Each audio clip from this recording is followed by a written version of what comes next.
Hello, hello, you beautiful people. What's going on, guys? Today, we are going to be futzing around with a wonderful, wonderful game of ours, this Mountain Blade Bannerlord. We started up a new campaign, I believe, yesterday. And I should get out in front of this already. I did cheat here. The reason why it says custom and not Bannerlord is the last two, the clan member death possibility and hero deaths. I'll just change it just so everyone understands. Those are the only two things that I've altered, but by virtue, it will change the difficulty preset. So I should at least acknowledge the fact that I'm not 100% playing hard realistic mode, because this is only my second playthrough of this game, and while I've played the first one, I want to get a tiny bit more comfortable, just a tiddly bit, little tiddly-winkle bit more comfortable before we fuck around with your hero potentially dying all the time, just because I suck and die a shit ton. So we're gonna start up in a couple minutes, just getting the last couple of bells and whistles in place. Be right back.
All right.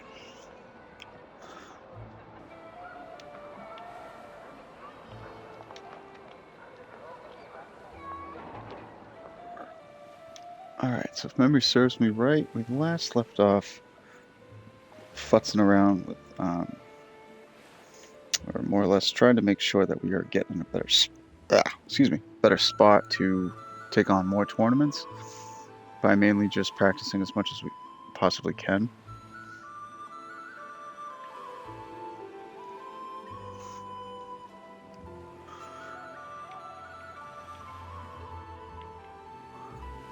Oh nice, we got one right here. And I'm healed up, let's go beef. Get rid of some prisoners. Ooh. Looks like a scout to me.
Alright, see if we can take these fuckers on.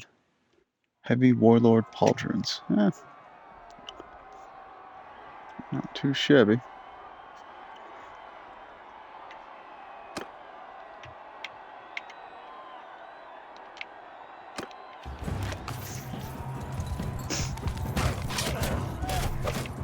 I'm going after him. Get the fuck out of here. Gotta get rid of their bowmen. Oh.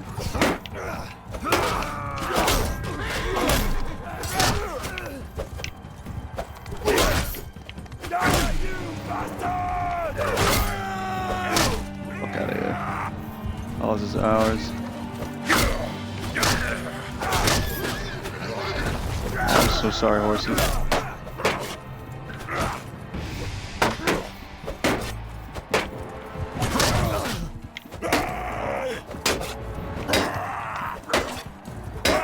Come on, Green. There we go.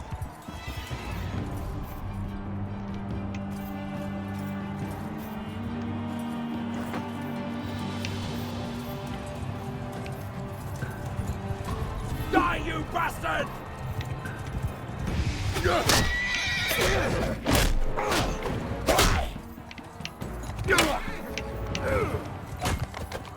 I'll tear your limb!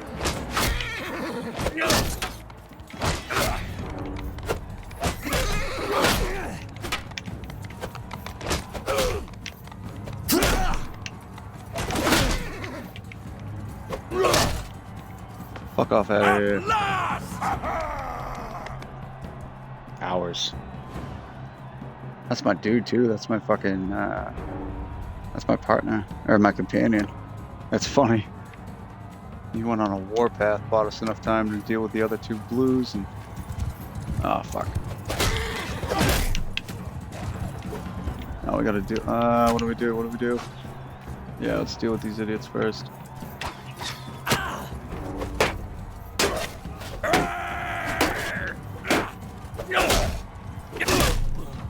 Hell yeah, good hit. Fuck up that. Nope, I don't think so last time. Eat shit. Nope, as you were, sir. Oh no! Seahorse! Fucker. Oh, your friend. Oh, I couldn't even get there. Well, another one of my companions finished him off. Oh, it's a good deck. What's the meaning of this filfarful and filthil? Don't fail me now, Adis. Come on, Adis. Got you. There we go. Fuck him up. Yeah! That's my dude right there. That's my nephew. That's my motherfucking nephew. Oh, now I got a beef for them. Damn it. Alright, we got this. We got this. Hop, hop. Oh. Shimmy, shake, side step. Up, down, left, right. Up, down, left, right. That's not working. It's not working. Fuck your couch. Hey, fuck your couch, motherfucker. No quarter for the craven! Here. Zah.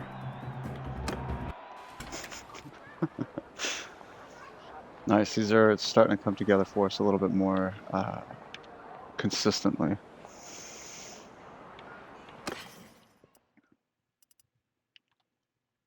Ooh. Snazzy. Ooh, I am king of the castle. I have nice shoulders. Very chiseled.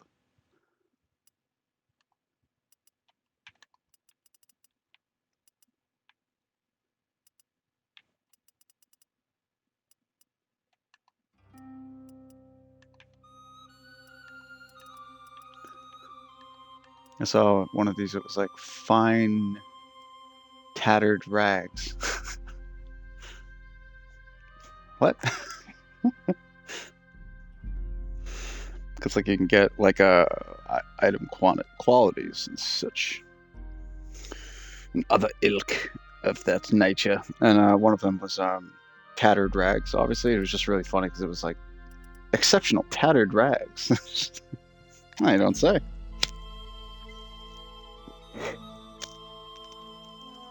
Scooby. Scuba Nass. Tattered rags. That is a fucking mouthful. Sleeveless, enveloped, padded garments. Buy now, $31.99.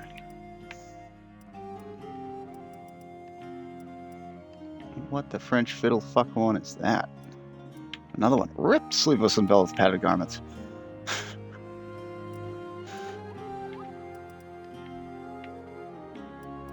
Oh, we could probably chuck that on someone else, yeah. 6 to 10. They look cooler, but these do have more statistical advantage.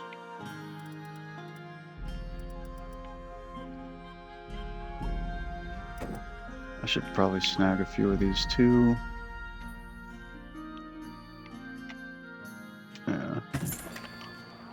Because your troops always need, when you upgrade certain troops to cavalry, they don't just magically appear with a horse like I believe that they used to in the first game. You actually do have to provide said horse to said fuckwit.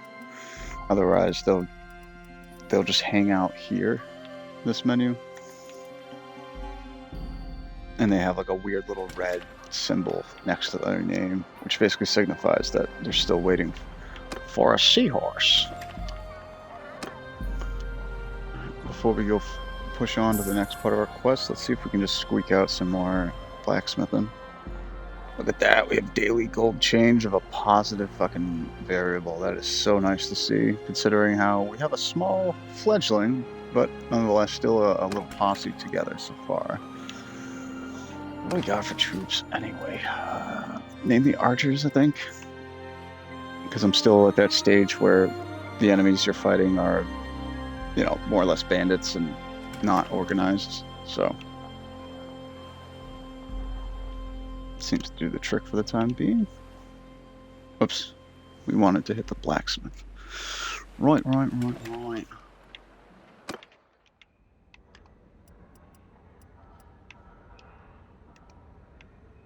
Any orders today?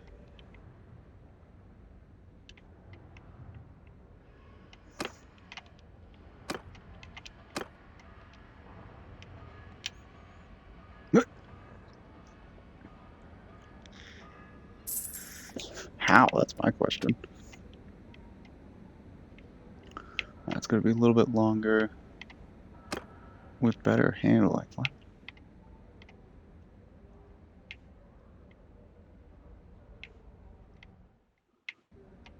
It's going to be 45.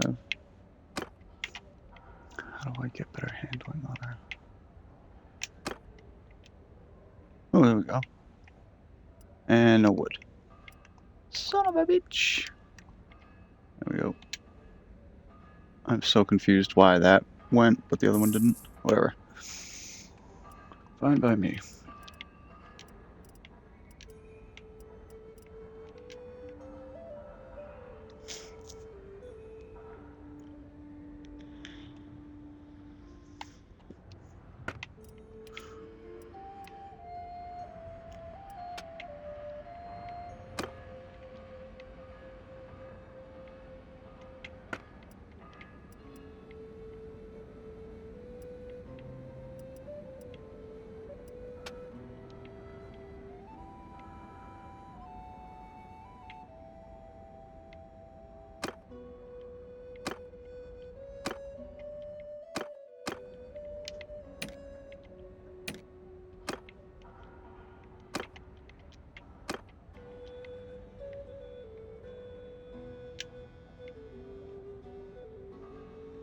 Why can't I make that? Oh. Because I don't have enough of that. Now I can. And it sucks. Womp womp.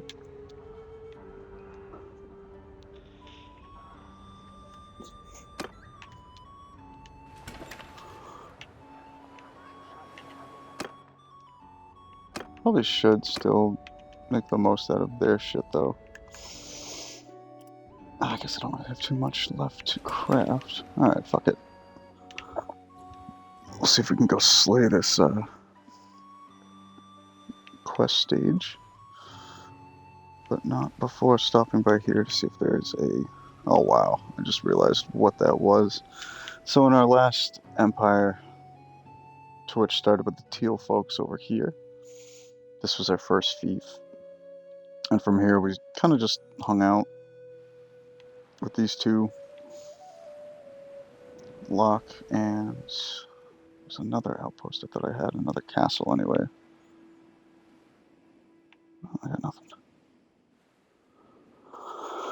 And eventually, the last people who were left were at Western. These folks here, I believe, of the empire that we were sworn to defeat. And of course, this is their crown jewel, or one of them. And I swear, this one city won us the fucking game because they just kept throwing their cream troops at it to try and take it back. And I'd always just stay just out of reach, like right around here. And then, you know, the place would get attacked.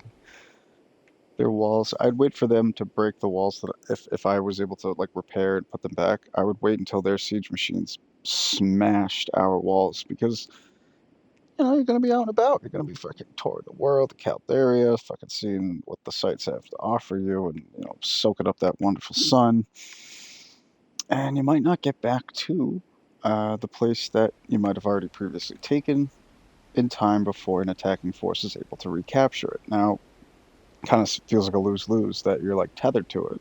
You know, that's fine. You're allowed to do whatever the hell you want, but I always found that that's a benefit to you if you look at it right.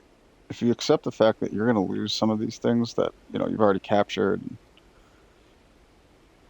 and you instead just kind of plan one move ahead of that, your life gets so much fucking easier. I swear. Because here, these walls, it doesn't show it here, but this is very misleading. I'm pretty sure this is the spot. It could be row as well. Maybe it's this one. There's a lead up to I'm almost positive it's here. Let's just actually check it out. Oh sweet. Quick fucking pickup. We're not looking for a fall. Send my troops because I'm lazy as hell.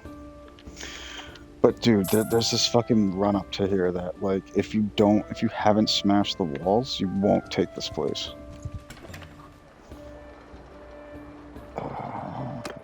Yeah, center town.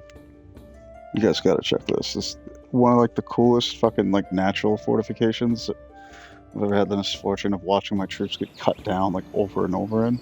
Yeah, it's this one. Fucking Christ. Look at this fucking run up. So that's the main gate, right? And yeah, it's the atypical, almost looks advantageous type of hill site. It's like, this is where the attackers come. I think they're from like over there and around the bend.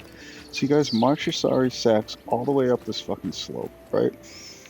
This entire vector is here to fuck your day up. There's no hard angles to cut off the turrets from being able to fire down into you guys. And to make matters worse, the walls aren't even really that high. So you don't get to take advantage of the overhead protection you would otherwise have from a battering ram. Yes, a siege machine, sure, but I don't even think you can roll siege machines up here. They go to the side.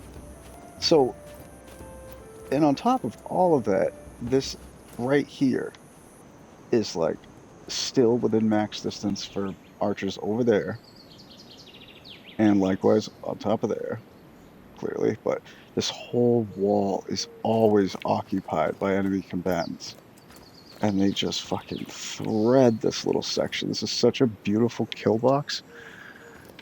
But unless you have those walls in particular smashed, shattered, or otherwise taking valuable fucking manpower away from those walls, dude, they'll just chuck you back every single time. Like it's fucking Hobbs Pass, Hobbs Gate, whatever the hell. Hogs, the Hobby McCobbin Habersteins. Ah, otherwise known as fuck me in particular.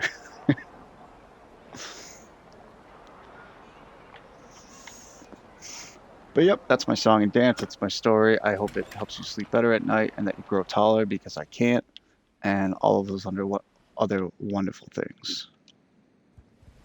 Ooh, if there was a benefit to my mindless babbling, it's that we've arrived for a tournament. Huzzah! Ooh, someone's gonna have 15 minutes to learn about the Lord and Savior today. Is Jesus in your life? You better be. I'm gonna put him there. Ooh, you gonna feel the love. Feel that freedom. Driving a Subaru before you know it. Feel that freedom, motherfucker. Feel the freedom. Feel the freedom. Sir? Would you like to feel the freedom? Oh, that was my homie. He's felt the freedom. He doesn't need it anymore. For this facade. Yep. Oh, that was very good. Oh. Fuck, man. What's going on, homie? Yeah, welcome in, brother. America, fuck yeah, feel that freedom. What's going on, Wild? What's going on? Yo, boy, Twig. Dude, I love the bio. Oddly enough, my friends actually refer to me as, there's Twig and then there was another one. That shit had me dying, but what's good, brother? Thank you for joining us, man. Gonna be fucking around. I'm trying to mess with this game on the hardest difficulty setting, and all of... Nah, I can't show it yet. All the... Oh, my face! Fuck your couch! Oh, my butt! Oh, this is such a pain in the ass. There's some PC players on this game that make the fucking first person look so easy, and I can't hang. Oh, my poor Seabiscuit.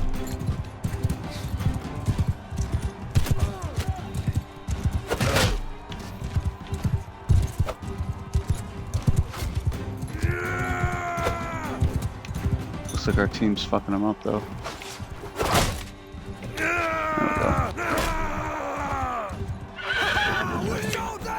Look at him run! Sweet. Got 13 minutes. Kill this horse. I can't, man. They're such majestic creatures, and we already fucking send them like rifling into these concrete barriers like with hapless abandon. I mean, thank God they can completely cease all forward inertia in like a fucking instant-second, and they don't go smashing into the wall. I feel like these walls would be awfully red by now if that was the case. And Sarah McLachlan would fucking have my head on a pike somewhere, mounted for like all would-be animal abusers to see and fear.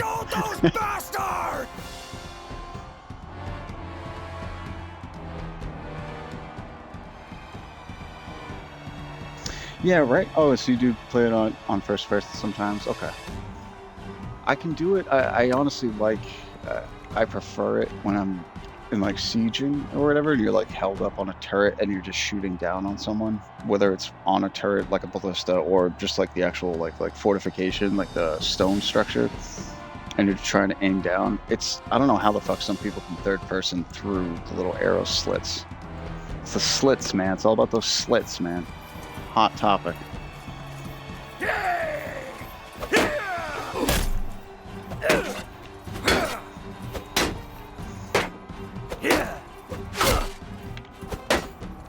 And I hope you're having a great day at work today.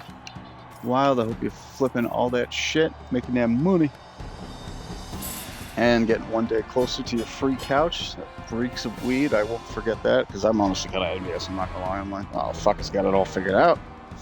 I gotta catch up. My dumbass is fucking... It's over here finger bopping each other's assholes while you guys are putting shit together. You guys got the right idea here.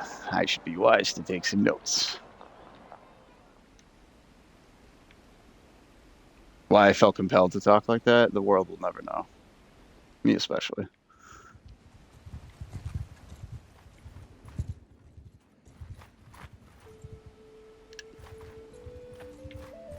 I'm gonna get you. Don't run to the woods, you're gonna die.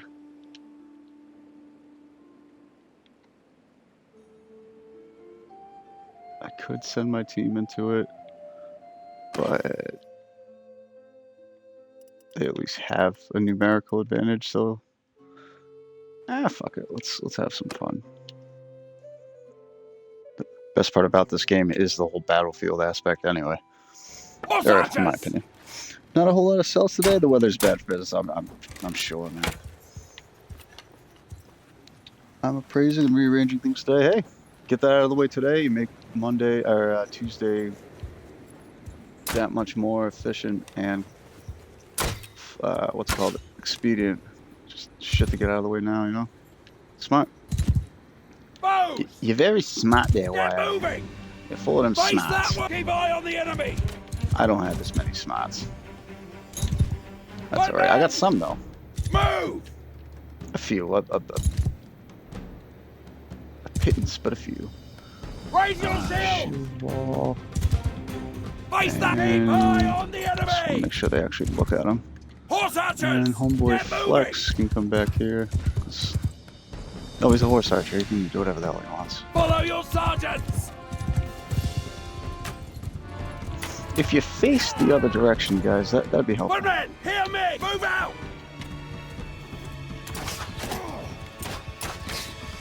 There we go.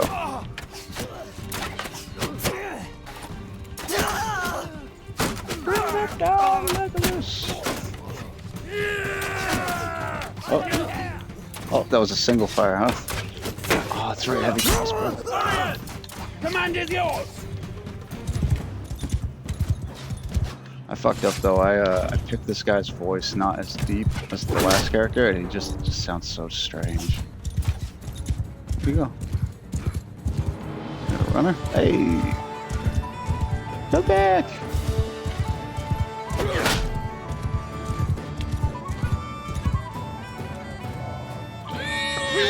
It was against a poor adversary, but you know what? Fuck it, victory.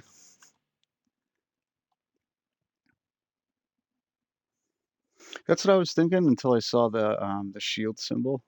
I mean the spear symbol on the enemies. And plus, I knew they were bandits anyway, and thankfully they don't have much more range than stones. Not always the case. They will have javelins depending on which one and how many, but and I think how late in the game too they get a little bit stronger. I think I could be wrong. I'm not. Again, this is only the second playthrough, but once I saw the spears, I figured they're gonna bunch up and run single file to them anyway, so might as well keep the target deviation, that being like the enemies or whatever the fuck, from straying too far, because the more that the more of an angle that your archers are shooting a target, like the higher the angle, the higher the chance it's just gonna sing right past them. Because they always like do this Skyrim stutter step every single time you shoot an arrow from distance. They always seem to just like, oh, you mean step away now? Type of fucking movement. I hate it so much, but I found that if you actually can funnel them, like if in that case they're all going to be infantry, so they're all going to be hauling ass right at you. And if you can keep them in a line like that, it allows your fucking archers to just piece them apart like a lot more efficiently. Or it could just be a fucking my dumbass thinking it's something that it really isn't.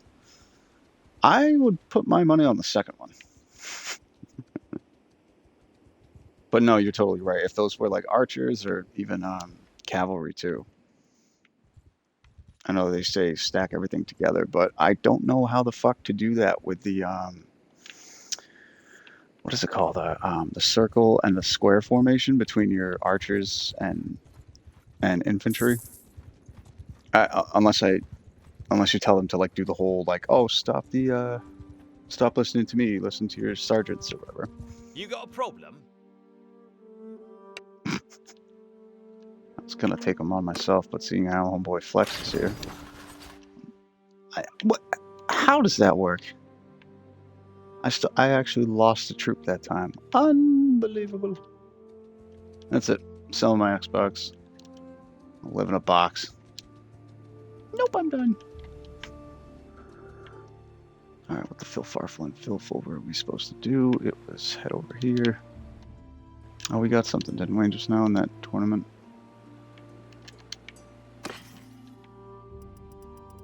Forgive me, I completely forgot. Oh, what was this? That's another thing I find ridiculous with the rewards you get from winning a tournament. Like, you've just won a fucking tournament, and sometimes you'll get, like, a mace like this. Yet, you can also get tier 6 horses like this one. Now, horse, mace, yes, there's clearly a difference, but the biggest one for me, man, is look at the first fucking stat, the gold thing. So that's like 12 lodge, right? Cool. So then we go over here. Oh, you mean like a stack in 200? Oh, that's cool. Yeah, no. I like the fuck. It's always worth playing through a tournament. Don't get me wrong, but like, it's kind of bittersweet when you know like you're gonna get something that's not even 10% of the value for winning the same fight somewhere else when you got that.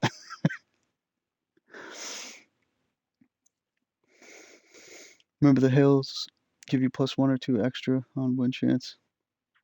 All right, I'm gonna head back to work. Have fun. Much success in your battles, warrior. Thank you, brother, man. I appreciate it. Thanks for spending the precious few moments of that break with us, man. Always obliged. But I hope you crush the rest of your day and get home to the loved ones safe and sound, Wild. Now you stay classy, San Diego. And we're gonna give some shout out love to your boy Twig. Oh, he's running Cold War. Oh, now I'm jelly. That card I do have, and I think just from seeing Twig playing that just now, I'm might be a bit inclined to fucking get me some sticks in. Because they actually brought back sticks and stones. And no one plays it with me, and I'm so sad about that, but that's okay. I got my fix in earlier last year when it dropped. I think I did nothing but play that game.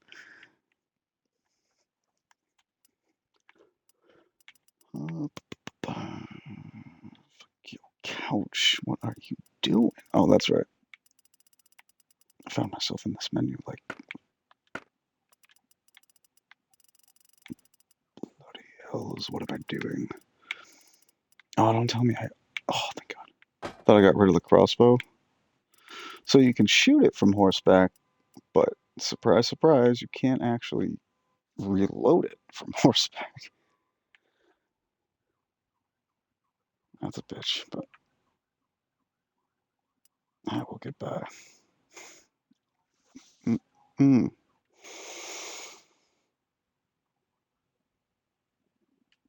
The brain fart, alive and well. When I first heard that, that was like such a disturbing phrase. I was like I was old enough to understand that, by touching the brain with the human finger, you would, in essence, kill its host. Um, just from the sensitivity of the actual brain matter itself and the oils that are in our fingers and yada yada yada. So like I always thought like brain surgery was like insta death, like no way to change that. Like even if a guy's operating like surgically, nope, you touch it, you die. Which thankfully is not the case, as I had assumed anyway. Such wonderfully ignorant, childlike naivete, I guess you could say. And and then I was old enough to understand that, but not old enough to understand that brain fart had nothing to do with that, and I just thought that was like a terminal like fucking flatulence that took place in your fucking skull versus your ass. And I'm like, oh my god, that sounds awful. Like, oh my god. I know that's why they say God bless you, is because the sneeze didn't kill you, but I mean, fuck, dude. Do they even have anything for like head farts? That's awful. And that remained fact and law and like just law of physics in my brain until I was like probably, I don't know, 14. So I was like, no, you idiot. What? No. Then again, I'm the guy who thought it was pilates and not Pilates. I thought Pilates was something else. You know? And no one's perfect. Now, where are we going? Ooh. I've detected a corpse on the horizon. What's this? It's like, you suck, you can't do it because of this. You need to have veterans respect.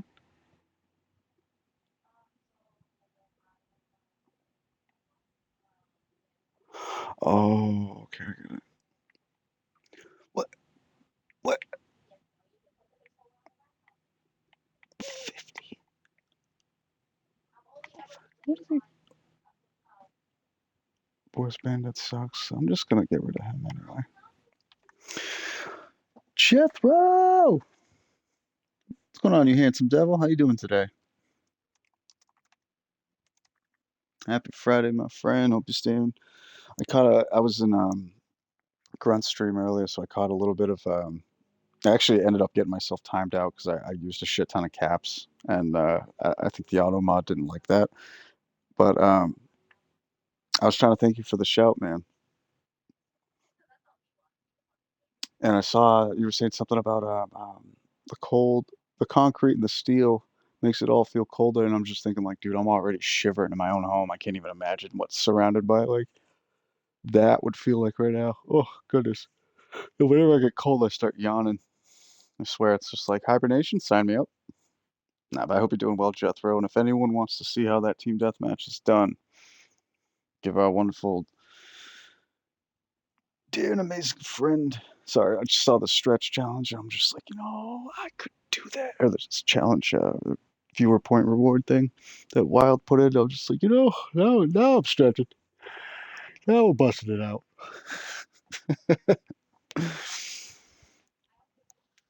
What's going on, Jethro? Jethro. Any big plans for today? Ready to get on? I can imagine, man. You've been there all day.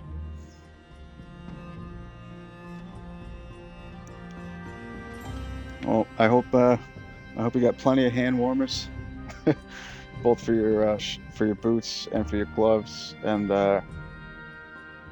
I'd say I hope you have one of those thermals on too. But honestly, just from being a snowboard instructor, I can attest those things sometimes betray you, because you'll end up drying out and being cold and being thankful, like, man, I'm glad I got this thermal on. And then fucking, I don't know about you, but you move around a little bit at the work site, so you work up a sweat.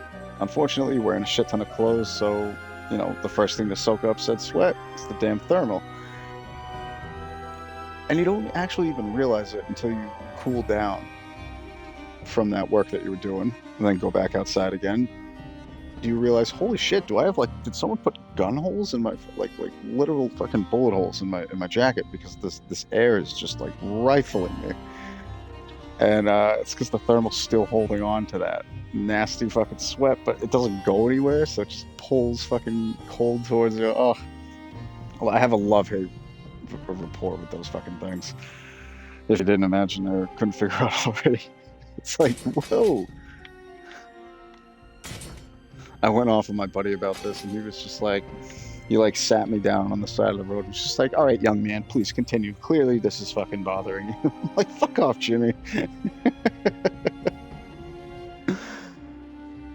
I might be able to sneak out of here early.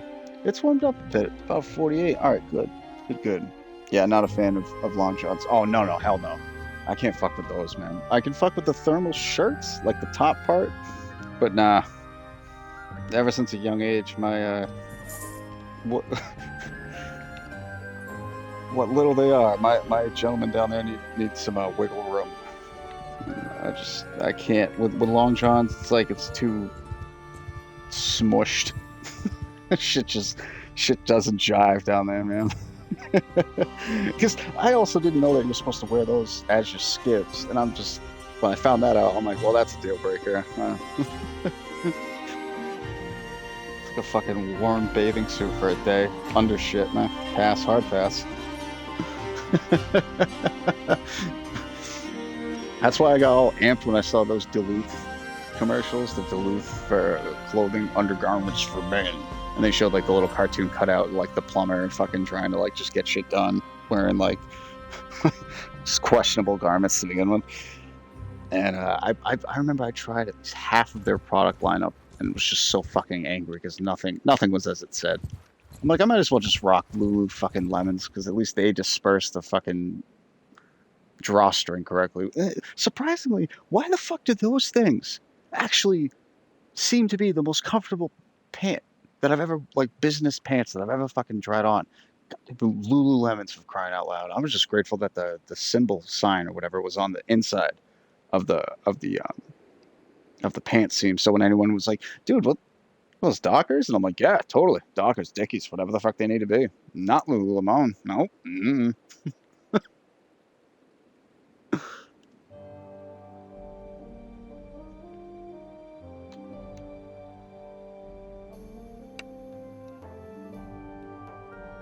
Whoa. When the hell did I? Oh, I'm like, who the hell is supporting me? I got 1,000. I just kind of want to. We're gonna start it just to watch the sea of fucking ridiculousness trudge along the field. Watch how fucking fun this shit is, dude. Mounted archers! Just a sea of angry beef. And I'm pretty sure on PC you can get it even bigger too. And way off in the distance, there's 8. Very nervous right about now. Like the valley echoing all this fucking hoof. Oh, I would instantly defecate myself. Like, I don't know, seeing all this shit running at you. What the fuck? And these Escalons are still running forward. Like, power to them. I would just dip the fuck out of here while I could. Oh, swing and a miss.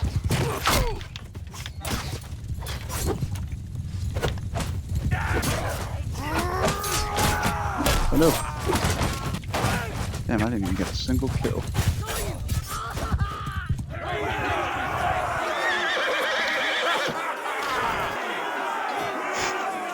$1,000 versus fucking 8. We got it. Oh, Jethro, man, thank you. Always killing it with the support, Jethro, man. Unbelievably kind. This guy. Let's give him another shot. It's the least we can fucking do. Absolute legend. And the most amazing thing is he's stayed this funky fresh and friendly since day one. This ain't a new thing. Jethro is just that type of an amazing person. Thank you for making my day, homie. I really appreciate that. And I know you say it doesn't really matter and shit, but I mean, like, I am still, again, super sorry that I don't have Tommy Lee Jones in a fucking chicken suit priming his Beretta M9 in the I love that alert so damn much. Hey, always, brother, always. Thank you for joining us, man. And of course, thank you so much for damn cheering, brother. That means a lot. But seriously, guys, anyone who wants to see some get that FPS itch fixed. No, fix itched. Itched is what I think I went to go for and ended up getting fixed and words and such. I can't even say like, sorry, English isn't my first language. Dude, it's my only fucking language. Like, fuck. I got no stone to hide behind. Nothing. But while I love slaying away with these ridiculously medieval-esque games, I'm sure plenty of you guys do want to see some Cordite firing, slinging down range, and if so, give Jethro a follow and check out his next stream and all of the others before that. I swear you will not be disappointed. You'll never hear him touting it, but the dude's a fucking beast at the game.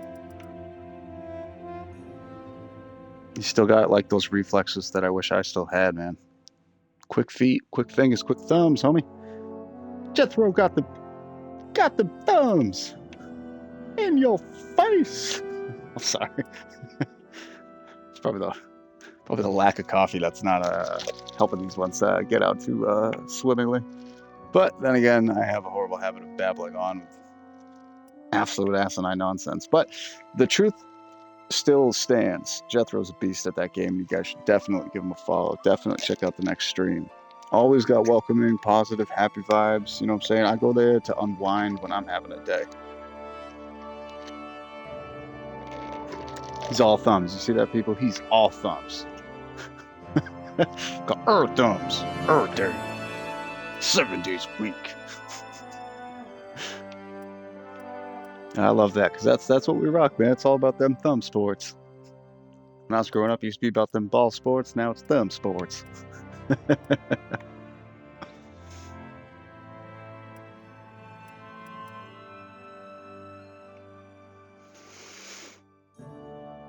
Yeah, we won't take bent arrows because we're morally superior than that nonsense.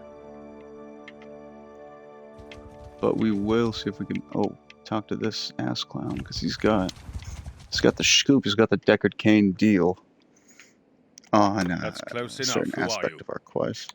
I am Fuck Your Couch, and who are you? Oh, he's just gonna stop talking to me. I am Luca, and he's gonna make me read it.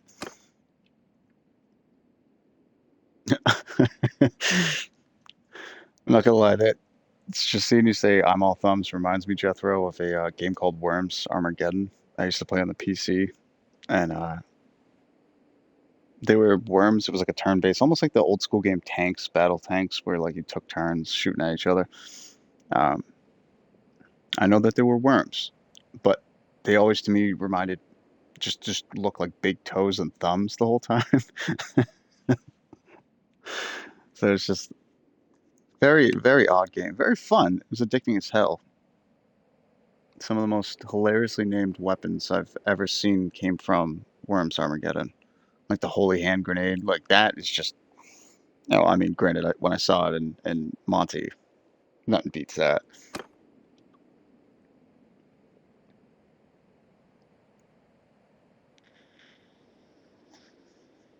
I always like this little main quest. They didn't do a lot of these moving forward, or rather after this, because by this point, at least one of these emperors is going to be hostile towards you. Generally speaking, most of the time. Um, but I always enjoyed hearing the different sides from the different kings who fought at this battle, like what went down and why, and what they think happened, because you always get the same gist of it. Infantry overextended, weren't properly supported with ranged support, ranged asset. Um, Overextended infantry is then flanked and ambushed by superior ground force. Uh, they retreated and were mopped up by, I think, archers. Or it was the archers that were initially cutting them down, and then they were ambushed by a superior ground element. And that's like the gist of it, but it's really interesting to see the different sides of like that asshole sent us in, never. I swore to my troops right then and there to never again, uh, be led by an emperor with such little experience of war, and like there were others who were just like, oh, those idiots just fucking stood there and got chopped down like they fucking deserved to, and it really is cool, or interesting, maybe not cool because it's kind of fucking grim, but.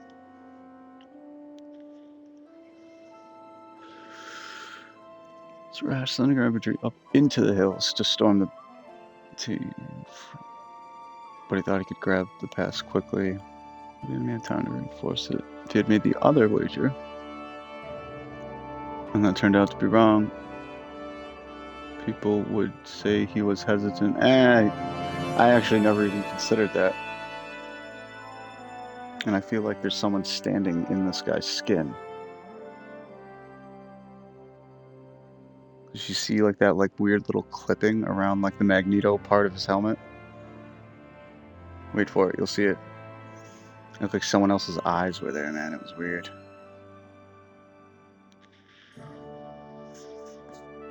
Nope, maybe I'm just stupid. I am quite dumb.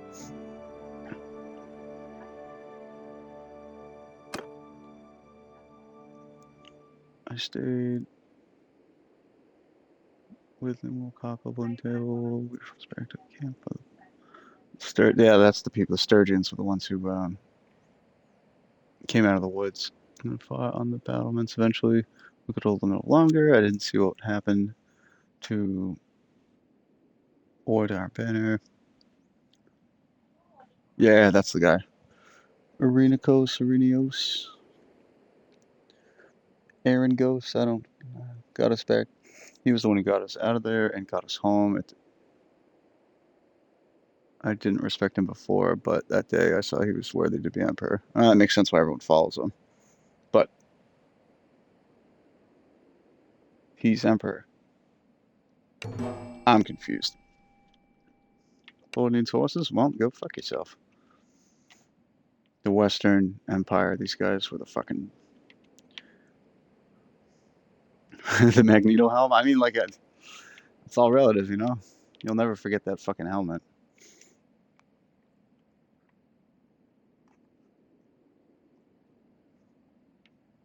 I was a little salty about they didn't put the real... I mean, I guess it was the Juggernauts, but I like the OG, like the comic book Juggernaut helmet. It's just like, looks like one angry, muscly pimple. It's just running through shit. And Jethro, I don't know if you've ever seen Yeah, It's the Juggernaut, Bitch, which is the actual title of the dub of a few episodes of X-Men that featured Juggernaut, but they someone dubbed it over that, and they make Juggernaut sound like a pimp. I don't know if you remember the shorts. I don't think they were shorts. They were the Unforgivable YouTube series, like the chicken sandwich and waffle fries for free. The black and white video that was taken of the woods. What the fuck was the point of this random ass babbling bullshit off down the wonderful bunny hole of fucking memory lane? Shit! See, it strikes like that, dude, like lightning of the worst kind. Just like, oh, were you about to say something? Well, guess what? Fuck your train of thought. Nope, that's gone. That's been fucking Inception the fuck out of here. That's fuck within a fuck. You ain't getting that back. Shit. I paid $350. You finally I won 3 arrived. cruises. It has to be that you did. That you did. Lead on then. I mean, some people try to recover it and they'll stand there for like 10 days going like, wait a minute, I know it's gonna come back. It's happened to me so many fucking times, dude. You just gotta take it and roll on. You know what I mean? Like Allies in the fucking tank convoy. The 88 took out the front one. You had to push the poor sods out of the way and keep going. No point in trying to find him. I took a grim turn, jeez. Now I'm like fucking got the goosies thinking about fucking skulking through this beautiful rolling fucking countryside with these hedgerows fucking 20 feet high in the air and these ancient groves of wine and whatever the fuck. And then just fucking hearing like the sound of the shell. Not even like the impact of it, but like feeling that as it fucking flies right past you. Hearing the crack of the cannon as the sound wave just hits, and then seeing it fucking splash down somewhere in your platoon, like, oh my god, that would have been fucking awful. I'm not even talking about like the Sturmpanzer, whatever the fuck that bowling ball manhole cover firing piece of shit was, but just the fucking 88. Fucking ass clowns were like, yeah, we could just make it horizontal and fire on the Tommies higher. Son of a bitch. But yeah, Matus.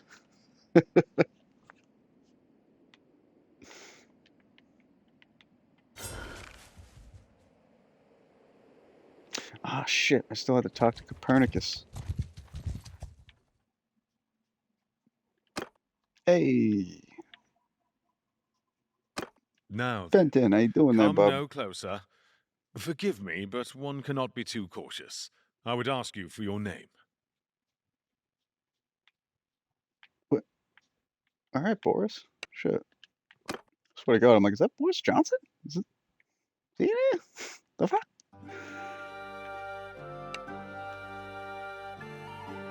So like the other guy, this very same, or I'm pretty sure it's the same Western, or that might be Eastern now. Can't tell.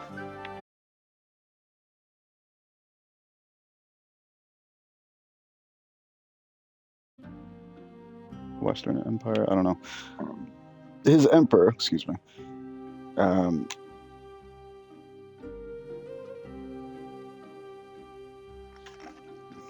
I'm going to sneak out of here a little early, but I'll probably be on later this evening. Nice, man. I owe you several raids, not that you ask, but it's the least we can do. And guys, make sure, if you haven't already, give our wonderful hero here some love.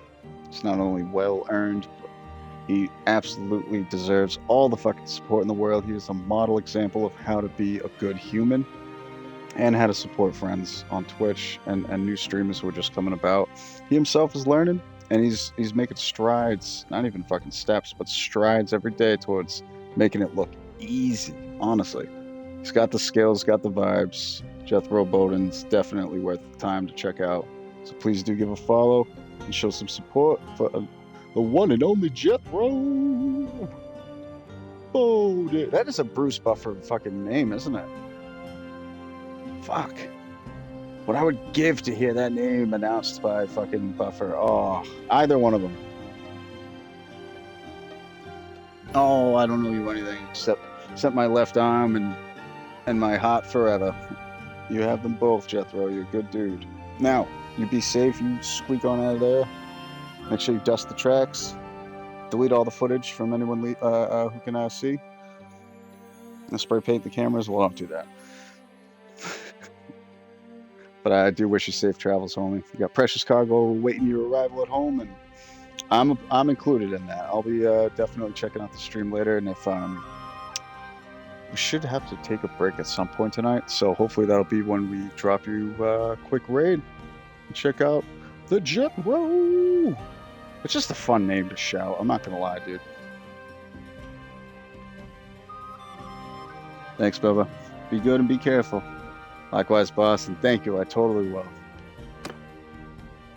Jethro, he's honestly has been. Oh no, shit! I fucking just skipped past this. Jethro's love is so blinding and bright that I just stumbled on through.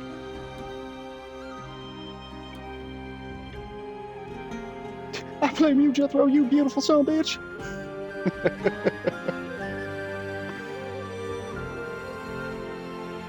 If you weren't so damn pretty, then I wouldn't be so forced to look at you. Tell you what.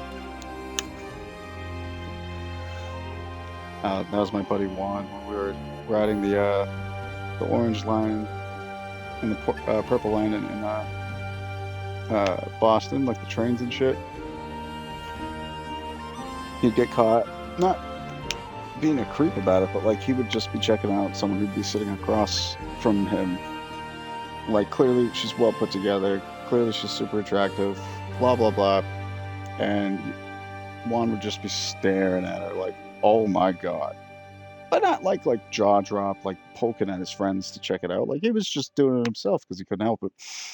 But again, not in like he's going to stand up in front of you and like, you know, hey, how are you? Like, he literally was just caught, did like the 2 seconds glance and was like just thinking about how blue this chick's eyes were. And she made the scoff of like the, and like, you know, folded her arms, crossed her legs, and looked the other way. And normally that's the cue for us to just say, yep, we probably shouldn't have been staring that far or that long. You know, hey, you know better. Don't be staring that long. Don't be looking like high school lurch.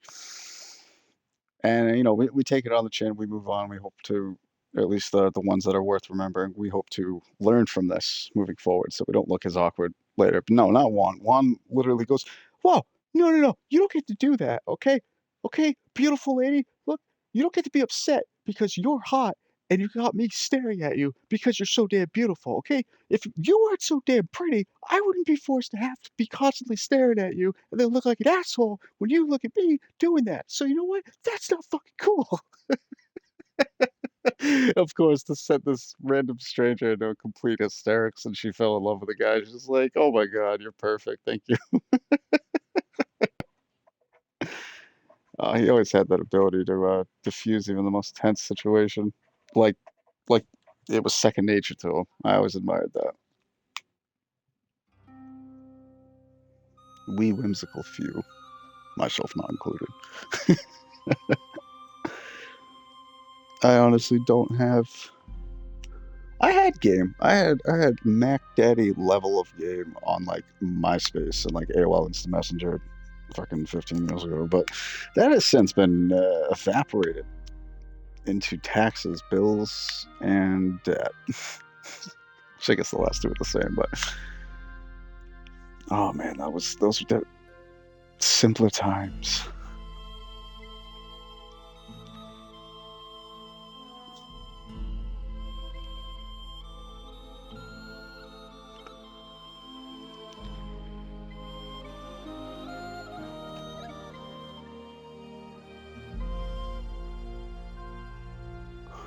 Oh, so this is the former dude. He was always a cunning operator. Not that you led your troops into...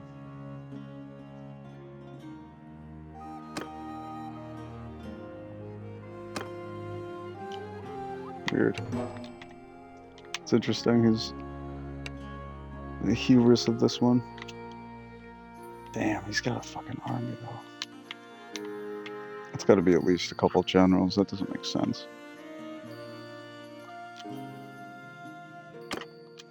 Oh, okay.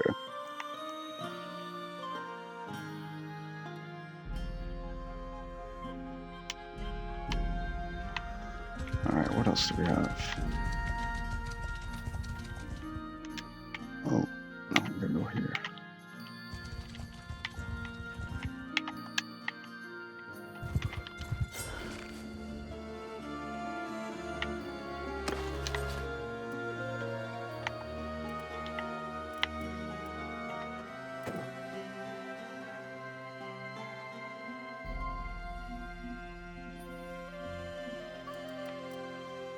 Oh yeah, I forgot about this guy. He stays with you until you complete this next part of the main quest line. Completely forgot.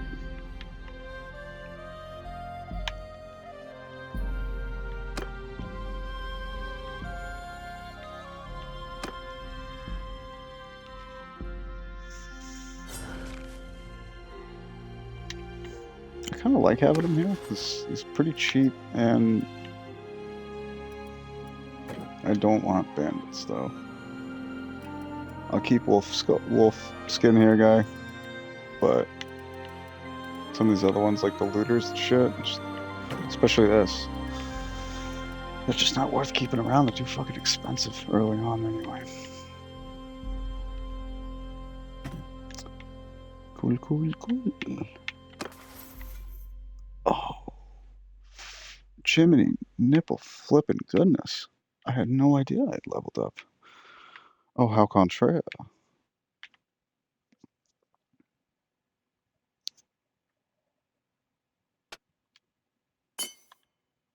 Yes, because we want ease of stewardship. Because I'm pretty sure some of these become like monumentally helpful later on. Yeah, food consumption down by 10%, and garrison wages are decreased by 20. That's like the third tier, and all the way up we have increased carrying capacity, pack animals, so you can use less animals, carry more weight. Troop wages are decreased by 15% while in a siege camp where you spend most of your time anyway, which is incredibly helpful, or reduce food consumption by 40% while in a siege camp. That's fucked. Your party's food consumption. Oh, jeez. That is wild.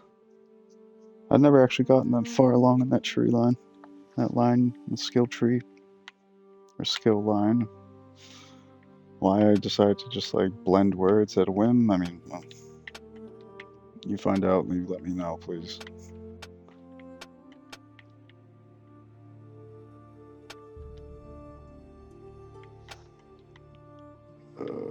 No, we want to kind of buff. I feel like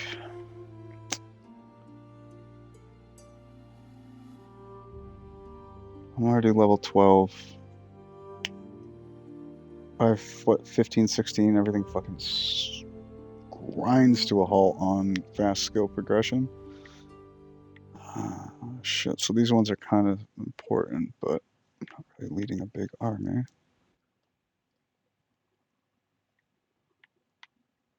Medicine's pretty damn high. Even though it doesn't need to be. That's probably where I fucked up. Those focus points didn't need to go in there.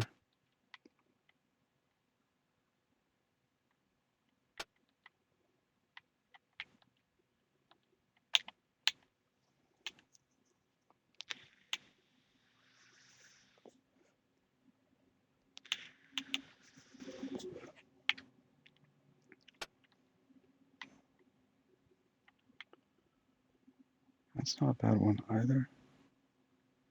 But we want one in intelligence, or do we? I could probably put it in this, because this will probably benefit us more for right now. Yeah. Because tactics is huge.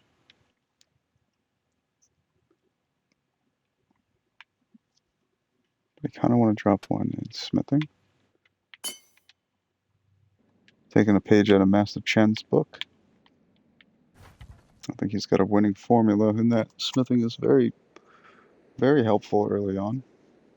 In terms of money, skill growth, just general advancement of your own tech.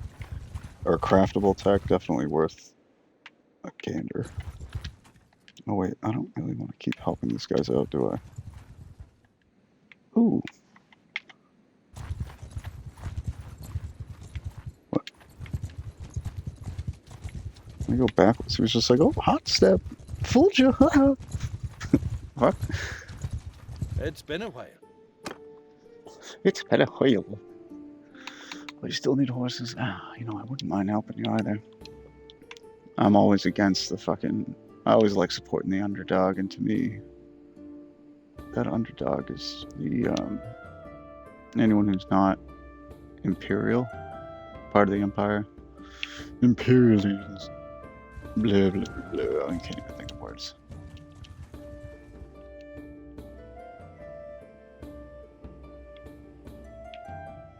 I have plenty of food. Morale's not bad. I could use more troops, but I don't really need to go slower yet. Fuck it. Might as well just take care of the hideout and be done with that part of the main quest.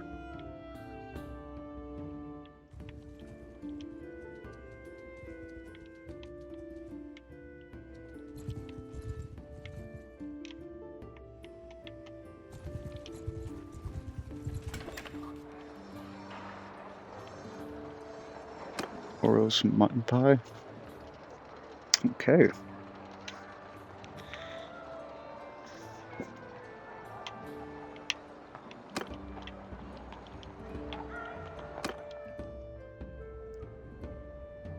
Speaking of getting smithy with it.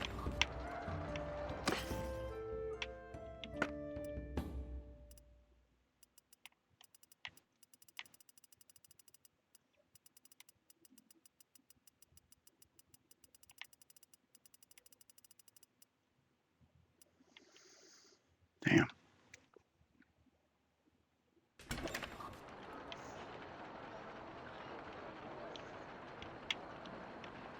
Trade it up. Yeah, I probably should. This one though. I wonder. Because he doesn't have... damn. Maybe we can get him one. Thinking about hooking up homeboy up with a crossbow here. Because it's gonna do more damage for him when he's on the ground anyway.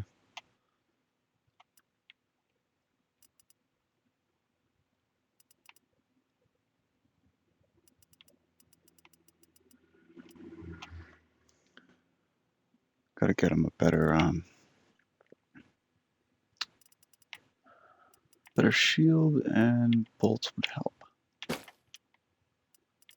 It's two-handed on one, okay. And you, sir.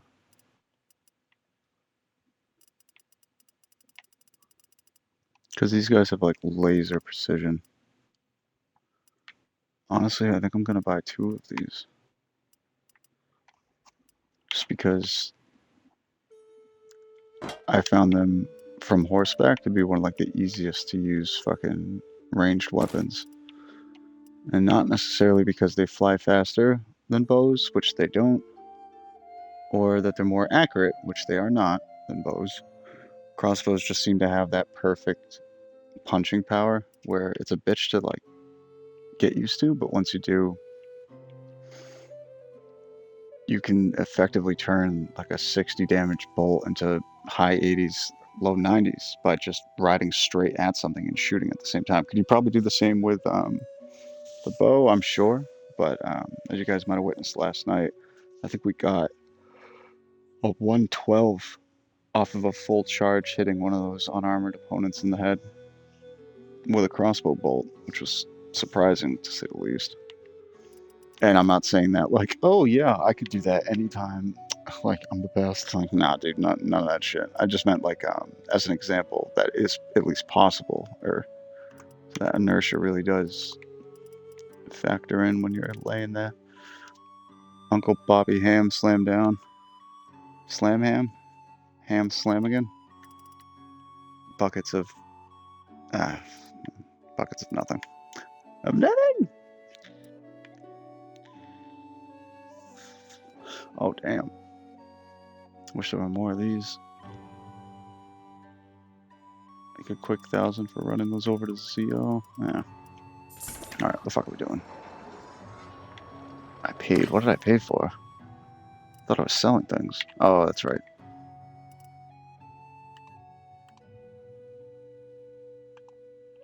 I don't want to get rid of that just yet.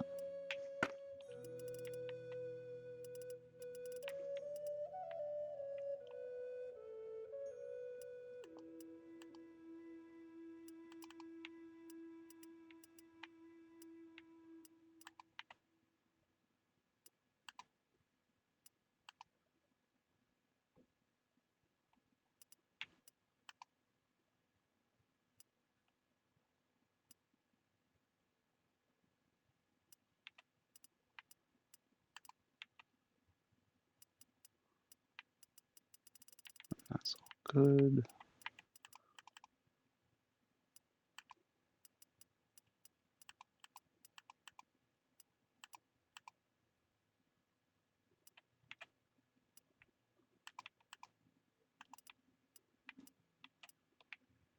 Definitely use these.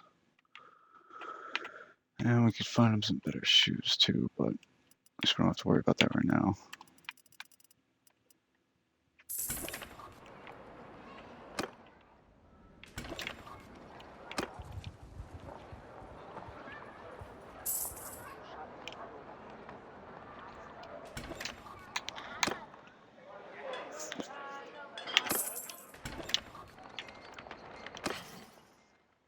Oh wait, what am I doing? We want to go into the smithy so that we can check out the orders tab and maybe advance our guy a little bit more. Ooh. That's good when we just want faster swing speed. Weapon reach. Oh wow, nice. We can bring that all the way back to 5. I don't have something. What do I not have? Oh, I actually like that.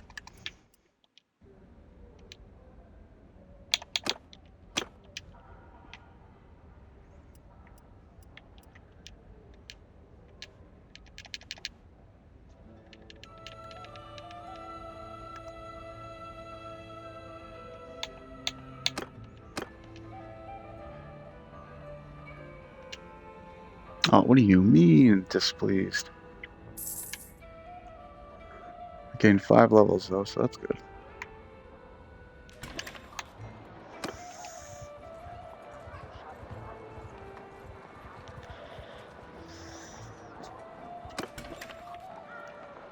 Let's go back to the smithy. He's got a little bit more. Maybe there's something else we can try. I need thrust damage, which is already there. There we go. Oh, fuck you, guy.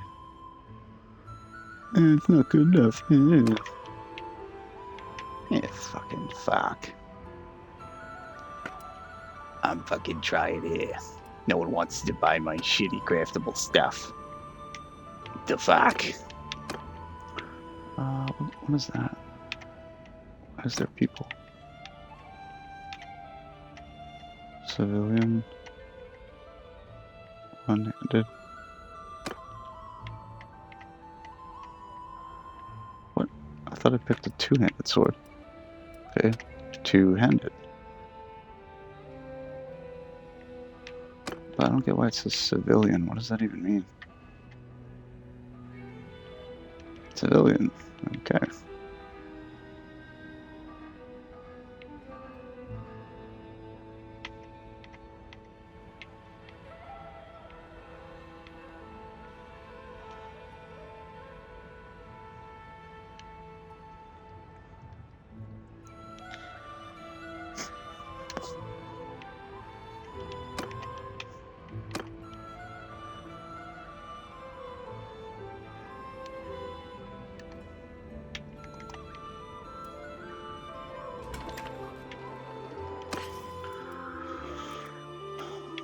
Ah, there was shit anyway. Alright. Pickaxe. No, still kind of expensive. I think we just need to go somewhere else.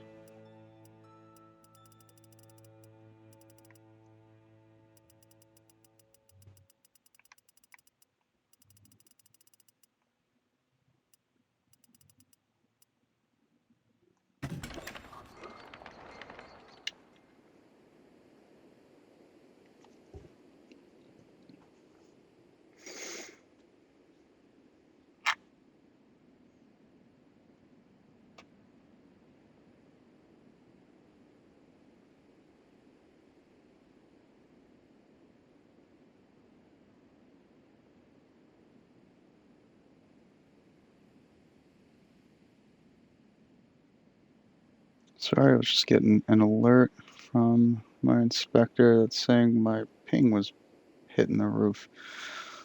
Didn't mean to go all quiet on us, just running a few tests to make sure that this is fine.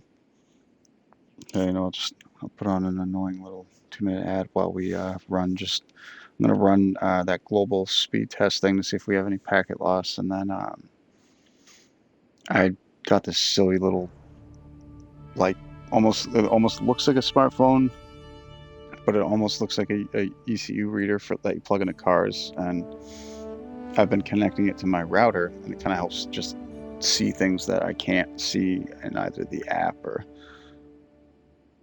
Yeah, we'll be right back in 2 minutes.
Oh, goodness. Bubbles! Why? Why do I always miss the legend?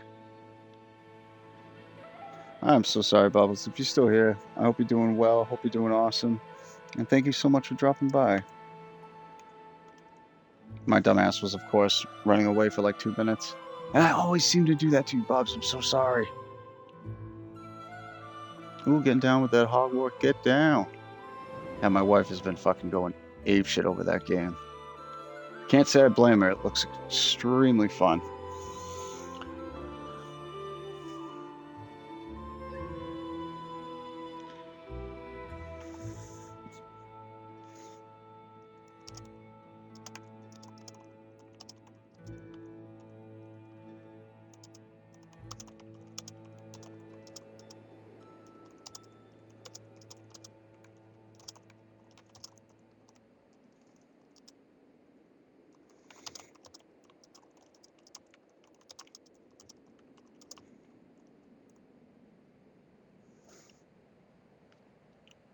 Another legend and a pseudo mentor. Not that she's given, and not that I've asked and she's denied, but not that she's scheduled any one-on-one time with me. I've learned an actual great deal from joining and being a part of some of Bubbles' awesome and amazing streams. Just shows us how good vibes roll. And honestly, it's a great template, great model of just a awesome person to hang out with and basically enjoy some of our favorite games with. So if you guys are looking for any of that, along with a slew of amazing folks who typically and always end up joining, definitely give Bubs that follow and check out her next stream next time she's live. If she's live today, definitely jump in there. It looks like she's running some Hogwarts, and you can't go wrong with that. With the economy and all, sometimes it's best to fucking put on our wizard hat and fucking cast some spells to help dull the fucking edge. I've actually been refraining from playing that game myself as long as I can, just to allow my wife all the time that she needs to get through and see everything in the game. Because let's just put it to you this way, I wouldn't want her telling me about stuff in Fallout 4 that I missed, or haven't seen yet, or didn't get to. So I totally get it. In fact, I'm pretty sure when Fallout 4 dropped, that was the year that I knew that I wasn't going to have enough to get a computer, but knew I would have enough to get an Xbox One. And that was why I got one, was just so that I could enjoy Fallout 4 on launch day. And I promise you, the second that thing installed, I disconnected my Xbox from my internet and like turned my phone off and probably didn't turn it back on for a week. Woke up, slayed 12 hours, went back to bed for like a whole week and got to savor every bit of the fucking wasteland, the Commonwealth wasteland. Oh, it was a good time.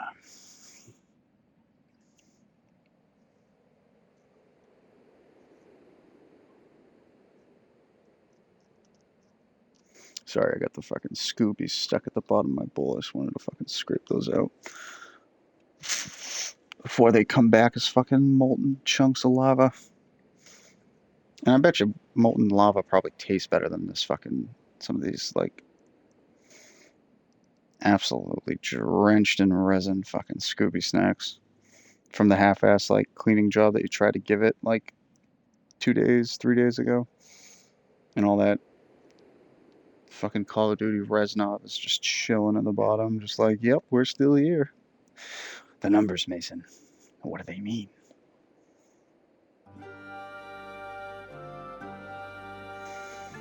Menendez! What the fuck? Like, I know we all shit on Avenged Sevenfold, but that was probably the absolute best thing that I've ever seen them in, was the end of Black Ops 2. If you beat it on the hardest difficulty, I think, or certain amount of choices or something like that.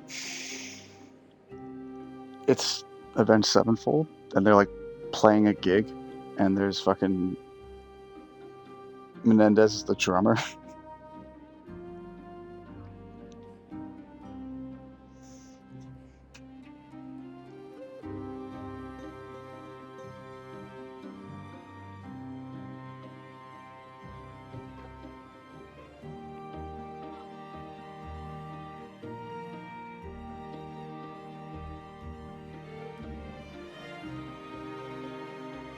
Alright, where the fuck are we going?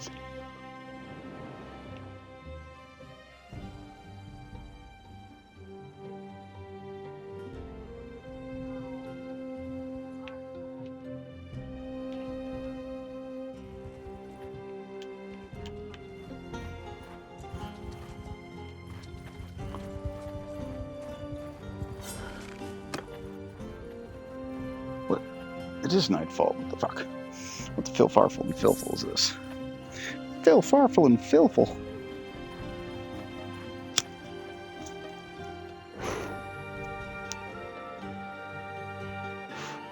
Oh my god. The low rider.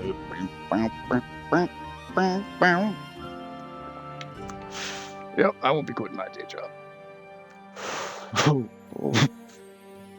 Oh. I thought singing.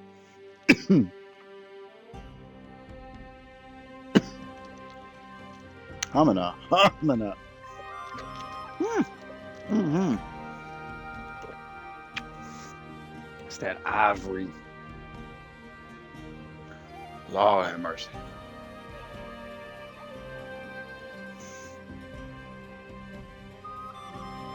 Oh, wow. That one fucking hurt. Alright, we good.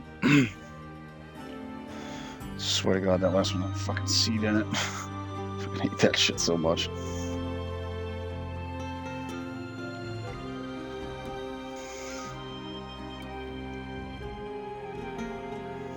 Oh, and of course my dumbass like coughed at the absolute worst time.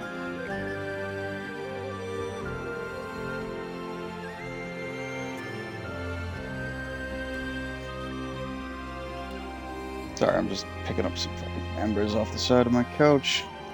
So I'm a dumbass.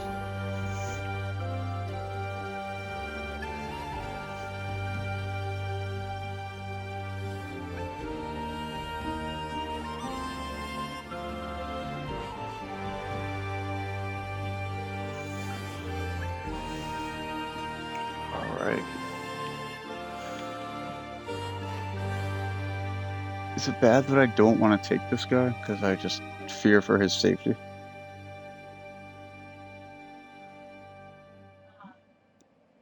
I mean, he's got like all flush with his figure skills, so it's like I don't want to lose him.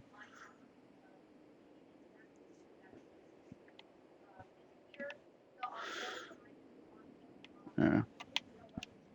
Well, let's just make sure that we have everything we need. See, we don't. We don't need a fucking pylon. Or, what is it? Oh, it's a lance. A pylon, whatever the fuck I'm trying to say. I think I meant to say polearm or pylon or whatever the hell. I got confused. One-handed axe versus...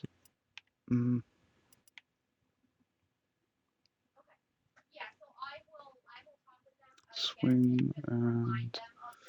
Swing load. Yeah, I kind of like this. So I know that crafted two-handed sword is snazzy and wonderful, but I'm going to be on foot. Right, I'm going to be on foot, so I can use that. Cool. Alright, let's do it.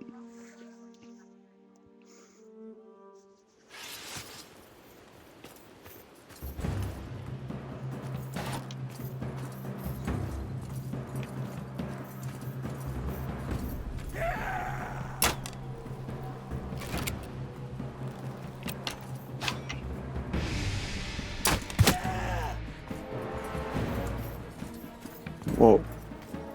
That wasn't even a fucking headshot.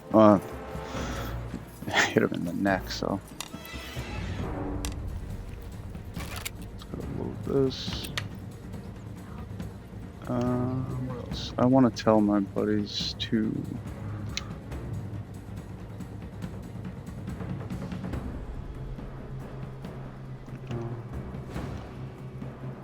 That's the one.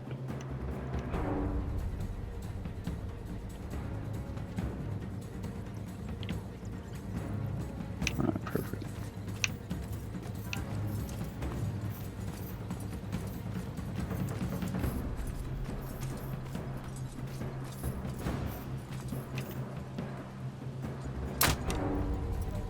Damn. Totally just triggered that.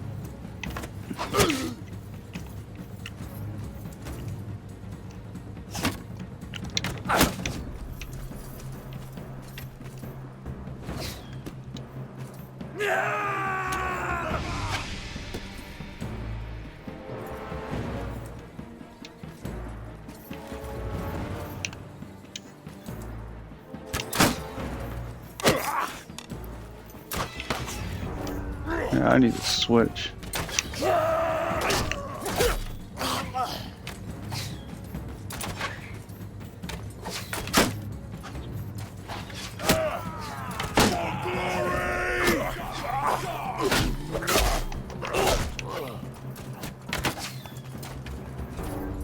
Come on! Run down these motherfuckers.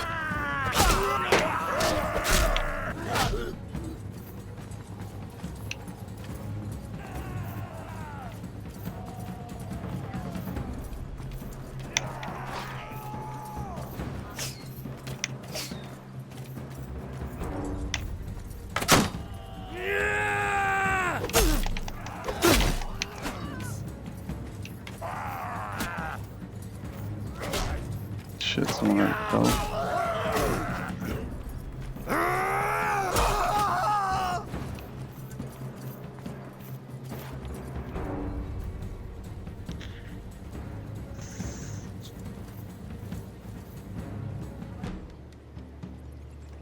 Bastards! You're the kid of my captives, right?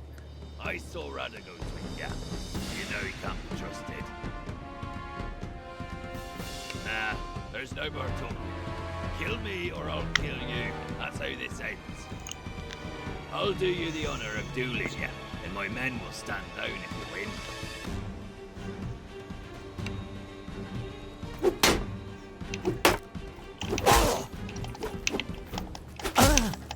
The day is on!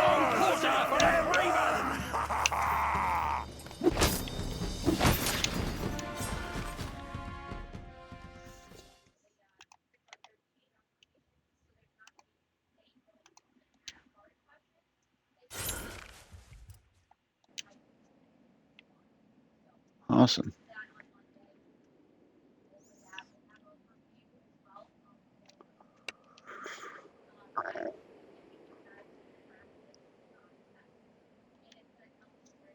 Oh, right, I'm just...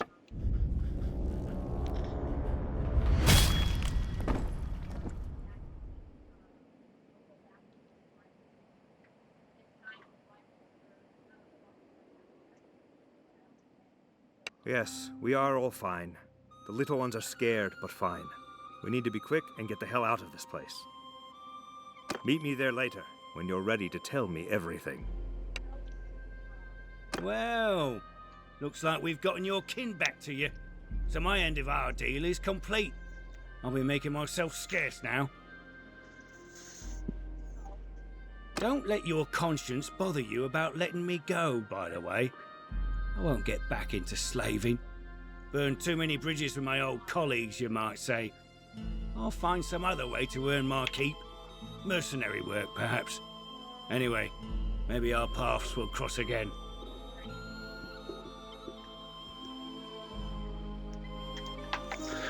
First time we played through this, your men killed my parents. Did you really think you would not be punished? Was the route that we took. So this time we're gonna go maybe.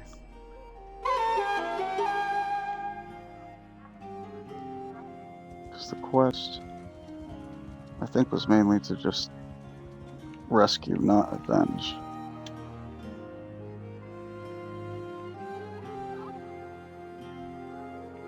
Alright, there's gotta be a tournament going on between one of these by now.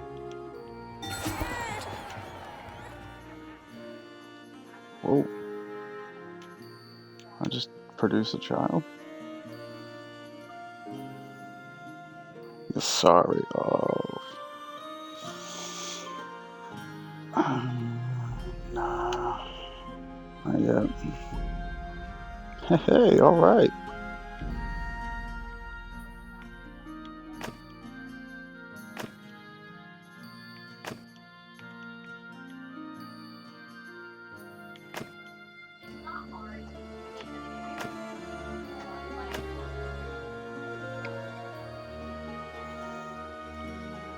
Trade, okay. That's not bad. Squire's not bad either, but I like Envoy.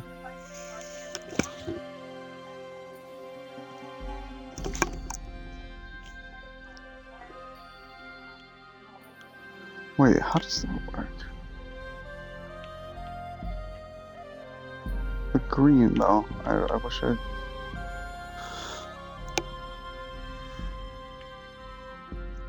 I understood that more. Because it's almost like... I feel like I should have already researched this by now, because I have already played through this game once, but I didn't want to do the whole, find out too much information. I don't know, there's still some allure for me, for whatever sick, twisted reason, to figure shit out on my own, I guess, but... I mean, the only thing stopping us from playing true hard mode now has been that... I'll dig into that later. Medicine's decent. Roguery. Charm. I mean, I'm gonna need to... Yeah, the bow shits are really kind of critical. But I like tactics better. Because in theory, I want my fam to like be abled rulers, I guess.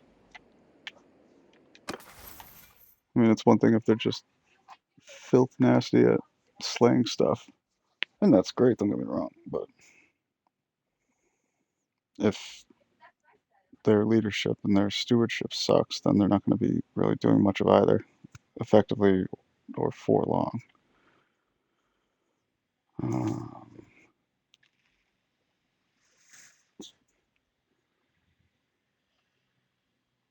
I know this guy's like, oh, that's probably where the children thing happened.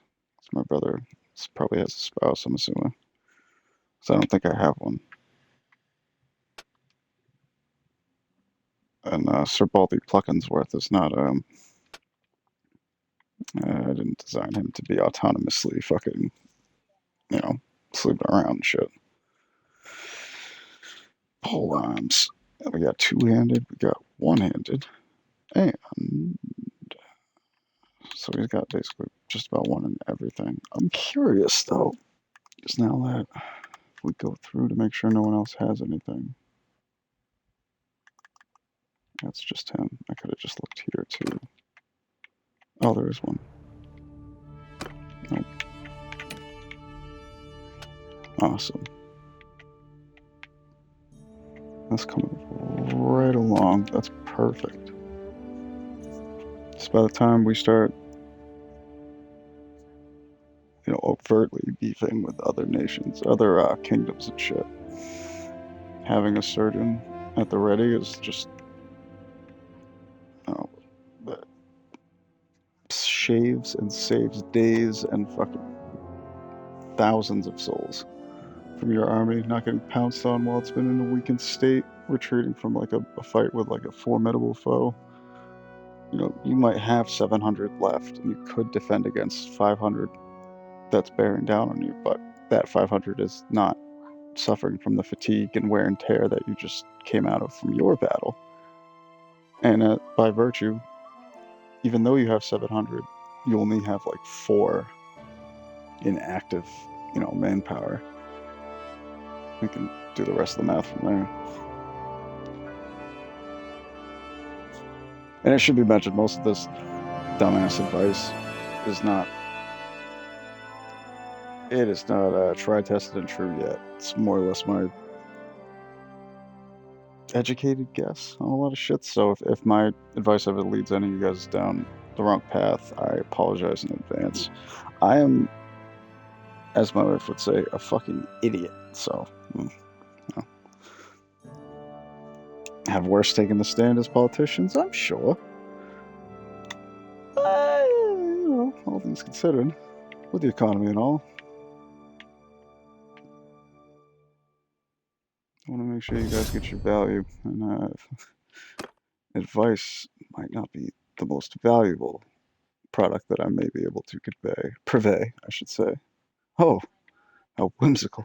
If only I could do that in like a freestyle, like synchronized format, like all my cool friends who could like beatbox and like fucking rap battle, yeah, action shits, and I'm just like standing off on the side, like word. I never had none of that. I had every ability to appreciate those that could, though. Hell, I never thought I would say it, but I actually do have a near and dear. It's even a two-part rap battle, and it's one that actually makes me so happy. So I should really say three. There's three rap battles that I truly love. Two of them are from the same absolute deconstruction, all puns intended, of Freeway. By, in front of his friends, in front of all of his posse, his fucking, and his crew, you know what I mean? His sponsors, the producers, the managers, his friends, old and new, all after a Freeway event had taken place, right? A performance. I think he just rapped for the night. And this 18, maybe he was a 19-year-old kid by himself, follows the posse until he's like, yo, what's good? It's like, yo, fucking, let's go right now. You ain't shit. Like, I will fucking destroy you. Those aren't his words. I gotta find out what the real words were, but he effectively calls out, the star of the show who just got done putting on a set. And he's like, what the fuck? Like, who the hell is this kid? Where's your crew? What do you got? And so I'm pretty sure that's what like enticed Freeway into doing it. That and probably his boys who were feeding him fucking whatever they were drinking that night, hyping him up, saying, "Dude, just shatter this kid." And it was like a tale of two cities. This rap battle it was the best of times. It was the worst of times. You had like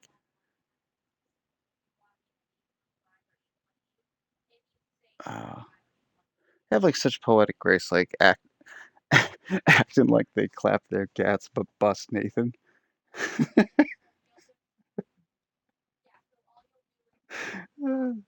Shrell, I'll leave you a shell like crustacean. Like that level of whimsical nonsense. I mean, I don't even know if he actually used those bars in that. It's been so many years. I'm trying to like reminisce, remember, and I'm like, damn, I was faded when I was watching it the first time. And long story short, he ends up just fucking effectively walking out of there with all of the producers and like people that were at first like shitting on him for walking up and challenging this Freeway guy, and then Cassie ends up effectively leaving with them, like as his business contacts, as his promoters and producers. They didn't like abandon Freeway, like it wasn't like a he's our president now, but I mean, like, in so many words, might as well have been. Like, that shit was just fucking great.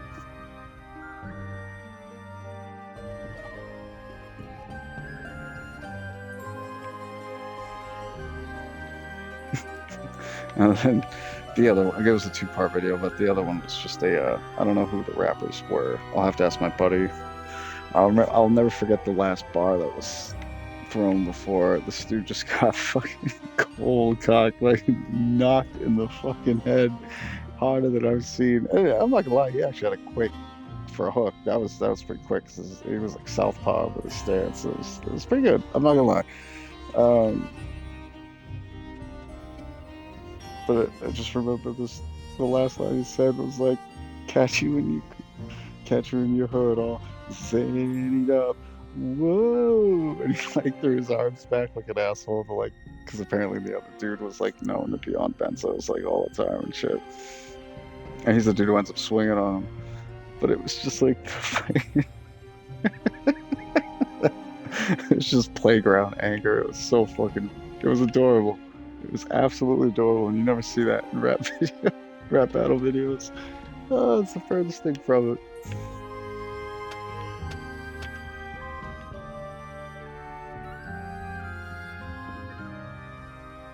Athletics, no. He's the only one and shit. Okay. Alright. I wanted to see what this effectively does. Is it gameplay? No, it's campaign settings.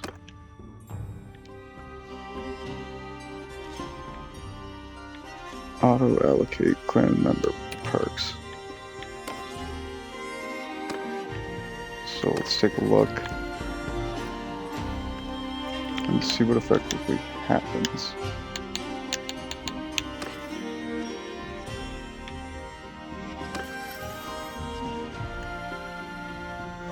Oh, it does. No, it's not. What? I thought it said it would auto pick.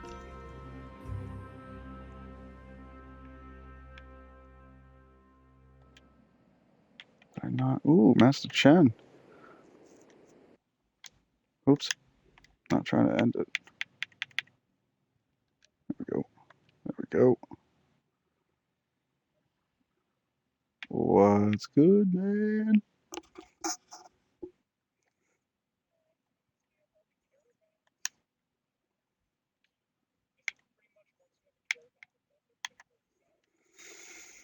Yeah, I haven't actually found a way to manipulate the route that they travel, but essentially the do's and don'ts of that are if you're at war with like any nation, uh, there's a good chance that that caravan and that person will get intercepted and then captured, which effectively might also mean that there's a great chance that they're going to die too. I've lost a few, and silently too, because if you're at like your waiting screen just passing time, it sometimes the notification that the name of the person that's in your clan has been captured or has been apprehended or some shit kind of just quickly skips past, or it might get blended in. I'm sorry, that doesn't sound like I actually answered your question, so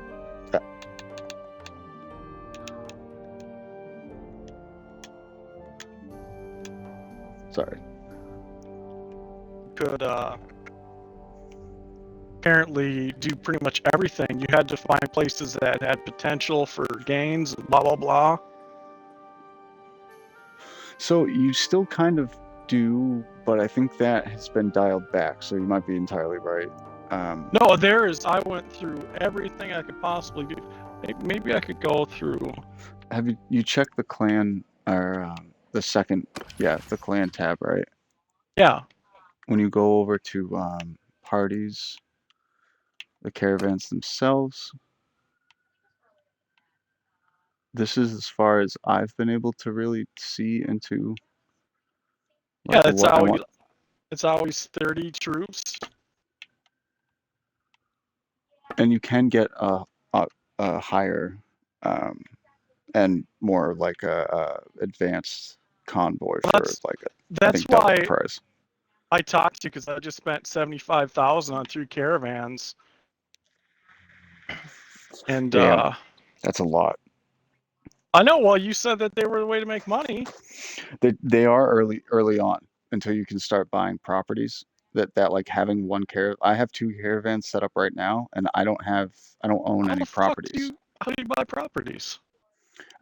So you know when you are visiting cities, like Yeah. how there's names of people that show up. Sometimes they have quests, objectives, sometimes, and their names differ. That's like suspicious cabbage face Smith, and then there's like clan leader. This like something official sounding. Doesn't sound like it's a bandit name or whatever. Underworld gang leader. That's the one I'm trying to think of. Um, the people starting at the left when you're looking at that listing. Um, those are the ones that are going to own the properties that are in the town that you're visiting, and you can access these properties by. I'm gonna replicate it on my screen too, just so I know what I'm saying So is do you accurate. have to go through go to the small towns or go to the big The towns? cities. So when you Okay. go to a city, those faces that appear in the portraits at the top of your screen, Yeah. start with the first one, and you can see right away. There's this weird. I'm looking at it right now. It'll give you like the description of the person you're looking at, what and Yeah, a this is a brief. pottery shop owner. Yeah, I'm looking at Poros the silversmith in Rote or whatever the fuck, and the first thing that says is owner of silversmith. That immediately tells me perfect. He has a property that I can purchase from him. Oh, I see. I was looking at I don't know how to get fucking fiefdoms and stuff like that. And I keep having Those my influence that's go. different. So fiefdoms, whatever the fuck. I don't even know how to fucking say it half the time. Those ones are either assigned to you, like as in like rewarded for you being belonging to a different kingdom, which I found to be an extremely convoluted part of the quest line, if I'm not mistaken. Yeah, because Um, I'm in a kingdom, but it's not the actual kingdom that I'm from. But as soon as I got out of the kingdom, like I did a save and just tested it, I went from having, an income of 20 coins to having a negative 1,000 because I wasn't getting support from them. oh, geez, those fucking yeah. See, it's those disparities that like the second that decision is made, that those wouldn't include. I kind of wish was a part of the game's kind of like. I mean, it's somewhere in the coding that that event's going to trigger. So like, why can't there be like a dumb one way just readout, like a display of just a text echo of the event itself, or just some key phrase saying you will be down this many stat points, or like this will change. But the just to simplify shit, you've brought the banner to another kingdom, their leader. What banner? When you said that you joined a kingdom or whatever, do you know if you joined it as a mercenary or as a vassal? I don't know what banner I brought anywhere. I don't know Okay, how fuck. I there's don't a know there even there. how I got in the kingdom. It was on accident. Oh, it was on accident. So on your what's it called? But I Character. Which kingdom do you belong to like right now? Like does it say like you belong Britannia. to? Okay, all right. So you're working with the I think they're the red guys, right? Now they're green for me. Oh, no shit. Okay, I think I'm the same thing too, Britannian. Yeah, that's true. So that's where you're from, and initially that's what I thought would be a defining factor and like what the fuck I'm going to be doing, like who I'm going to be working for. You have a predisposition, like an already an advantage of working for them from proximity and from I think it's some form of like I don't know if it's like a preset buff or something, but in essence you're able to talk to these guys right off the bat. Like they don't you have the same cultural values as them, so they're more inclined to approach you neutrally. They're not like the Empire, for example, who if you went over to like the king, they'd be like, "Oh, you're like one of those non-Imperials, got it." Ooh. Like they kind of, they wouldn't be as I don't know. You'd have to do more legwork before they would open up to you, and they still do. It's not that it's Again, like I impossible. say, this isn't the faction I started in, though. That's why it's weird. It's just where I happen to be. Over in your quest, just do me a favor. Go to that tab and tell me what the top quest says under active quests. It's investigate the folly. No, the folly. I'm still working on that too. I've only talked to 4 of the 10. Oh, dude, it becomes such a pain in the ass if you become. I don't think you can join anyone yet. You might be able to as a mercenary. Are they paying you monthly, by chance? No, they pay me daily. Okay, because sometimes you'll get a notification that says you were offered to serve as a mercenary for this guy's faction and they'll pay you 140 gold per uh, something, I think per month or some shit. You can also get a quick readout of, in case you haven't saw it already, in the clan tab. Oh, it is. I have mercenary contract. Yeah, Mercenary so that's basically it. contract. That's a temporary thing that's gonna basically make your allies a certain faction, and then your enemies a certain enemies. Your enemies the same as that faction's enemies. So a way to benefit from that one though, just follow around the biggest party in that faction at that time. So like find the king is what I always used to do, and just either swim in his wake or stick close to him. You'll always see a bigger force that could potentially fuck it up coming to you slowly, because nothing's going to advance on something that big unless it's big itself. It's all like numbers at that point. So by swimming in this wake effectively, you get to join alongside a bunch of fun shit to do and access to loot that only really improves with um, a change in your affiliation to that faction. So if they like you, which they will when you join them in military battles and shit, after every win, they give everyone a pat on the ass and say, "Thank God you were here. Thank God you were here." It gets annoying, but it's also critically helpful because if you end up wanting to work with that faction later on, or rule everything to begin with, you're going to need for them to either fear or love you. And it makes joining factions a hell of a lot easier when everyone's like, "Oh yeah, no, he's fine. Of course you can join." How do you join a kingdom as an actual leader? Do you have to? Do you care about spoilers? No, I mean maybe I'm just not there yet. It's a part of the main quest that's very close to where we both are at in it. I think it's like the next stage, Oh, okay. actually. You know that dragon banner you have in your inventory? I don't have dragon banner. If you scroll all the way down to the bottom of your, like the very, very bottom of your inventory, and then tap on the value. Actually, no, you don't even need to do that. You just tap the value tab twice and sort inventory. I see dragon banner. No, I got it. Got it. If you, oh yeah, that becomes, you have to, there's a point in the quest where you can choose, do you want to start your own kingdom? And it's actually probably good that you know this now, because it's a pain in the ass. Well, you can always save and learn it, but same thing. There's a point, I think, in the next part where the game gives you an option, even before you actually really know what the fuck's good in the game. It says, do you want to use your banner to start your own kingdom, or do you want to hand it in to someone else? And it's like a free joining card. So you can go any kingdom you want, give them this banner, and then it basically does two things. You kind of like already join their group, so it's like fast track to joining them, and it also kind of tells you who your natural enemies are going to be, because there's only two sides, which they don't tell you right away, but you can kind of assume just by looking at the names. There's Empire, and then there's not Empire. So like anything with the fucking north, south, east, west, Empire, anything with Empire in the name, ta-da, they're all on one team, apparently. And then everything else, Tanians, Aseri, the Robert Baratheons, and the other fuckwits that I can't fucking think of the names of with their teal colors, the Rodox, that's the first game. Everyone else is non-Imperial.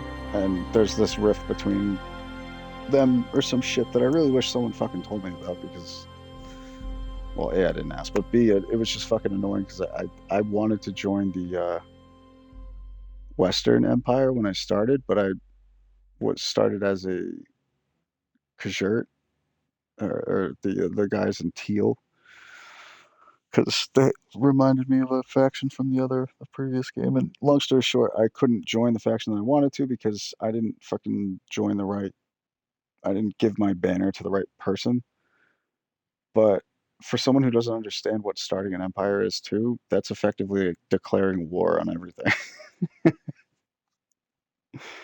And you'll find that out quick and hopefully without too much save progress lost, that as a new nation, you'll be immediately made vulnerable to attack from other nations, warring nations in particular. So like it's I wish that I delayed choosing that option because I always wanted to start my own kingdom, but I knew right off the bat, like I didn't have 1,000 fucking troop strength and anything, not even close. So I figured join someone, get stronger, and then take over. But by that point, it was like it's not in those cards per se as easily, or at least mapped out. I'm rambling though, so I'm sorry. I know I probably didn't answer your question. Well, I mean, now you made me look at a few things. Like this one caravan is making 340 a day, and I Nice. spent You found 22K that. on it. You found that one. Okay, good. Oh, there's a sales Yeah, section. you just go scroll over your denarii, and it Yeah. shows you your income. The other ones are only making like 130. I'm hoping that if I give it a week, I'll be making more money. Otherwise, all of this is just worthless. The thing with mercenary caravans too, or being a mercenary for someone, and having caravans is that you're effectively limiting the pit stops for the caravans themselves. So like one of the ways that they make so much money is they literally just go all around the fucking world and trade this and that. And you see them at one corner of the map one time, another corner the next. And when you affiliate yourself as a mercenary, well, you get to swim in the wake of your strong new faction friends and get some sweet loot. It's a two-way street. So because you're rolling with these people in such an aggressive way, you're also now vulnerable to their So same basically, enemies. what I need to do is just get to the point where I have enough income where I can just get rid of my mercenary contract, is what you're saying. Yes, and then slowly phase out your caravans to serve as more like temporary stimulus packages, and your mainstays of income being either war spoils, but on the like more consistent and less revenue generating property. Well, Find I've been doing okay with war spoils, and that'll but usually cover it for a while. It's just once you get what up to about like the buying 60. pottery, like the pottery stinking businesses and stuff like that? Do they So generate way more money? so that's another thing that I'm still trying to figure out on my own too. So I'm still, if you'll have to forgive me if I have any of this like slightly off, but from what I can tell, it all centers around something called prosperity. So the more prosperity your city is, by virtue, the more prosperous your assets inside said city will be. Now, if you, Chen, wanted to go make beer, you wouldn't just be able to do it with water unless you were like Jesus, which would be awesome. But I have a feeling that might not be the case, and that's okay. I'm not him either. It's a hell of a head of hair. If you know that you can't do it with just water, you need another ingredient. I would wager what? Barley, hops, one of those things. So you need hops, and I think you need something else to make the beer. And the point of all this is that you need to check, and this is where like the finicky bit comes in, because there's a few ways you can check this. If someone's making pottery at a city, find out the materials that go into the pottery. Are they local? Are they nearby? And you could easily, kind of guess that just by looking at the symbols, right? That's pottery, or that's one material for pottery. That's that. I got it. Yep. Yeah, and then from there, even without owning the actual place, you can help improve the prosperity of that city, and by virtue, your asset in it. The only thing that really sucks is when your city that you have assets in, particularly like multiple, not just one, become besieged or just involved in war that kind of limits the comings and goings of caravans from other nations that might get to your doorstep, which can also happen without even being in war. There are other factors that can fuck with your income for any town, for any property that you have. But if you have fiefs, is it fiefs? No, maybe it's other or some shit. There's an area that you can check once you actually do have properties.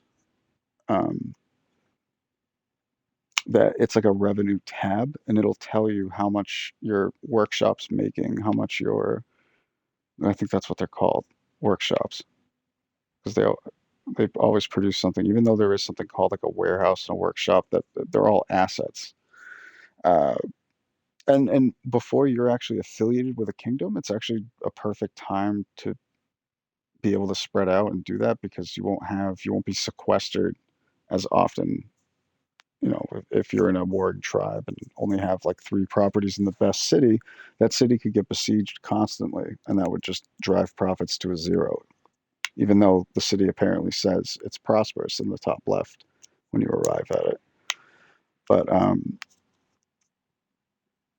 typically speaking, you'll get a lot of revenue Well, from, I can only have 3 workshops anyway. yeah, like right now I can only have 2 myself.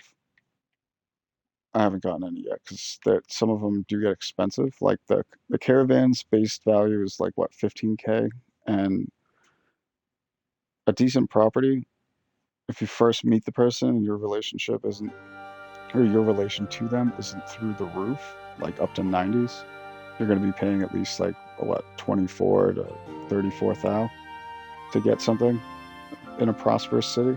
It might be less in other like ones that say, you know, is rife with civil disorder and people are starving in the streets. Like you won't see a lot of profit from there, because logically, if the city's gone to shit, no one's going to be, you know, lining up to buy pottery pots, you know, or flower planters and shit, what have you. So some staples, some goods are less affected by these forces than others. Like I would consider that pot like a luxury good, although obviously there's plenty of like real world uses for it.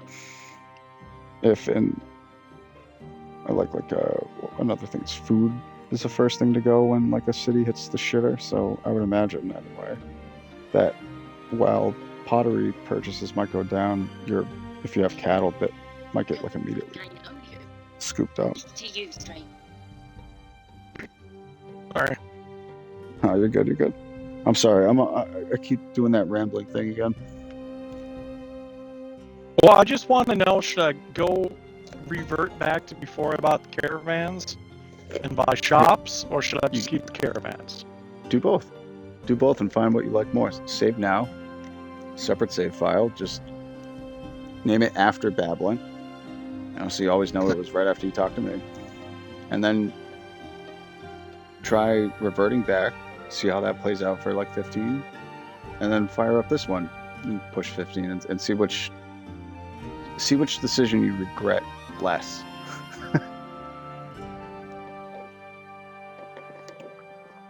But just to be fair, before if you said anything about reverting caravans, I don't believe you get money back from the caravans once you dismantle them. Once you basically, the caravans wouldn't be that expensive if you couldn't have them be profitable. It's very meager. It's very meager. That's why it's only 15K, because you're getting like 150 out of them some days. Like I'm surprised. One of my caravans is getting 94 today, and the next got 470. But so do you own any properties? What are they getting? No, I have no properties. My daily change is only 3 variables at this time, because I only have caravan, and main party wages.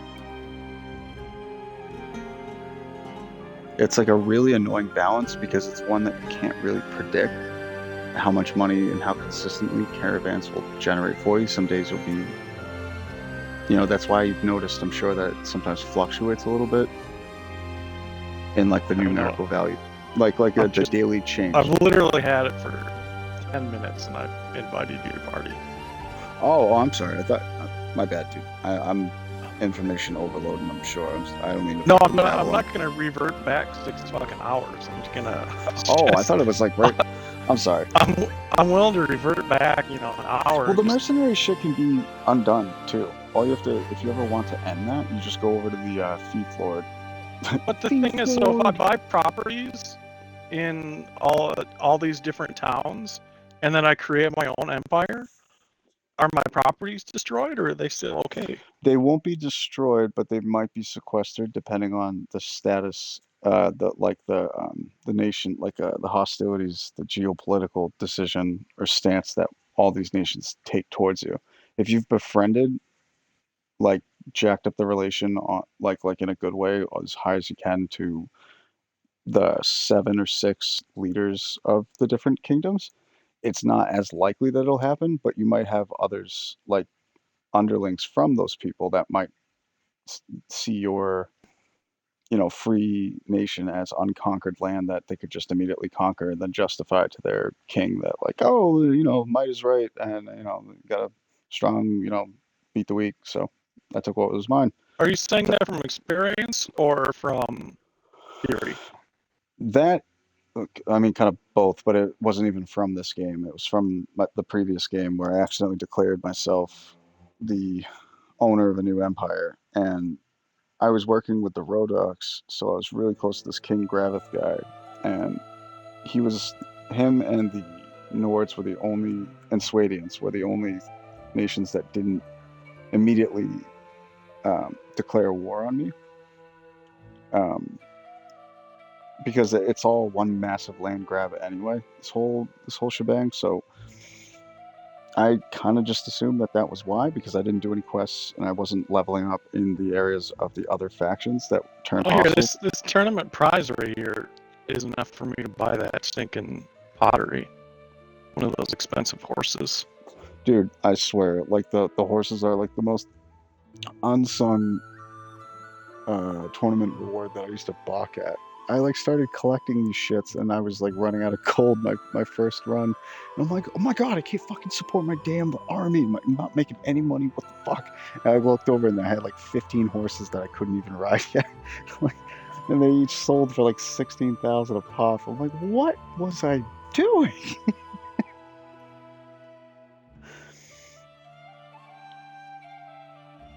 It is a lot, Yeah. and they don't do a great job of actually like articulating to the player the extent of the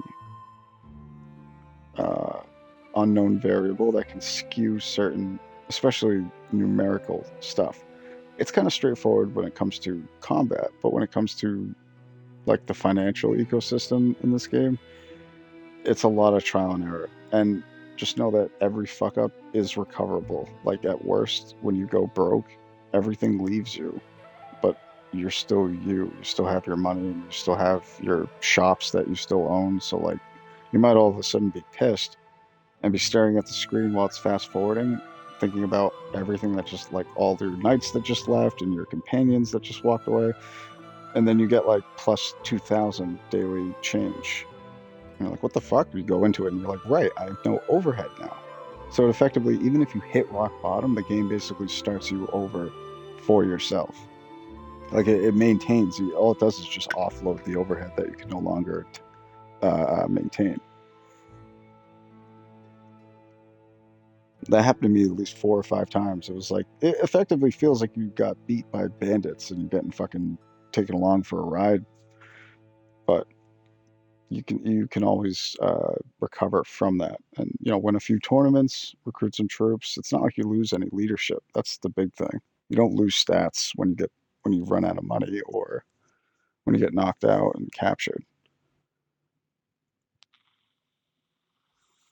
And no one can ever, at least I don't think, no one can ever actually like take your buildings from you. It's just they end up doing shit around the environment that otherwise brings your profit, your revenue to zero, which also screws you because if your profit's zero, you still have overhead costs from the labor, from the people, the employees you have employed there, the taxes. So you're still paying like 1,000 every week for a property that's generating zero revenue. So like that's how they fuck you in that sense, or go on the offensive in that sense. They attack you financially because there's no sense in destroying your enemy's building if you're guaranteeing that they're not making any money yet still owe you money. It's a win-win.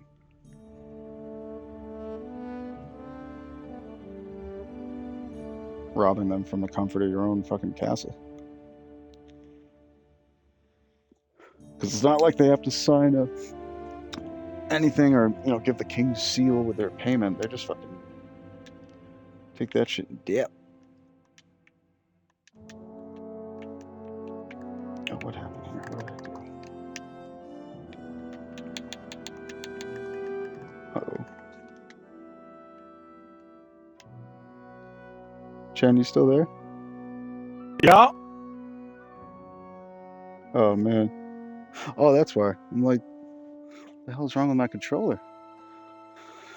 And I'm like, oh, it died.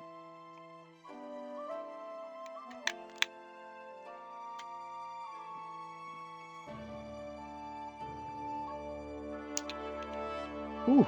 So Honestly, I thought it was just about to prosperity. freeze.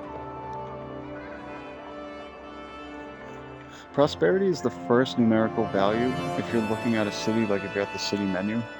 It is the first Yeah, but so numerical I'm looking value. at the pottery, and there's no clay anywhere near where this pottery place is. So it's, even though it's high prosperity, it's probably not going to make any money. That's one thing that I've tried to deduce when trying to buy property, because sometimes it'll be misleading. The thing at the front has the most influence, but they might not have the most profitable shit, I guess. Another thing is, I don't know the effect of caravans and what they have on a particular property that you own. Like, you might find that one city out of like 10 produces dates far more cheaply than you can get anywhere else in Caldera. I don't even think there is such thing as a date farm, but let's just say hypothetically there is. I would imagine that by owning the date farm and then having a caravan, if in the same city, I would imagine that would increase that caravan's profitability, because it's selling a commodity that is hard to come by. I guess it isn't always in high demand, low supply. So, but again, I haven't actually, like, you know, done any numerical testing or note taking like a proper test candidate should be doing, but or testor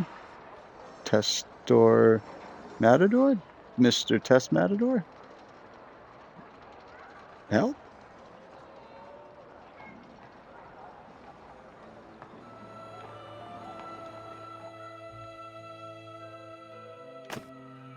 Okay, so the brewery is the most valuable one to buy. There's always grain. Because what? What was that last part? Sorry. Breweries are the most valuable. I'm just looking at I don't want to figure it out on my own. Brewery is number 1. Wood workshop is number 2. Wool weavery. Velvet weavery. So it's all based on the fact that there's stuff nearby. I believe so, yeah. That and the there are 2 classifications of goods, I'm pretty sure. One's luxury, one's basic. And those 2 do make a difference depending on the, like, basic goods will sell far more and consistently in up to average nations, and then or cities, and then past that luxury goods might outstrip it. And you'll find that too. You'll find that I'm glad you noticed that variance too, because you'll go to different cities and perform exactly what you just did, and it'll be a different building that'll be more expensive, most expensive, and then it'll be a different building. Maybe the Velvet will be the most expensive one out in the desert folks. I can't fucking the Asari or something. I can never say the name right.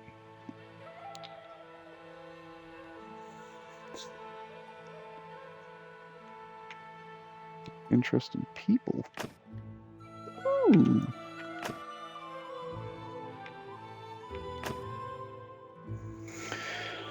But in terms of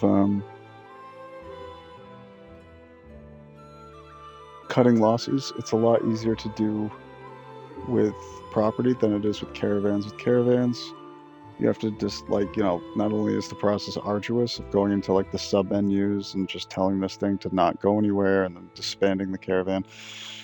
With property, you actually get money back, depending on how well it was doing, or even if it wasn't doing well at all, I'm pretty sure you still get something back, which is at least, I don't know, psychological bingy, perhaps, but feels a hell of a lot less ball crushing than fucking killing off a caravan because you're just like, I can't even get a hat back. No, I don't get a free travel mug. Damn it.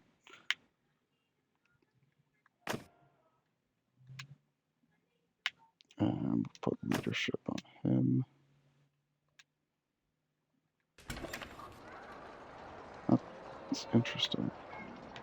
I don't know how the genealogy works yet in this game, but I'm pretty sure on the hardest difficulty, it's designed for the player to continue playing, right? So if my hero dies and the prior statement holds, then by virtue my control over some hero in this game then transfers to my descendant.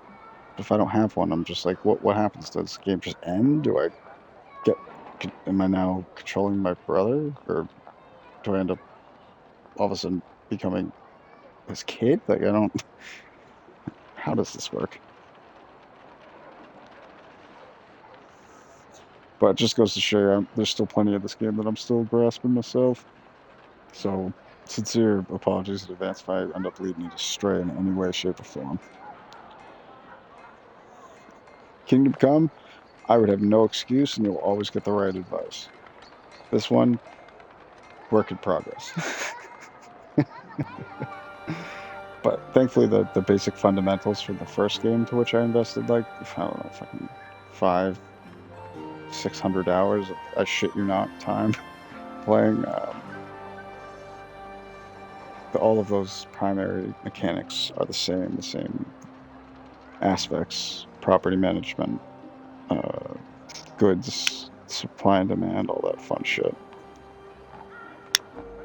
It's just got an extra layer of wonderful polish add and plenty of new content added on, like the missing content that it never had in the base game.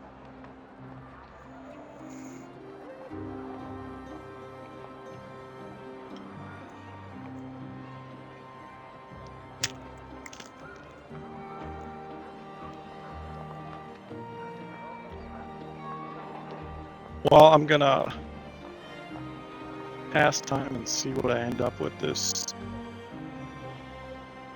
brewery. Yeah, and it might actually start in the red, just like a normal business would. So be patient if you can. With I understand though if you can't, then you got budget that ends up getting chewed up from the troops that you have. But a word to the wise Manage though. workshop. Oh, you can change them into whatever you want, dude. Hell yeah. You can even demolish. You can buy a shop, demolish it, and build whatever the fuck you want to. What am I saying? That's exactly what you just said. I'm sorry.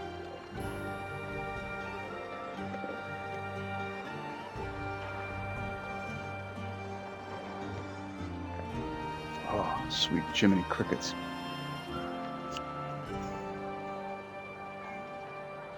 Alright, what the fuck am I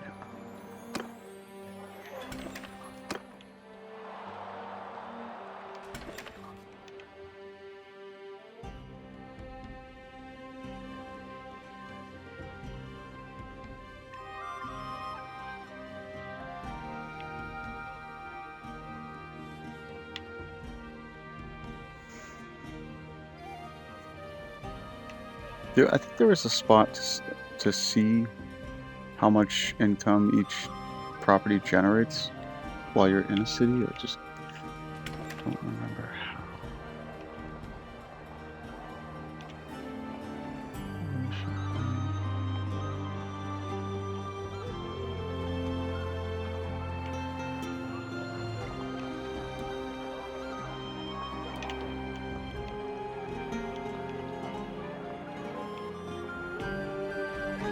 I wonder if you have to be like the owner of it. But yeah, the way fiefs can be just handed to you willy-nilly is just by joining a different faction. So like you'll gain fiefs a lot faster and sometimes without even having to do anything. So long as you're in good standing with the leader. It goes on like a weird kind of like, Yeah, but you said I can't be under a mercenary. Oh, I don't think they award fiefs to mercenaries, no, because there's no way to guarantee they won't turn up as enemy castles on their doorstep. You yeah, so saying, I'm not gonna do all that until I get further into the game and yeah, probably go for my own empire.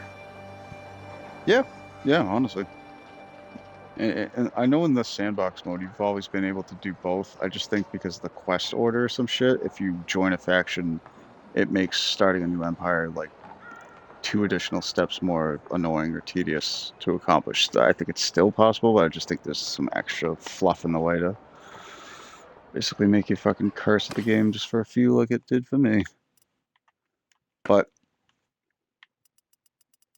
you're totally right. If you want to like incrementally break that in, especially towards the later end, that's not a bad idea at all.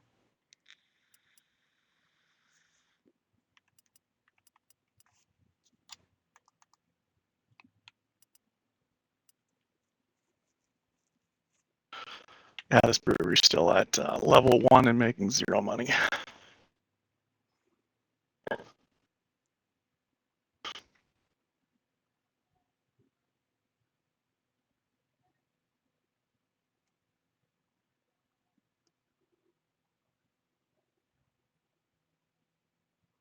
I'm trying to think of the catalyst factors that go into it. I honestly don't remember.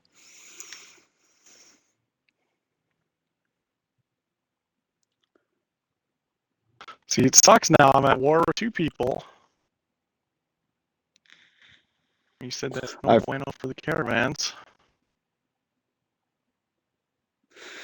No, it can be a pain. It's a pain in the ass because unless you're taking full advantage of the military conquest aspect of your mercenary contract, there's no way in fuck you can tell me that getting 140 is justification for the damage it does to your fucking economic infrastructure. Because you all of a sudden share hostilities with your mercenary contractor, so it's like at any moment, a fucking 400 Well, group could just scoop up your fucking caravan if they want to. so my mercenary contract used to be at 1,000, but now that they're at war with 2 people, I might quit. Unfortunately, I can set up all my caravans in their towns. And that's okay if you quit. They don't. That's basically where their involvement with you stops. Like they don't take that personal because that's what a mercenary. It's like a temp hire at a call center. They don't expect them. They're seasonal. They don't expect them to last a certain amount of time, and that's why they keep them close, but still on the outside of what Robert De Niro from from Meet the Parents might have called his inner circle, or Meet the Fockers, I think was his inner circle conversation uh, Mhm. with Gaylord Fokker. You can just call me Greg. Well, Gaylord's your name, ain't it? Well, yeah, okay. You can call me whatever you want, Jack. Such a fucking great, oh, such a great movie.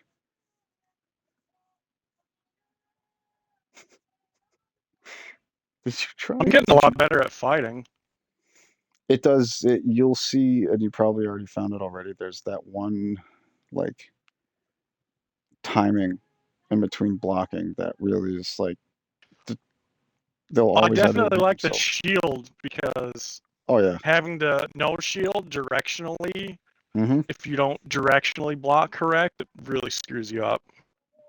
Dude, on realistic damage, you get like 2 hits from the enemy, even if they're light, like under low level farmer guy with a pitchfork. You get like 2 hits and you are gone.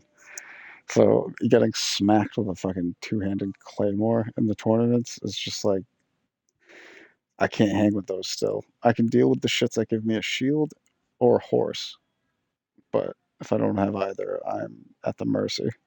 And predicting fucking an archer or a crossbowman or even someone who's throwing, it's just like Skyrim.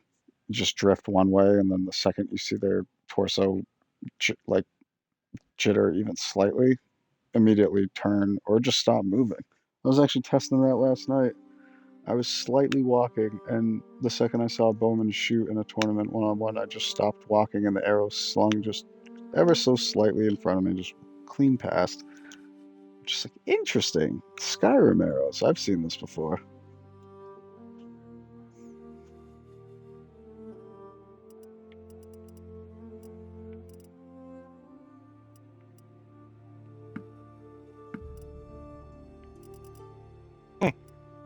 Well, anyway, I appreciate it, man. I'll let you get back to paying attention and actually playing your game. No worries, brother. I can't multitask too well. And some things I could do it like a wizard, but when it comes to giving the correct advice, yeah, no, that's gonna take precedent. But yeah, no worries, man. No worries at all. And hell, I'm happy to share whatever amount of knowledge that I formerly considered useless at any time. If you consider it helpful, I got you, man. Always welcome to ask. All right, dude. We'll talk to you. All right, brother. Cheers, Bye. man. Peace, Master Chan. Let's get that fancy headset. It like yells at you. You can make it call you pretty. No, I'm just kidding. I tried. It didn't. I was like, Magic Conch, am I beautiful? And it said, I will not tell a lie.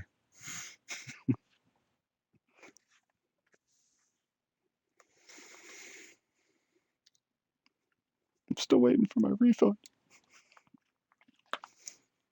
Alrighty. Oh, I should probably drop out of the party.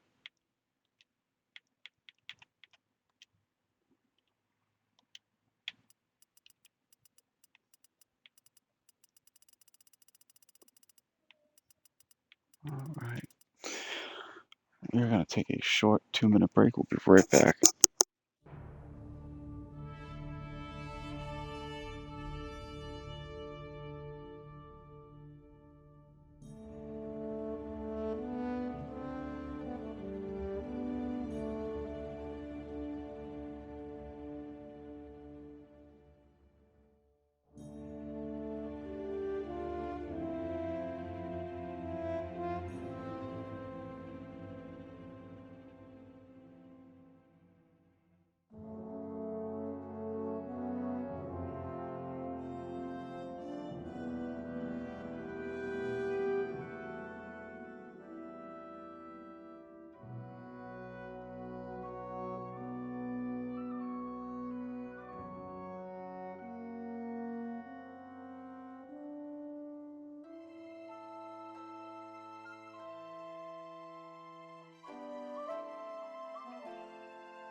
All right.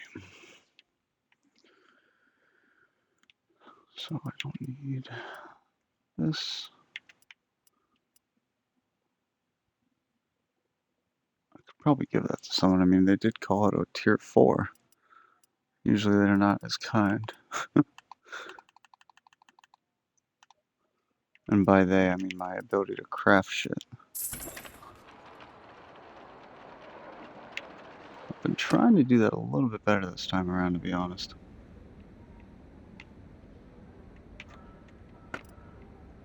Trying to do these crafting things as much as possible.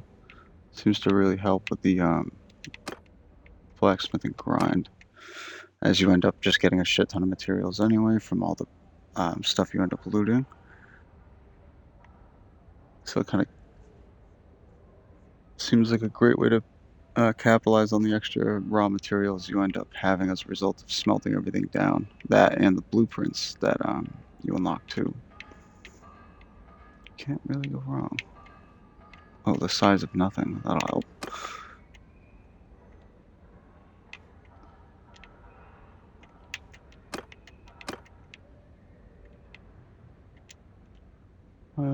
Yeah. Hey, it worked.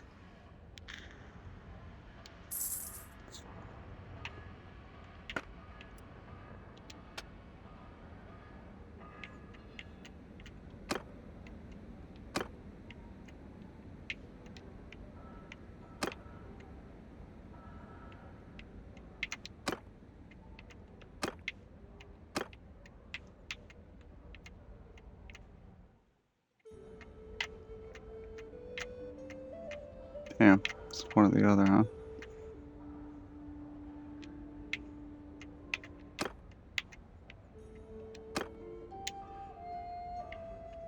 Oh, I just didn't have wood. Okay.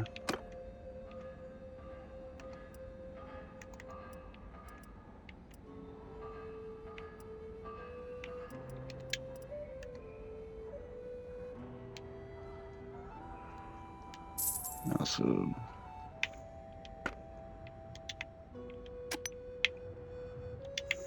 Now, while we're here, just stock up on some cheap raw materials in the form of pitchforks. Those and wooden hammers seem to be. Wait, where are we? Oh, I think we might have already cleared this place of them for now. Alright. Let's go somewhere else. Maybe perhaps over to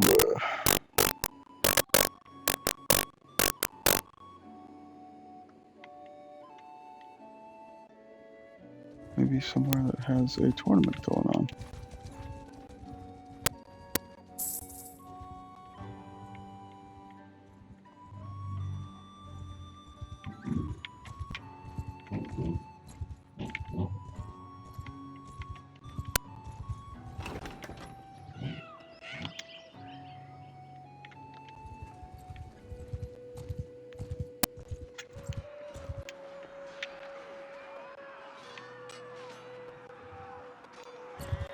I see got a good find here.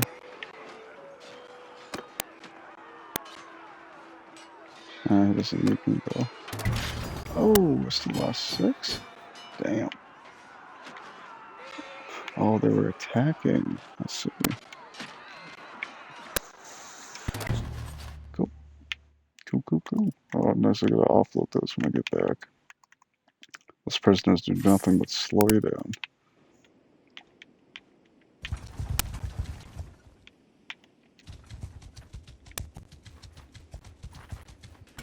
Nice tournament and tavern with a healer. How about that?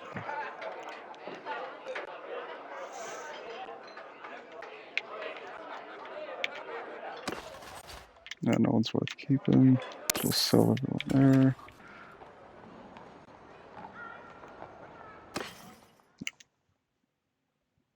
$56. The hell was I in for beef prior to that?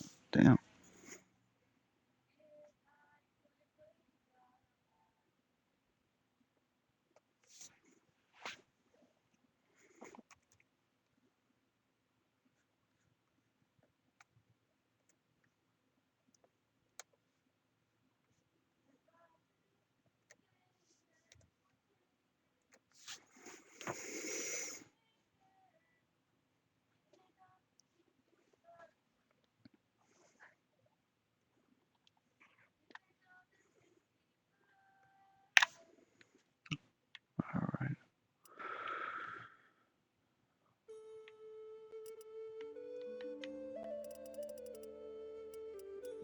Bingo. These aren't exactly them, but these will do. What else do we got? Oh, should have done this. Yoink. This kind of just helps streamline everything. And yes, is it cheaper to just get hardwood this way? Of course, but for just a little bit more, you get a little bit more resources, and when you buy a lot of them, really pays dividends. And it makes spending 3-4K on silly items like pitchforks and shit actually seem worth it.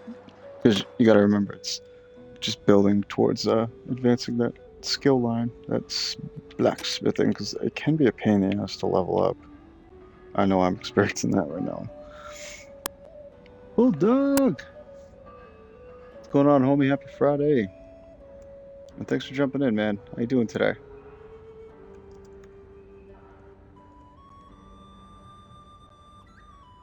How goes the Slay Fest?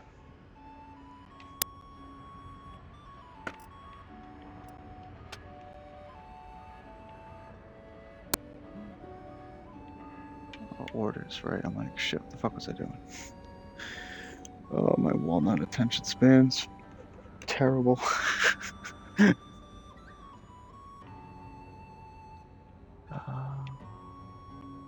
So it needs to have longer reach, and this usually helps.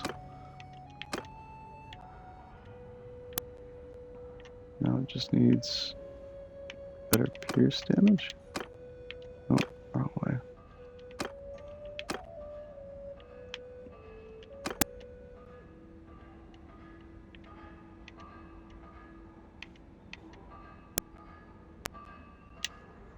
Damn, I don't think I can push that.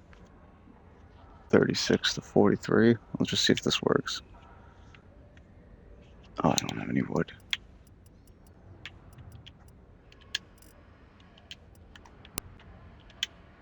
Nice. Still took it, and we were able to force another.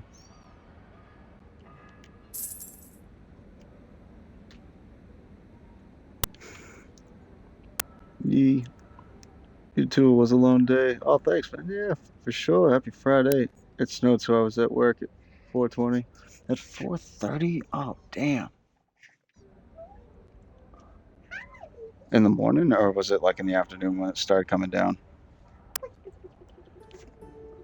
It's like the only way to shit on a Friday is to get snow. What's up? You need to show me something? Oh, okay. Hold on 1 second, brother man. I'll be right back.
Right.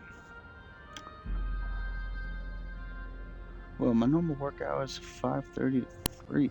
Or is it 6:30 to 3? I'm sorry. Sometimes my fucking text gets all scrunched up and shitty.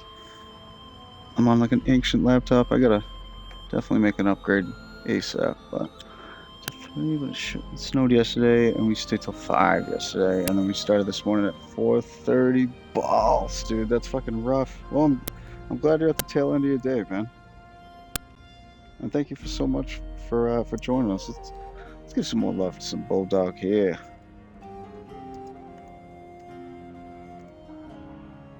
Here to enjoy the rest of a hard-earned weekend. Or actually, the beginning of a long one, if you have Monday off too.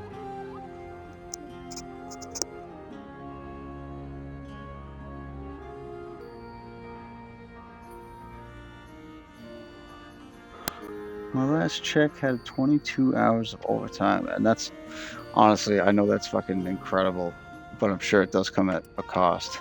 Those hours are usually not especially when it comes to, you know, working with your hands only. Oh, some days can drag on more than most. I'm sure you of all people can relate. Thanks, man. Thanks for the follow. Oh, no worries, brother. Oh, you keep shit funky.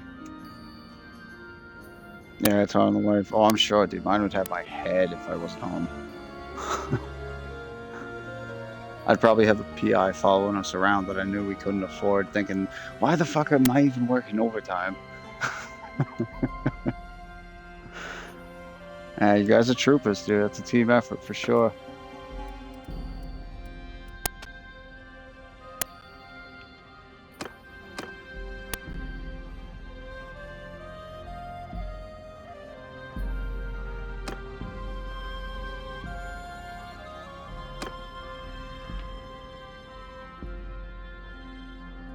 Oh shit, what am I doing? That's like voice shit. I'm supposed to make this guy something fancy.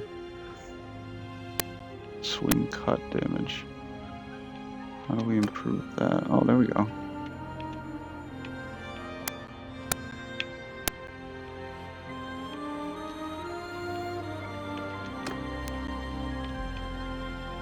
Oh, it's not nearly big enough.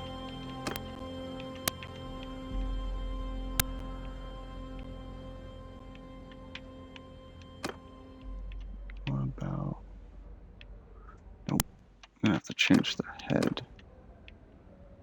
And live with the fact that we'll only have 20. Hopefully that'll do. Smelt suns, we'll get one back.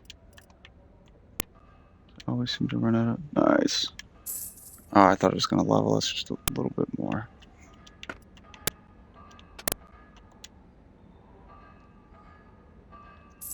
$48.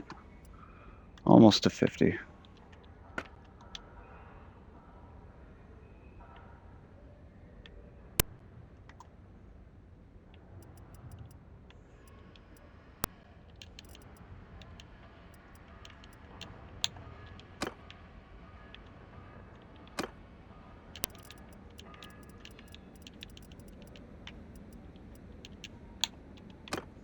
And burn off these for raw materials to use shortly.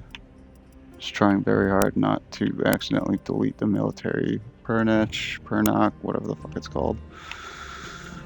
I have a horrible habit of laying on the fucking button to move through this as quickly as possible. And last time I think I got rid of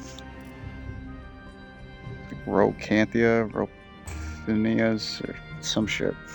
It's this like Guan Yu looking glaive that's just, it's got perfect reach and it does a shit ton of damage. It's single target, so it doesn't cleave through too much shit, but it keeps you at a nice healthy distance from those angry pitchforks and tomahawks that get hucked at you. While still be able to engage with them from horseback, which I'm sure is, if you've ran this game before, it's gonna fucking be a pain in the butt unless you have a certain amount of reach on your weapon.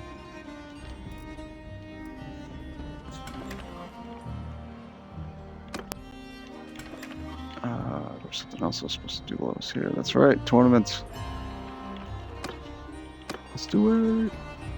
White Tabard. It's like $8 grand to sell. Actually, we could probably throw that on one of our companions, keep them from dying as long as we can. Get some gold. I always tell her sorry that I had to work late. She always tells me it's part of my job, but I always tell her that I know it is, but I also know it's hard on her, and that I appreciate it. It's good, man. That is advice to live by. I'm sorry if the ad just started kicking off.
All right, brother man.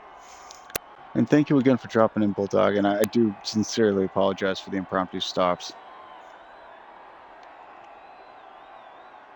And I hope you slayed at the dinner game. I botched some steaks not too long ago, so avenge me.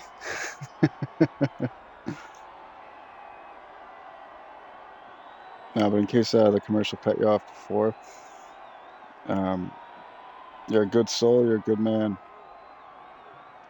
and it does sound like a good team that you guys make. So I'm happy for you, brother. And thank you again for stopping in. Hey, fuck it. If you cook it right, it tastes. Uh, Honestly, it's when you cook it with care, which I know that you're going to be doing. It's amazing what shitty things out of a packet you can make taste amazing with just simply paying attention, like you care. It's almost like an extra like assurance that you will nail the food. But I also don't want to place any undue pressure because I once said the same fictitious nonsense about my own self and then proceeded to like overcook the fuck out of a steak, which is sacrilege. Sacrilege! It was fucking gray matter. It's like someone's medulla oblongata in your hand. It was disgusting. But I'm sure you'll pan out much better than I did. Yeah, thanks again for the follow. Oh, you're very welcome, man. I'll give you one more shout before you're out of here. And we'll keep them coming. First amending, my friend. Happy Friday. Well earned by you, sir.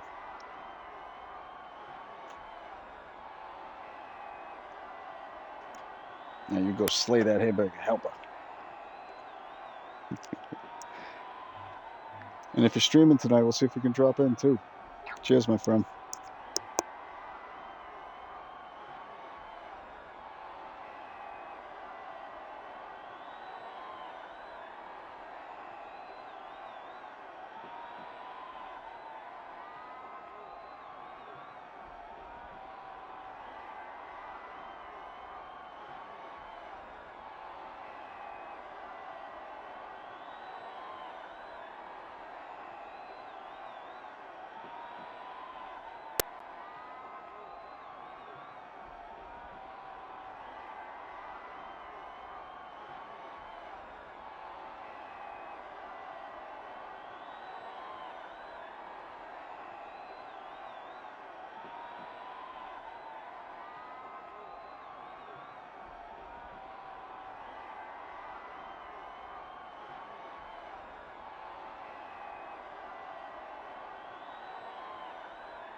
Victory! Well fought!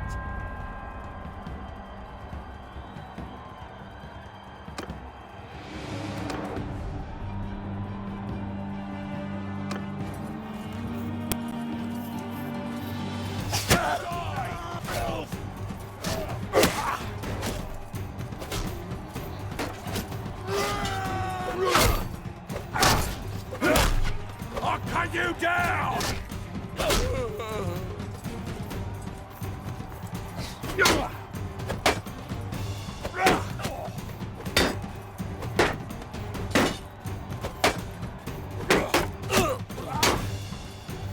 You coward!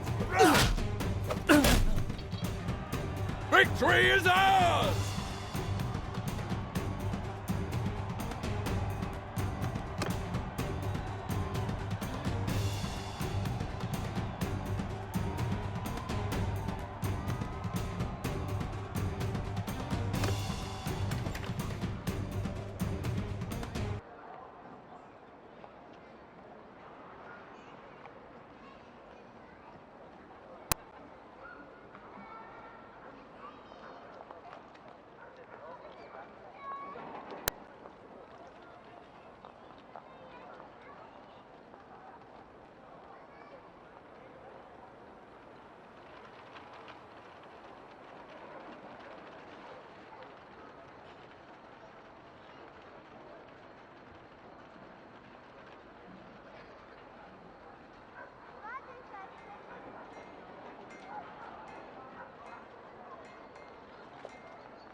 Yo. Oh, there we go. I just turned my headset off. I figured you wouldn't answer. I'm so sorry. I was having a philosophical debate with the wife. I'm just now So realizing my you headset can was off too. pledge fealty to, as long as you find the head boss of whatever empire or whatever. And you can, like, I did it here, but I'm not gonna do it. I think I'm gonna go with the whole no fealty because But yeah, you just go find whoever's the actual leader of that specific, not clan, but something else. Kingdom. I try. You have to just search in the encyclopedia. They'll say last seen near, Yep. and you keep.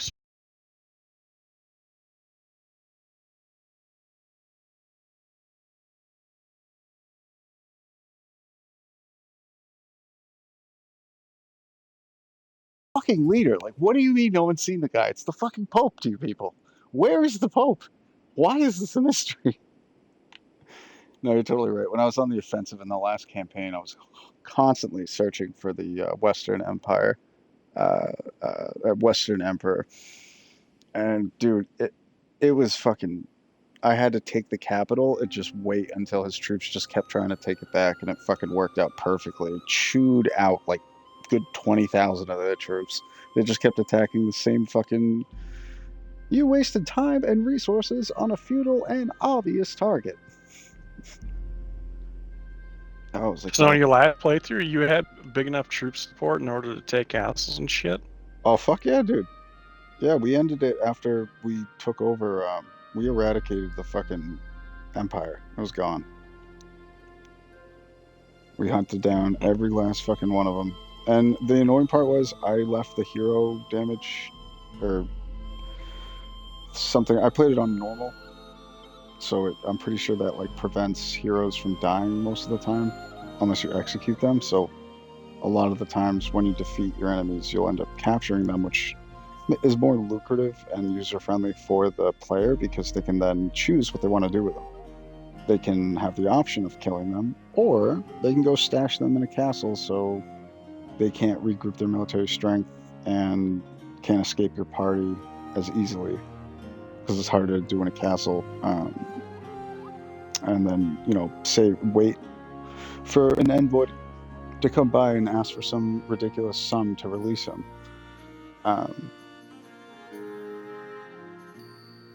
Or you can even try talking to them too. If they like you enough, if you're the leader, you can basically get them to join your side. And I was only able to do that like once or twice, but basically the teal guys put me in charge. Once, I forgot his name, died. I made sure that I was always like highest standing with him, and then went to the next ones kind of closely after him, like his favorites. So they were all in good standing with me. And by the time the head leader died, I already had like a comparable army, I think. And like the same, I guess, total strength as the other higher ups, the higher clan levels. So that's always another thing that dictates your rise is that clan rank. There's just so much shit that goes into it, dude, isn't there? I'm like, as I'm like just speaking to just a small piece of it, I'm like, this is just a tidbit. Fucking hell. It's a pretty in-depth, gosh darn game. Oh my god, I love it, dude. It's like Shrek, dude. It's like an onion. Why? Because they stink? No! Oh, because they make people cry? No! Ogres are like onions. Layers. Then there are fucking plenty of layers to it.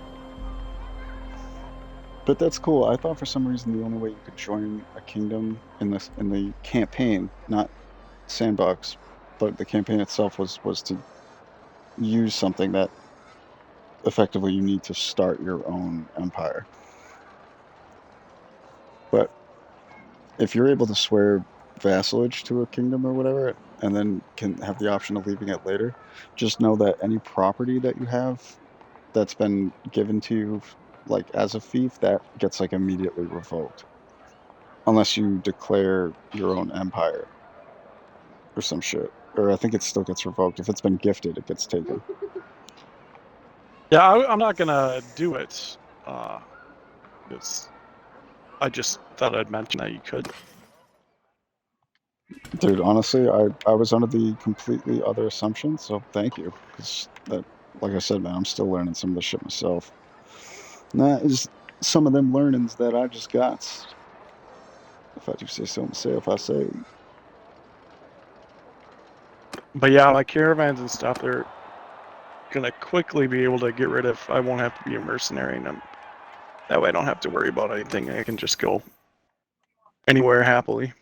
Hell yeah. Honestly, that's what I'm soaking that up now. I kind of rushed into being a part of a faction so I could just like get on with the war campaigning, but I didn't savor the unaffiliated aspect because you really do have maneuverability. It's like Assassin's Creed Odyssey. You get to decide like, I'll fight for these people now, and kind of make sure that they don't get eradicated so that they keep giving this other team an issue. Was it like Yep. Civilization that was like great at doing that? I never really played those. I had enough brain power to allow Civilization 4 to consume my mind, and then after that, it's just kind of been like repressed. Not, I don't know if that's a good sign or a bad sign, but like I just there's a void in my existence when I think back towards the time playing Sid Meier's Civilization 4 that I can't. I couldn't tell you what the fuck happened. There could have been a plane that crashed through my house, and I'd be none the wiser. Not be able to tell you that did. But then again, I am profoundly dumb. Oh, there is always that. Yeah. Well, all right, dude. I just want to let you know that. Thanks, Over. Honestly, much obliged. Like I said, that kind of clears shit up for me, so thanks. All right, dude. Bye. Peace. Enjoy. Happy hunting. Ask the Chen, ladies and gents. We're going to get back to our wonderful grind.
Die, bastard!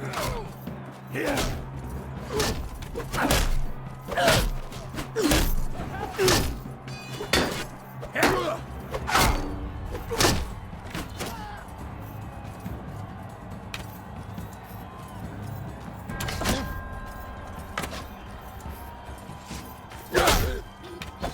At last!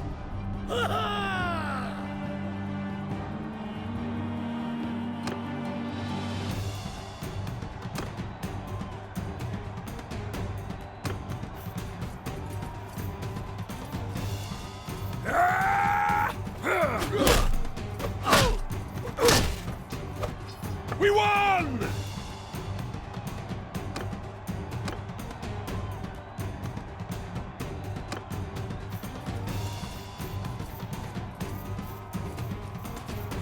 We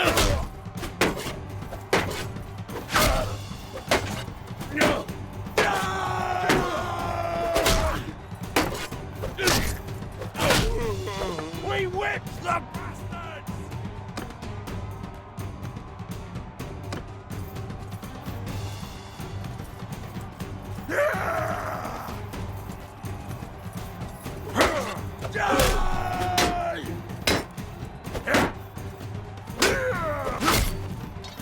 We've been...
We won! At last!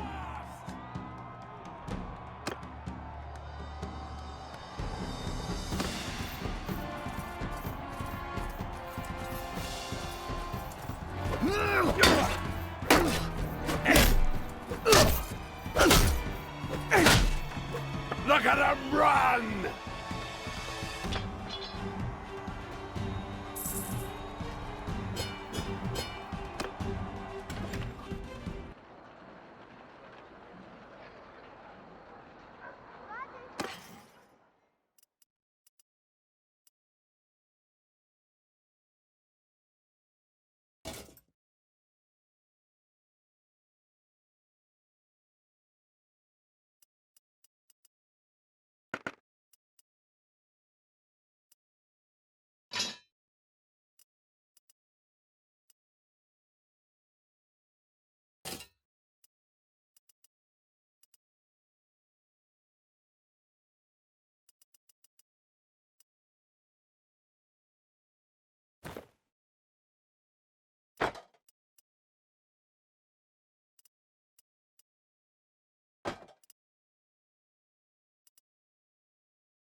We lads! The day is ours!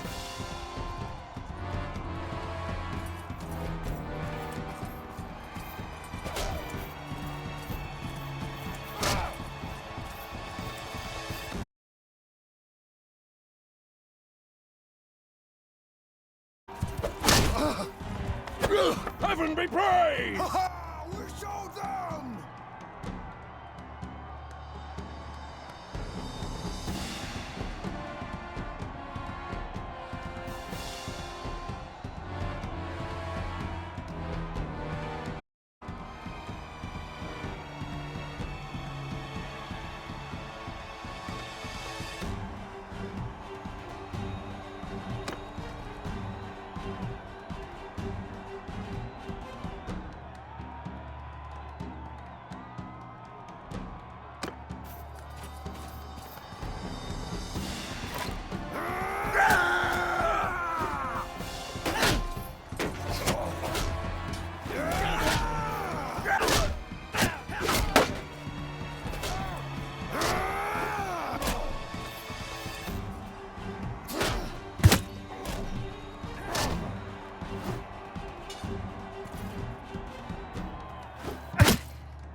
Victory is ours!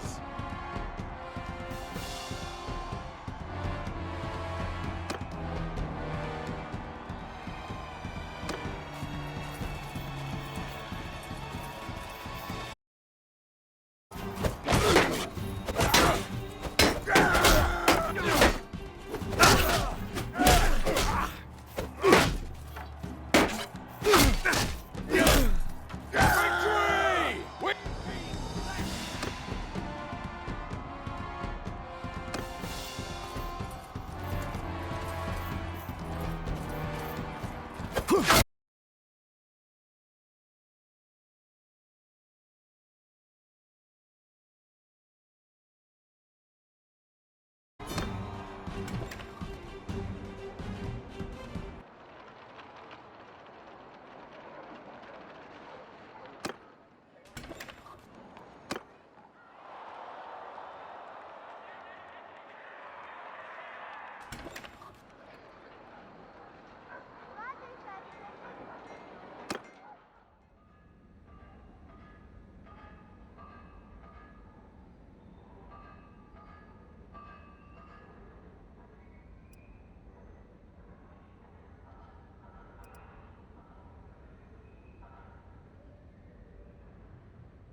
your pardon? I did not catch your name.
We won!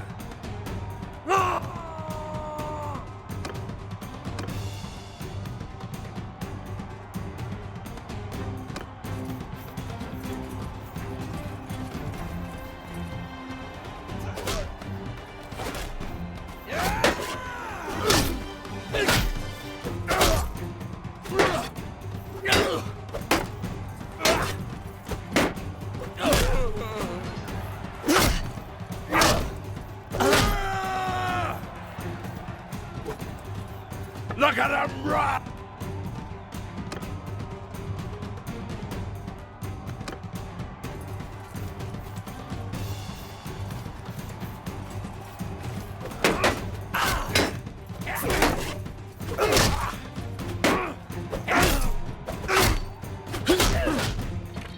Victory is up!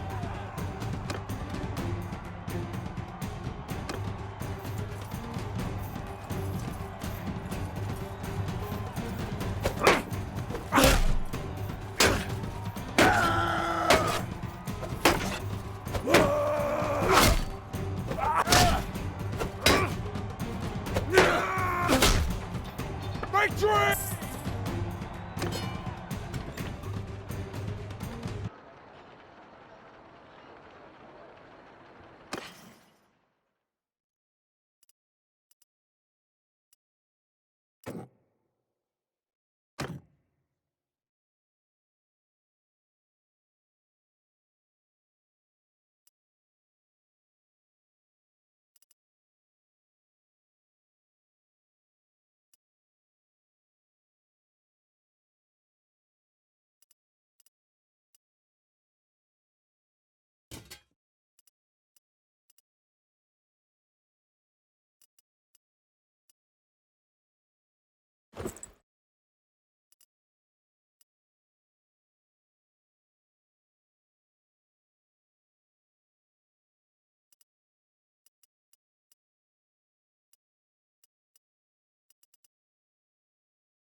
Heaven be praised!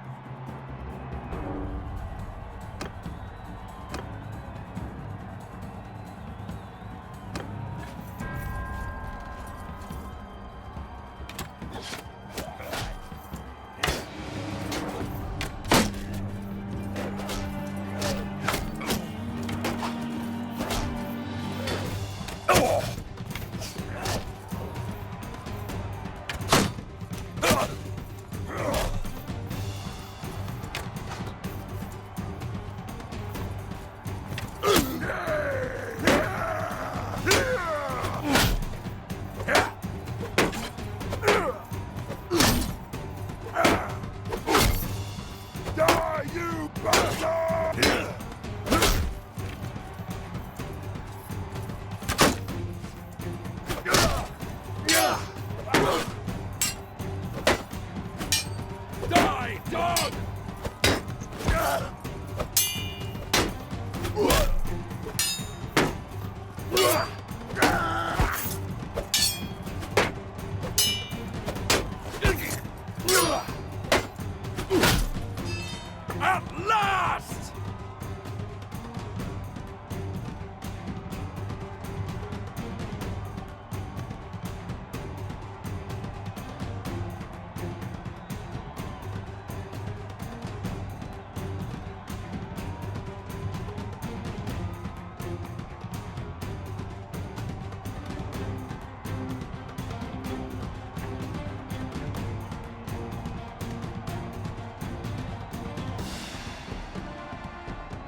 You!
Handy resource indeed, your field guide. I'm most pleased to be included.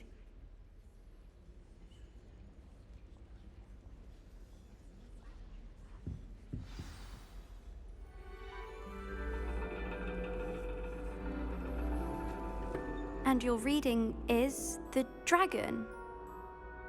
That's exciting, I suppose. Perhaps you're due for an adventure.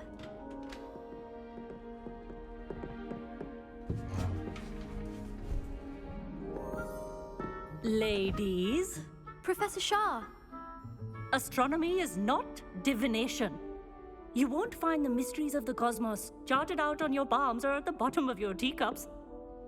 Alas, the heavens remain hazy to the starry-eyed. Now, if you were to devote yourselves to persistent and painstaking observation, you just might catch a glimpse.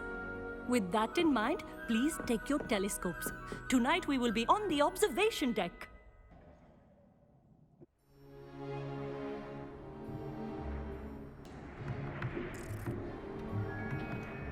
Still don't have your own? You can't be the new student forever, you know. You can share with Mr. Takar.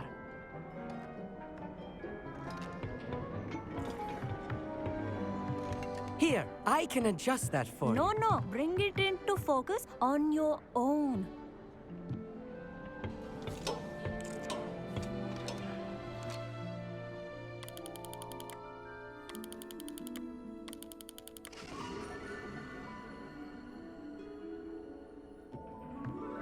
Now, I expect all of you to put in your stargazing hours outside of class. Is that clear? But, Professor, it's freezing out. Mere cold didn't stop the great stargazers of the past. Look only to the astronomy tables they erected throughout the highlands from which they gazed millennia ago on the very self-same stars above us. Is that clear?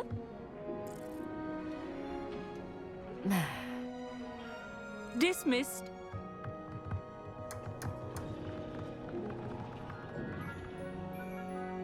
Oh, hello. I'm Amit. We met in potions class. I'm happy to report that we've yet to have any explosions in this class. Oh, hello, Amit. Nice to see you again. Did I hear Professor Shaw say that you don't have your own telescope? I have a spare one you could borrow for the rest of term. I can't do that, Amit. You might need it. No, really, you can. And I won't. It's my old one. I finally got my hands on the new Celestia Contemplar. You've heard of it, I assume? I mean, of course you have. It's only the pinnacle of all personal stargazing implements. But my old model's not too shabby either. Goblin-cut glass, first-rate optical enchantments. Hate to think such a fine instrument is just collecting dust. Well, thank you, Amit. Think nothing of it. Anyway, the telescope's in the storage room right underneath us. You can't miss it. I have some, reading to finish on the lower deck. Come find me there afterwards, and bring the telescope. There's something I want to talk to you about.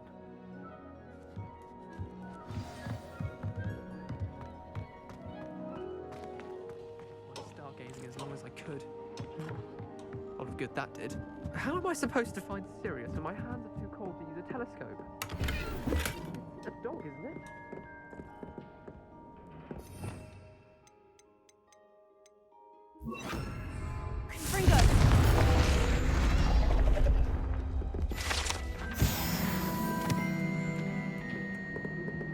This was his old telescope.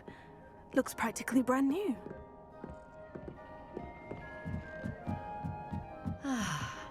A pristine night for... Professor Shah, I'm interested in learning more about astronomy. It is increasingly rare to find a student who seeks after things celestial of their own accord. But if you truly desire to chart the courses of the cosmos, you must rid your mind of the terrestrial babble of others. We ourselves are not unlike blank star charts, you know? Empty canvases waiting to be inscribed with all that the universe has to offer. Do you understand?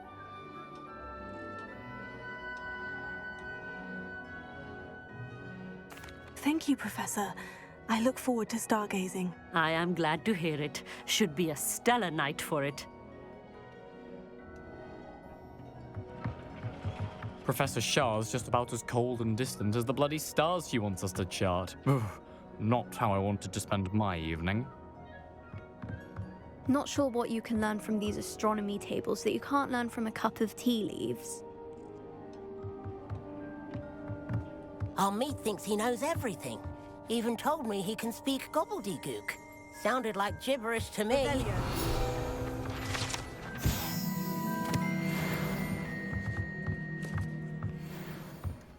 I had heard about these odd stone tables out in the Highlands. Perhaps that's what Professor Shah was talking about.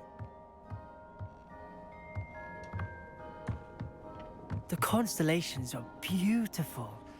Not sure they're worth dying of a cold for, but they are beautiful.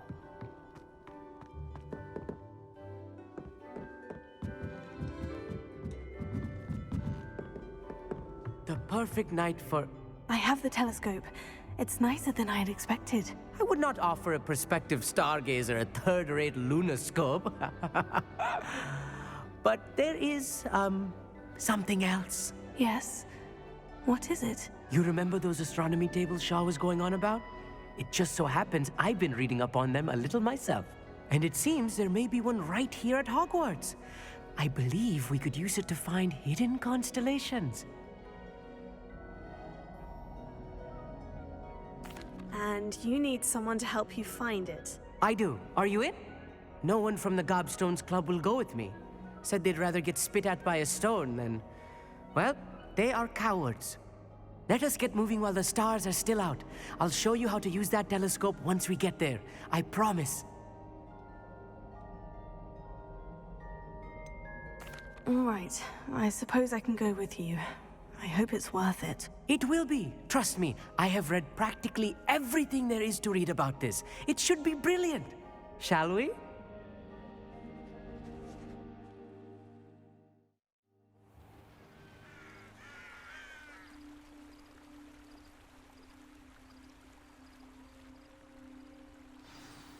The table is on a castle wall ahead.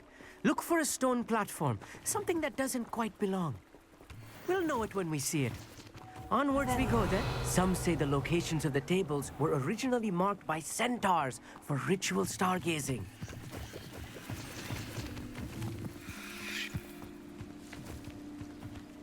It is nice having a fellow stargazer to explore with. Happy to be here. It is good to leave the classroom now and then.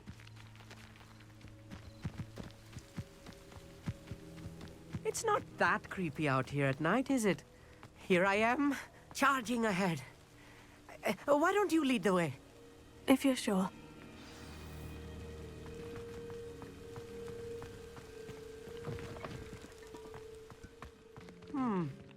A little foreboding. A few cobwebs and some dust. Nothing to be concerned about. Revelio. Oh, of course. It's just not as tidy as I expected.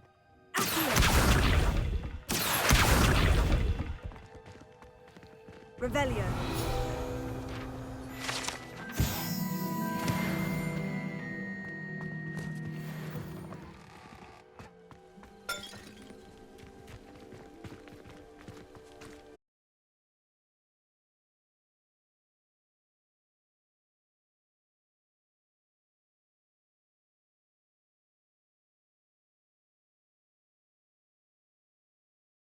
You don't think any spiders might be lurking about? Oh, no. Not this close to the school, Emmett.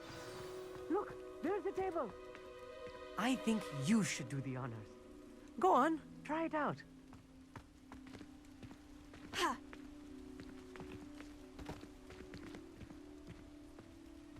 Confringo! Revelio. Accio!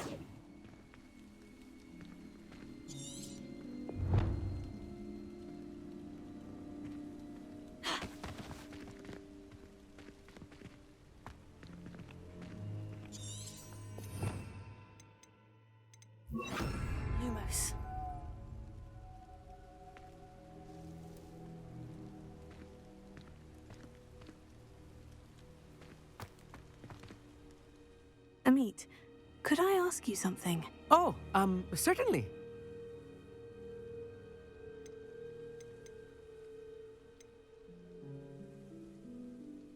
Where precisely is the table we're looking for? According to an old astronomer's chronicle I found in the library, it may be somewhere along the castle wall. Actually, that's all I wanted to know. Oh, very well then.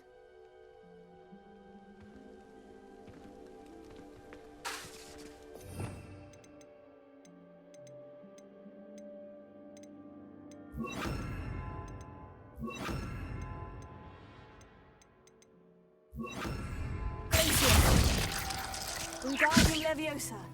Incendio.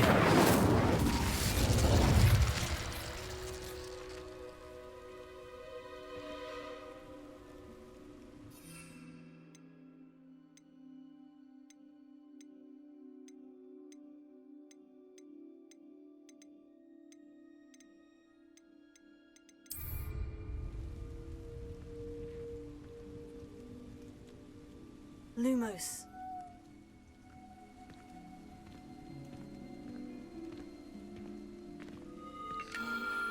The constellation should appear near the center of your view.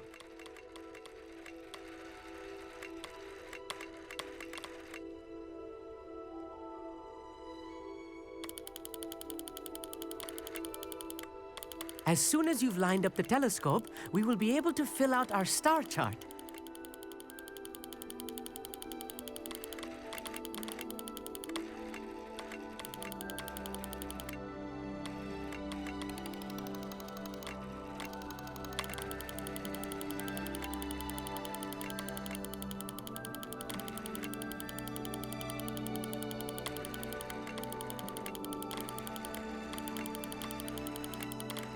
Stargazing is all about patience and precision.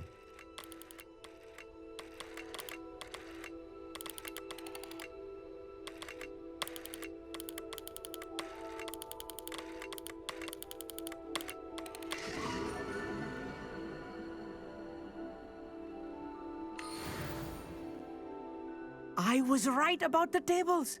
They really are gateways to the far stars, just as the book said. And your contribution was invaluable. Rest assured, you shall be credited in my memoirs one day. Thank you, Emmett. I look forward to reading them. And I look forward to writing them. This is only the beginning.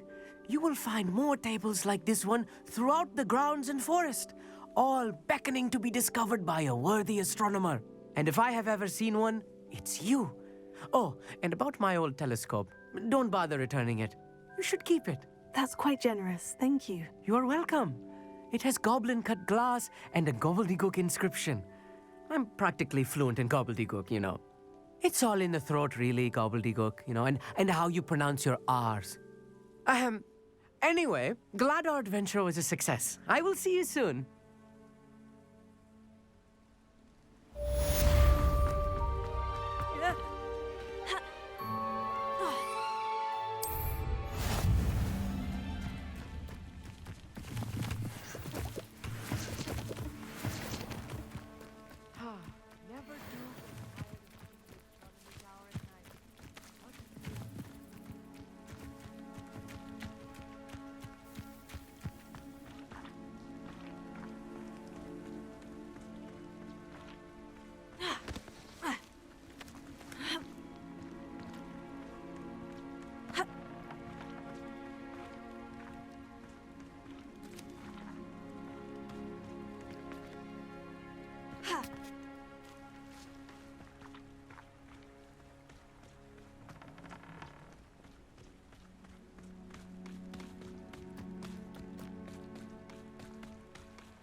I know what that means.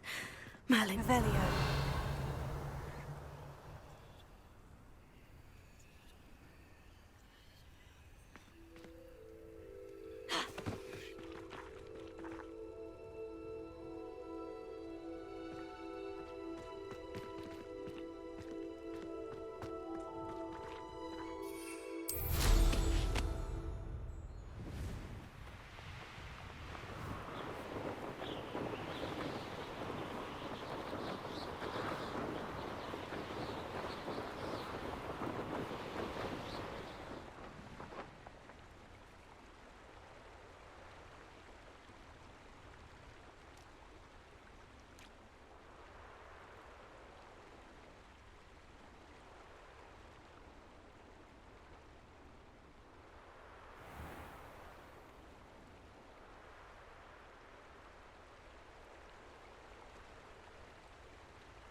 Do cooperate, won't you?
Sometimes it seems all roads lead to Hogsmeade. Oh, the work is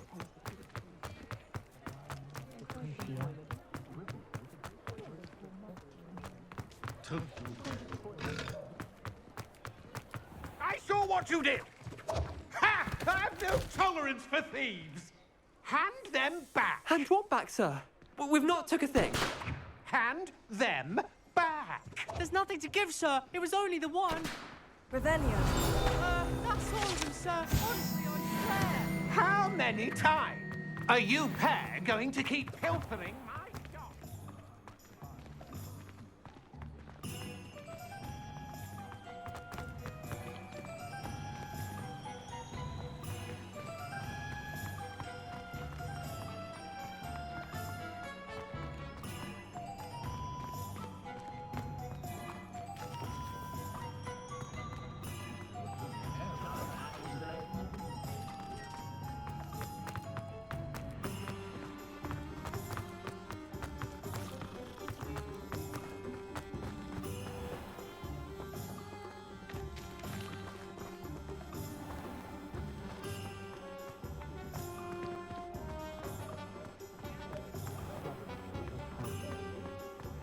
Revelio.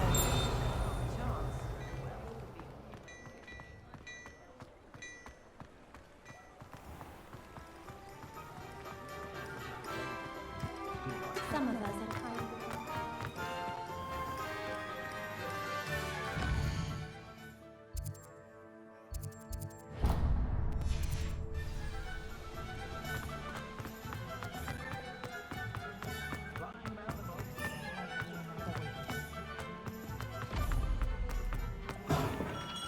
Welcome.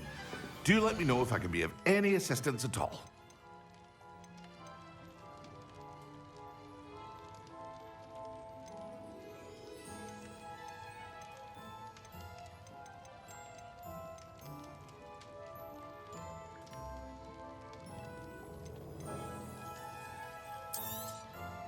A wise decision. Thank you. I hope to see you again. Farewell for now.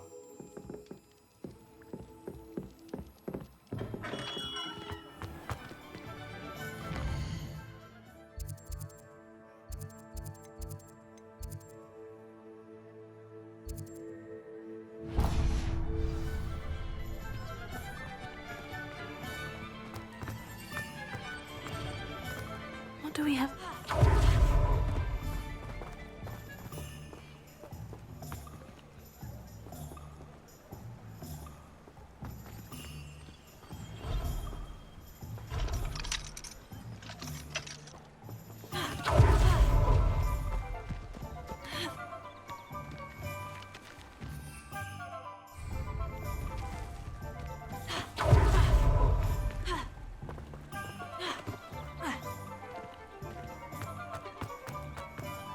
Emily promised.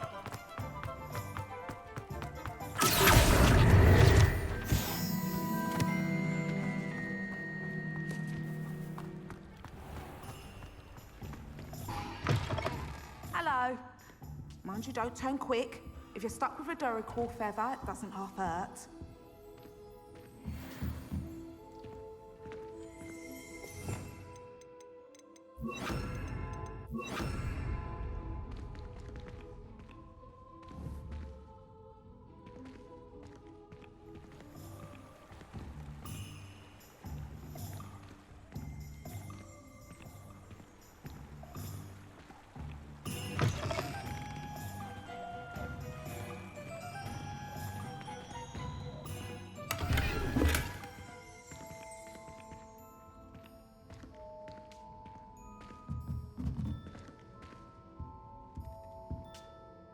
Hello. Oh, welcome to Brood and Peck. I'm Ellie Peck. And before you ask, I'm out of a Braxton hair. The lot of it was bought up by a trader in Ottery St. Catchpole. Made me take it in person, they did. No care that I had to shut the shop. Apparently had a bad experience with someone shipping them hair for my Wampus cat. Must have been someone from America, no doubt, because we don't even have them here. Anyway, what are you here for? Mooncar fur? Duracell feathers? Always have trouble collecting them myself as the bird keeps disappearing. Cheeky thing. Used to carry them in the shop, do recalls. But people kept asking for their money back when they'd get home and the blasted things would be nowhere in sight. I can imagine that would be rather frustrating. There's worse. Trust me. Most of the suppliers of whooper feathers may as well be living in St. Mungo's. Not surprising, I suppose, the cry in those things. Oh, but such marvellous feathers. Almost worth going mad for. Sounds like stocking your shelves comes with some hazards. Truer words never spoken. Used to carry beasts themselves. Good business it was, but add it up to here with parents grumbling. Not my fault if the little ones caught a flea of an easel.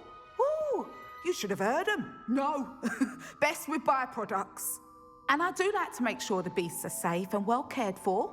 Couldn't guarantee that with some of these prospective owners. Now, why don't you have a good look around? Stocks change all the time, and not just because they disappear. Always best to pop in whenever you can to get things before they run out. Which they used to literally do. Thank you, I will. Take all the time you need. And thank you for stopping by. A treat to have you here.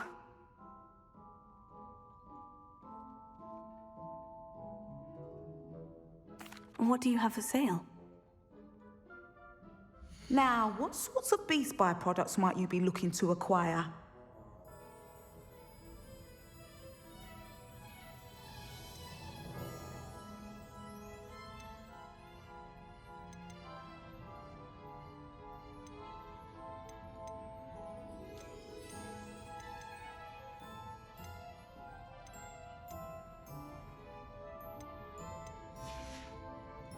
I'll not mind seeing you here again. Consider yourself welcome.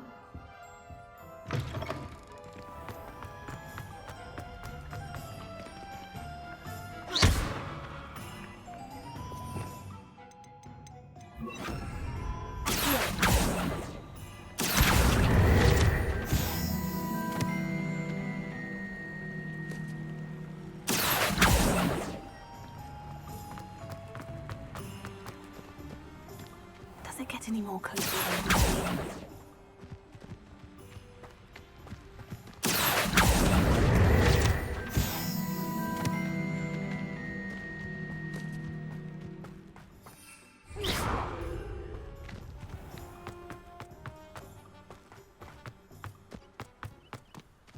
I asked him to cart a tutor me in Transfiguration. Why, you cheeky little bum!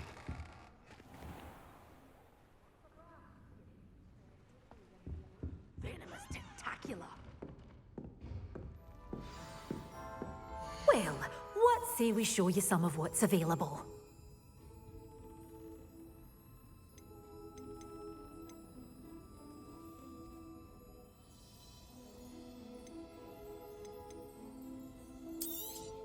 Oh, I'm always thrilled when a young one makes a wise purchase. I can tell you'll go far. Doors always open. You be sure to stop by soon.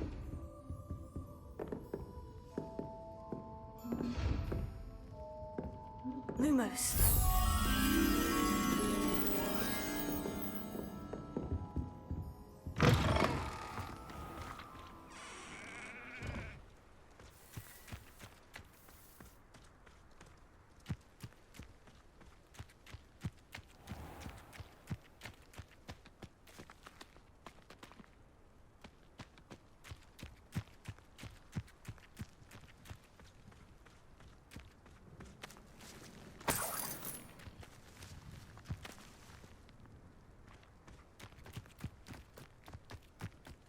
I spent hours trying to find it.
Hogsmeade, here I come.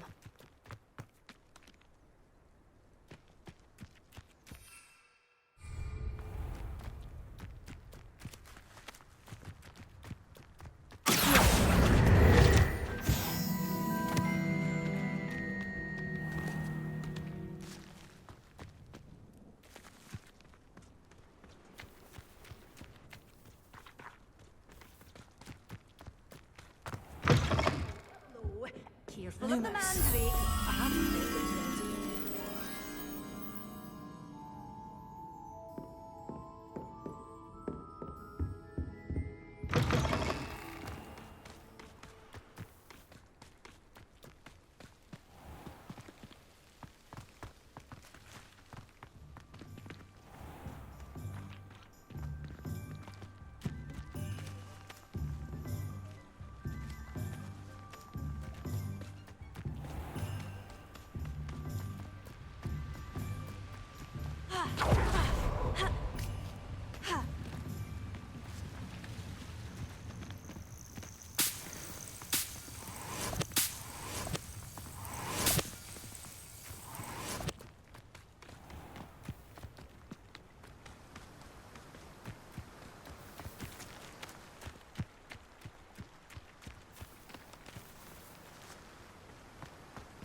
I swear, none of you'd have a head left on your shoulders if you didn't have me keeping you in check.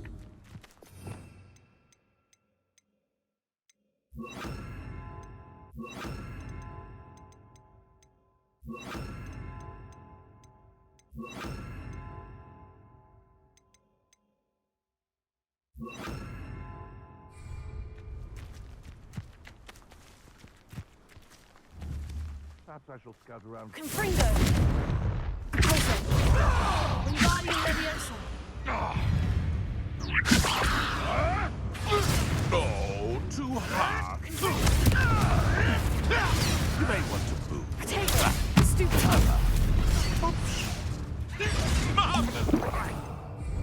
Wingardium Leviosa!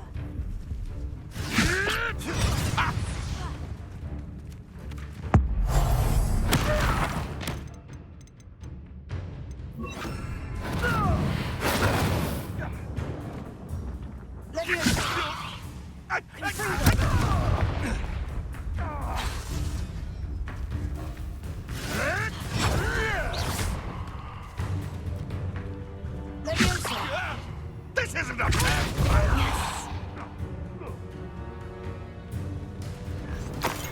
I know Merlin's well when I see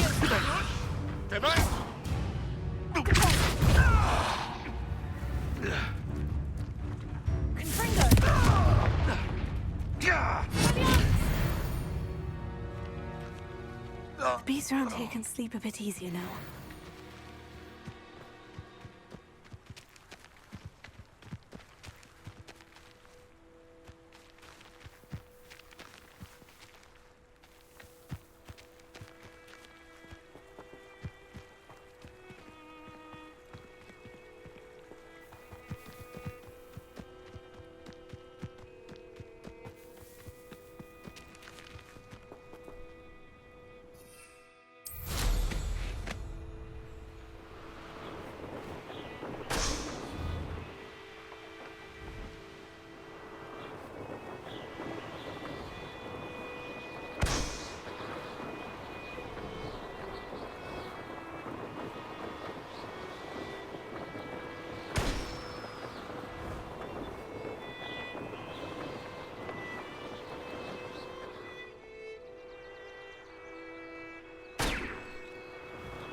What are you up to now?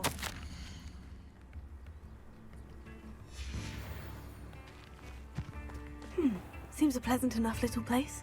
Shane Bardolph thought dark magic was the answer. I reckon... Excuse me, did you say something about a Bardolph Beaumont? I did. I don't think we've met. I'm Dorothy Sprottle. I was just worrying about Claire Beaumont's brother Bardolph, only he's gone missing. Rumour is he was seen in the forest practicing dark magic. Saw him myself near some ruins with Rookwood's lot I did. I fear he got himself into trouble with the Ashwinders, especially if he made them a promise he couldn't keep. I'd help search for him myself, but no one will risk encountering Ranrock's loyalists. They seem to be everywhere. I can certainly look out for him. Any help would be appreciated. You might speak to Claire first. Perhaps she has some insights that I don't. I can tell you that Bardolph was last seen in the forest wearing a particular woolen jumper, one that Claire knitted herself. Claire will be at her shop if you'd like to speak with her.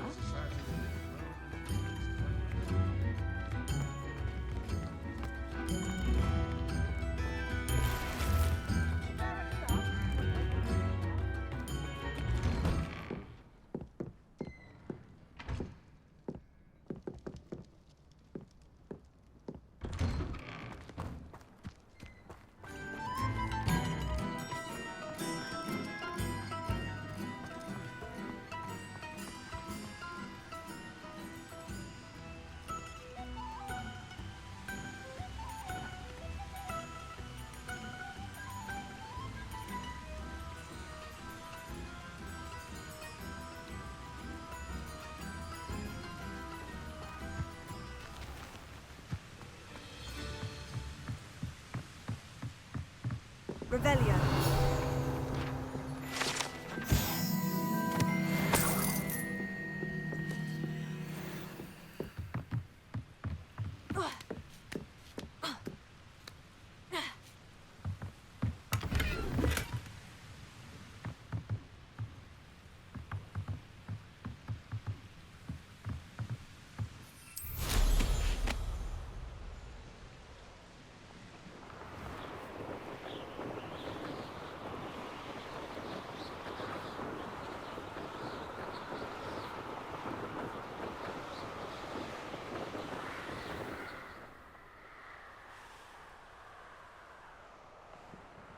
Past the river, near the forest. I must be on the right track.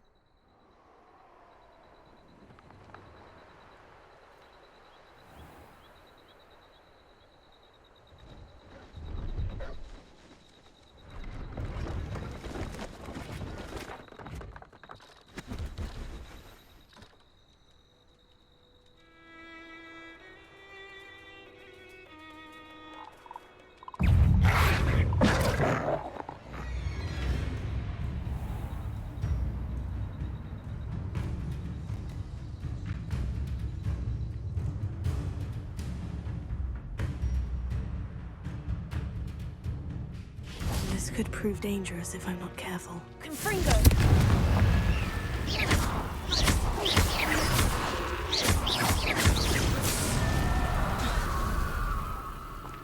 Expelliarmus!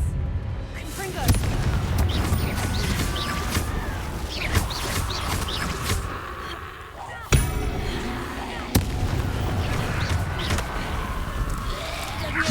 Is that infused wearing a wooden jumper? That must be hard.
Everything's all right now.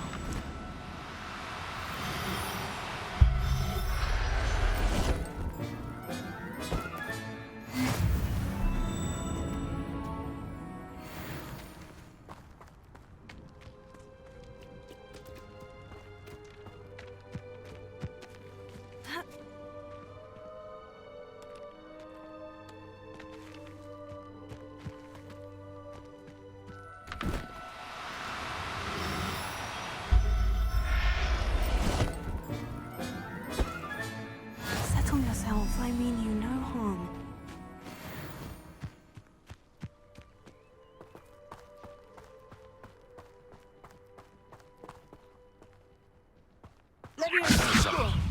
Is this your best trick?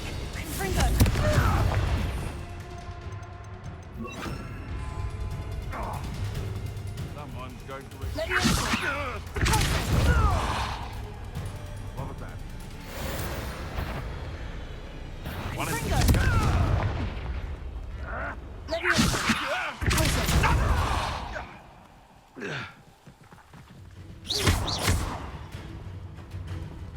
No one hides from me. I'll spot you like a back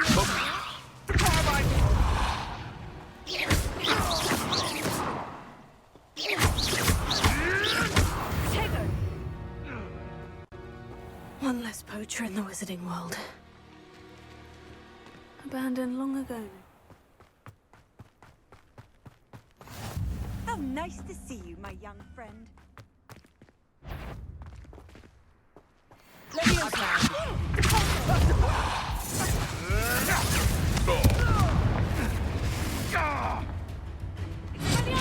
What's that? I'm scared of heights! 'Twasn't nothing. My bite is also not dark.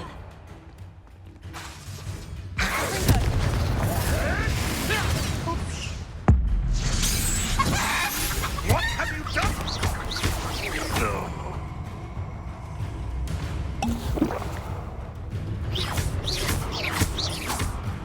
You should never have come here. Ringo! There'll be more of that.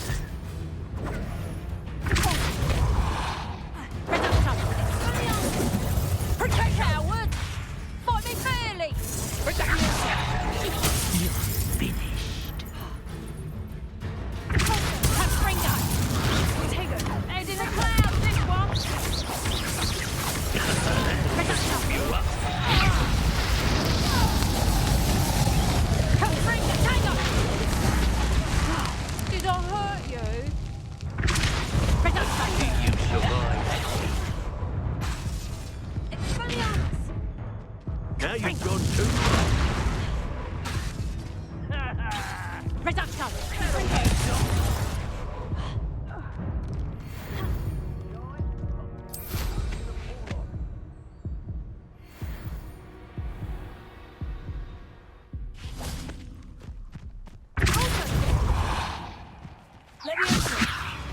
Confringo!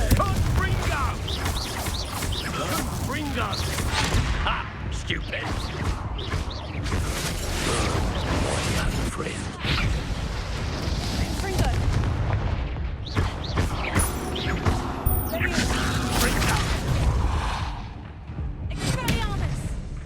That's mine!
Looks like a place right out of a storybook. Upper Hogsfield is being terrorised by Ranrock's loyalists. It's not right.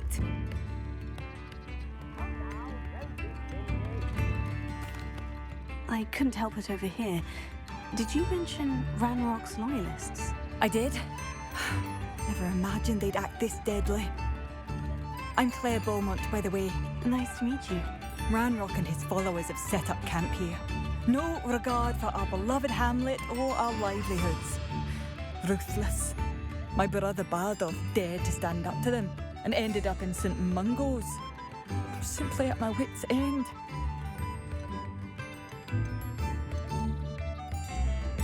How did your brother Bardolph end up in St. Mungo's? Bardolph had spent the entire day hand-picking herbs and roots for us. When a group of Ranrock's lot appeared and demanded the harvest for themselves, Bardolph refused. In their anger, they hurled him against a rock and robbed him. The moment he left St. Mungo's, he vowed revenge. I worry he may be dabbling in magic that he will one day regret.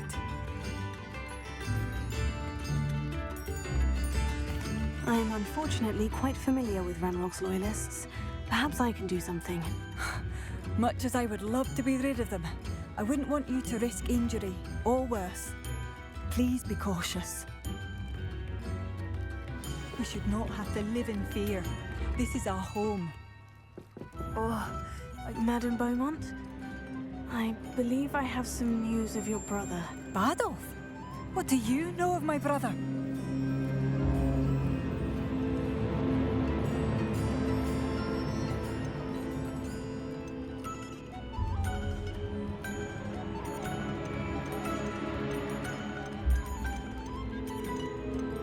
I regret to say that Bardolph had been turned into an Inferius, and I had to kill him. What?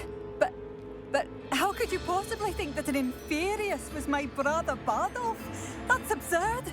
He was wearing a woolen jumper, hand-knitted. No. No. This can't be.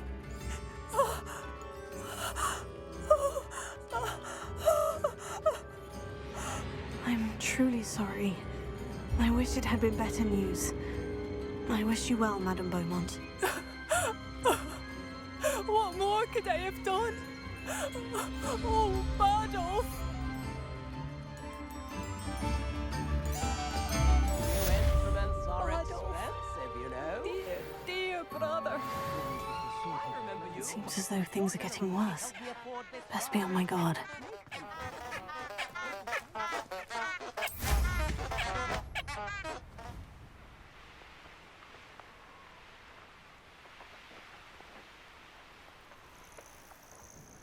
How nice of you to stop by.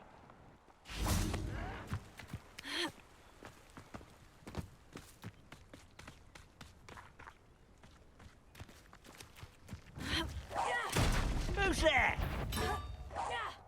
Such arrogance. Coming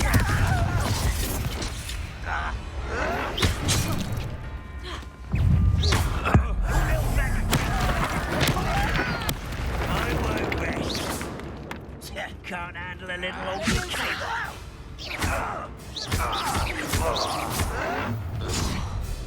Such arrogance. What's here? There you are.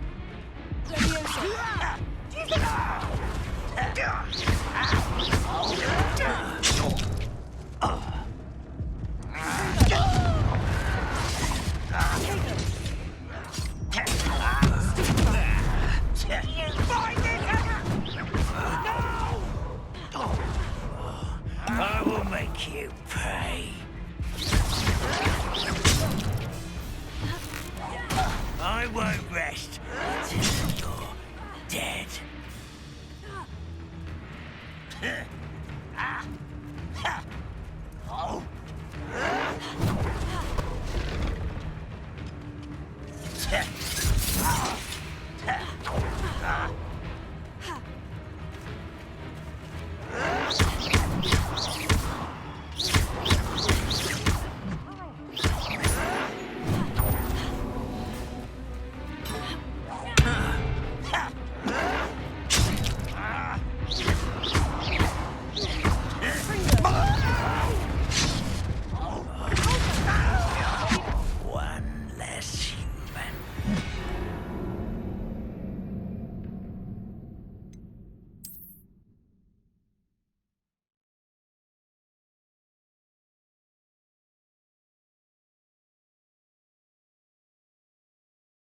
Wonder who lives here.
Over here, quietly. I'm glad that you received my owl. We need to stay low and remain quiet. Natty, what's going on? Why are we all the way out here? As promised, I did some investigating to find out what Harlow is up to. I followed him to the Hog's Head. I noticed him reading a letter. All I could see was that it was signed by and bore the seal of Victor Rookwood. And after you told me that Rookwood and Harlow were after you, I decided that you were the perfect person to join me in taking them down, for good. That letter is the tangible proof that Officer Singer needs. It is why I followed Harlow here and why I wrote to you. I need your help to retrieve it. I'll help you find the letter, Natty. I'm glad to hear it. First, we must access the castle keep. I'll check the main gate, see if you can find another way in. I do not see any guards, but we should still try to be as quiet as possible. Harlow is here after all.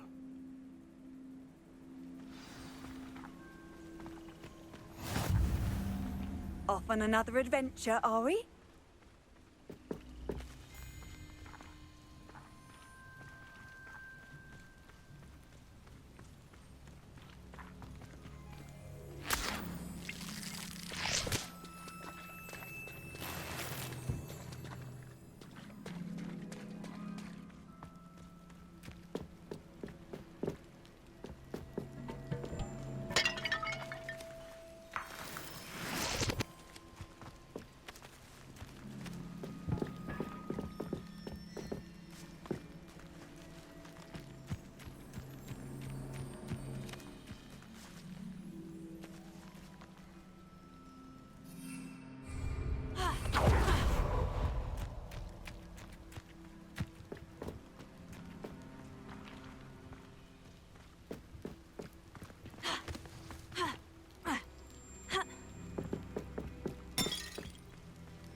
Wingardium Leviosa.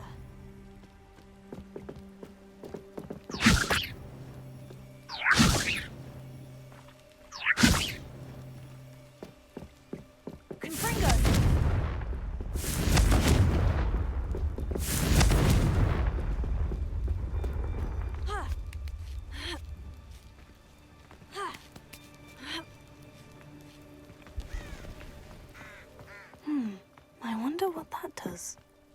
Wingardium Leviosa. Well, that didn't work. That did it.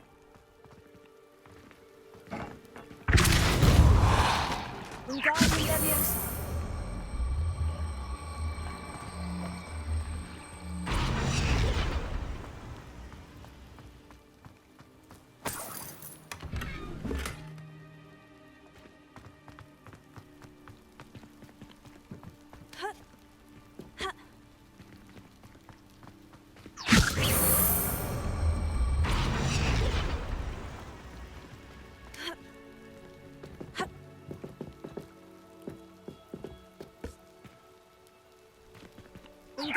Leviosa.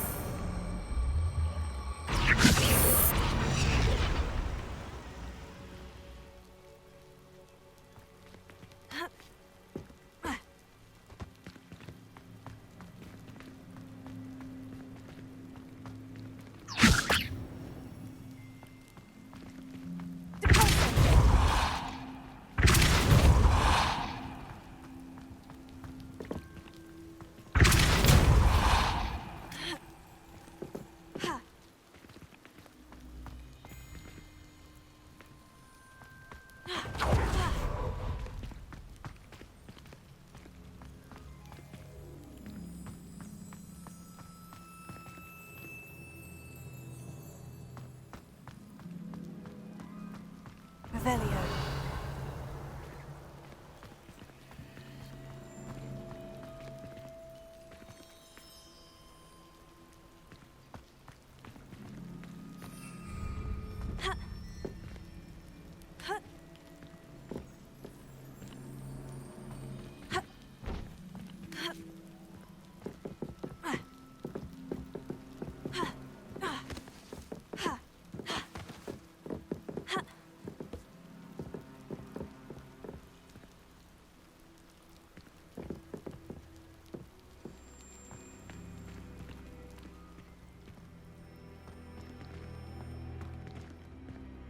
Wingardium Leviosa.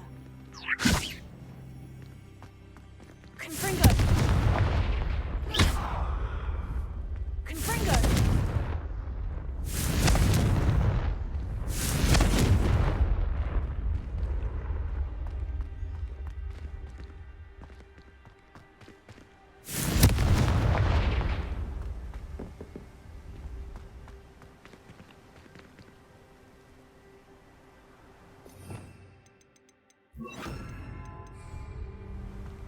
Wingardium Leviosa.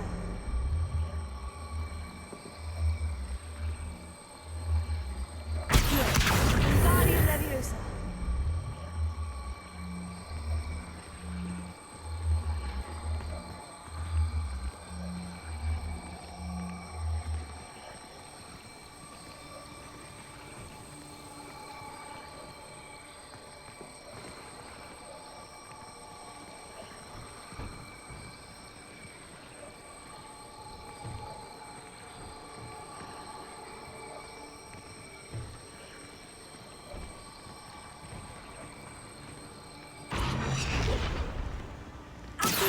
Wingardium Leviosa.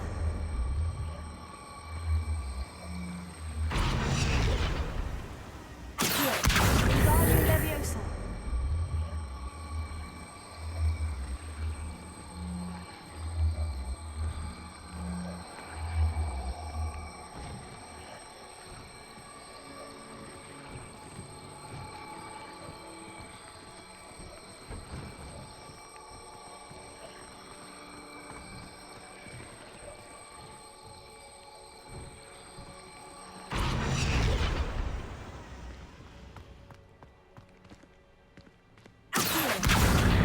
Wingardium Leviosa.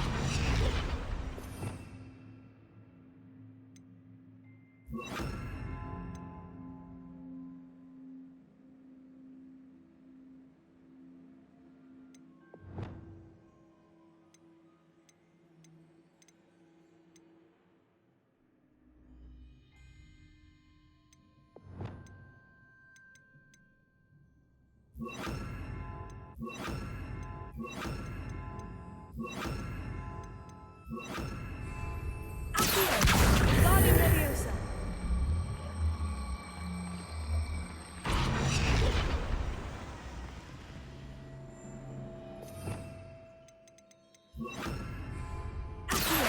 Wingardium Leviosa.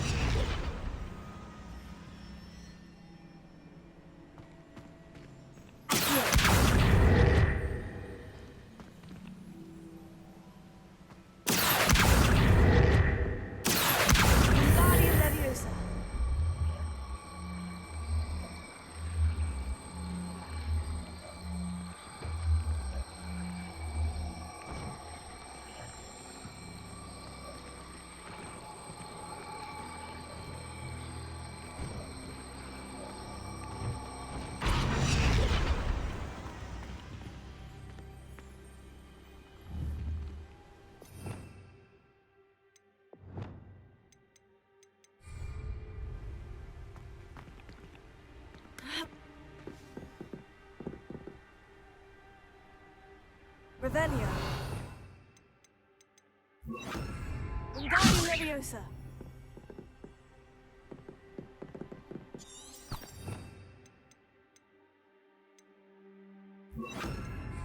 Leviosa.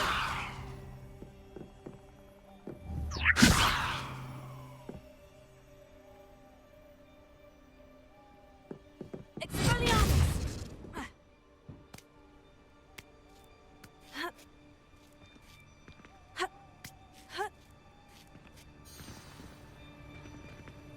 Confringo.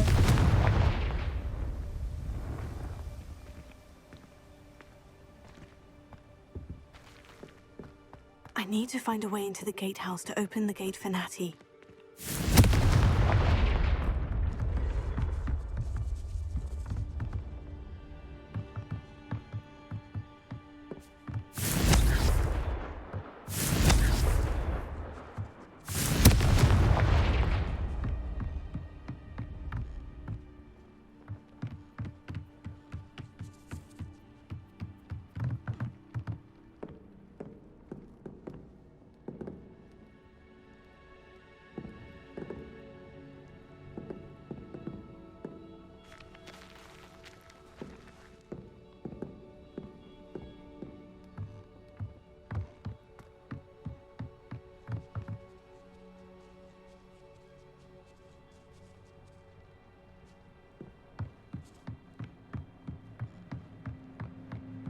Dead end.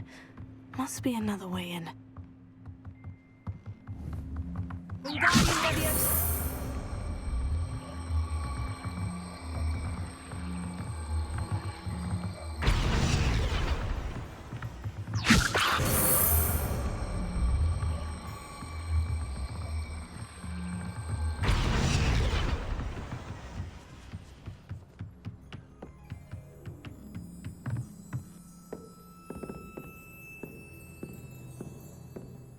That looks as if it might raise the gate.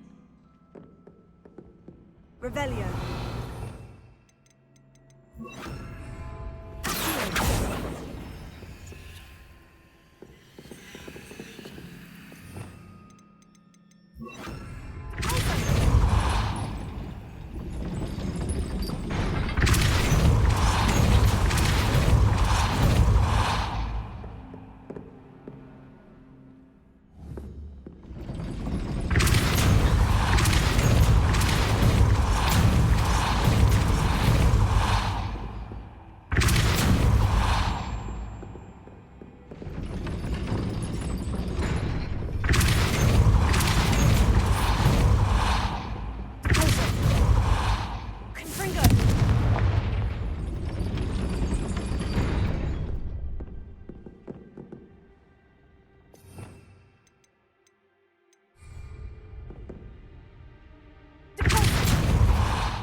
I will be right up.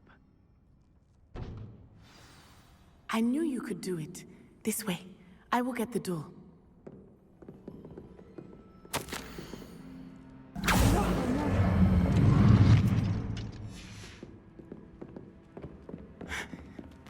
That is the main keep. My guess is that we'll find Harlow and the letter inside. We'll need to be careful once we get... I hear them. Yeah, restrain the beast!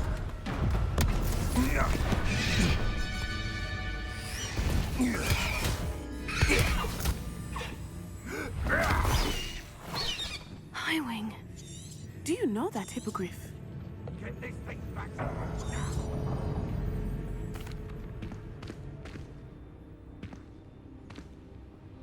Potato! I hope Natty stays out of trouble.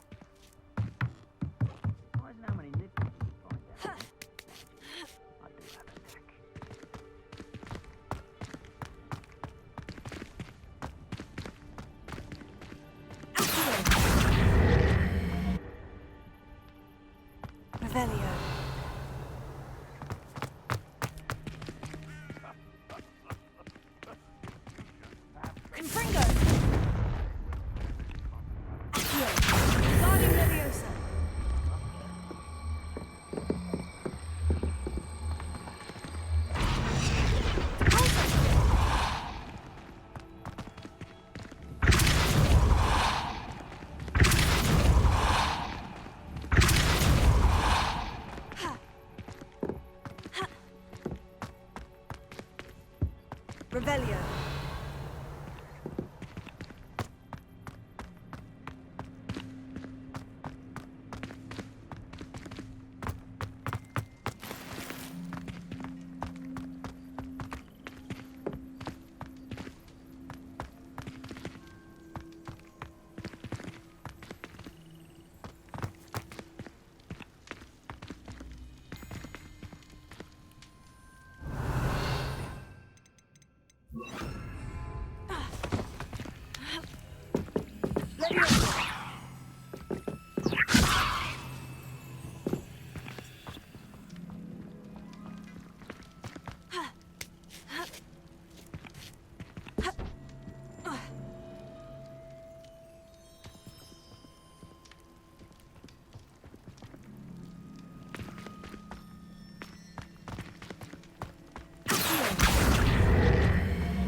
Not the safest place to sneak into.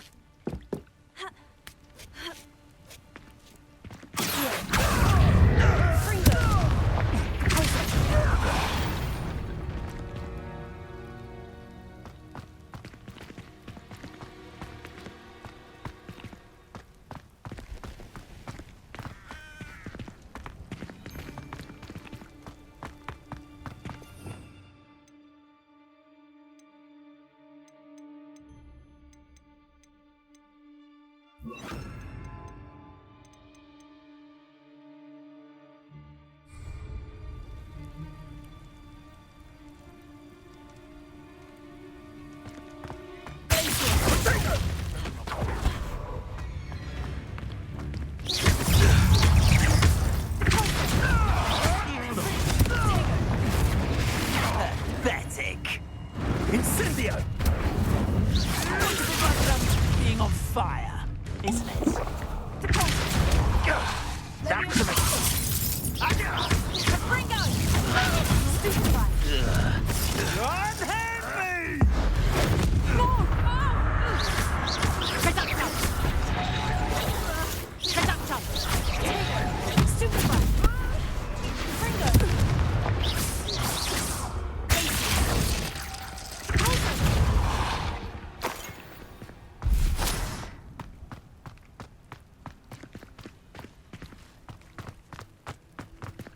Aloha Mora.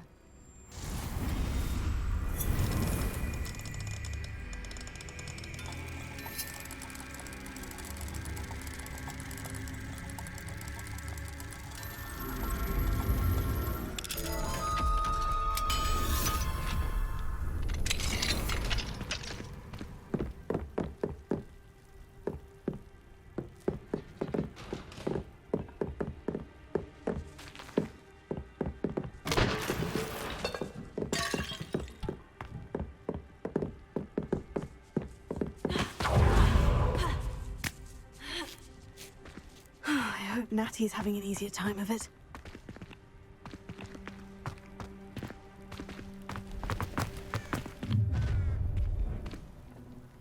You're going home in a wooden box! Ringo!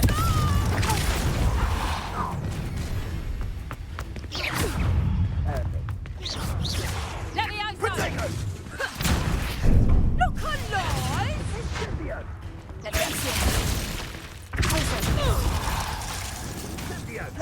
Levioso!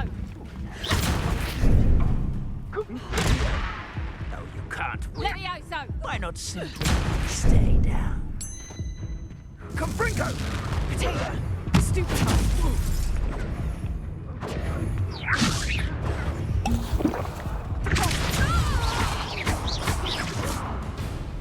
Incendio! Levioso! How does potato? Ringo!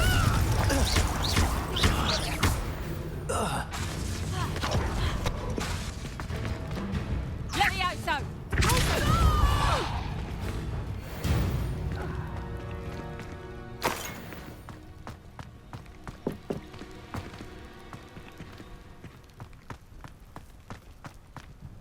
Aloha Mora.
Highwing.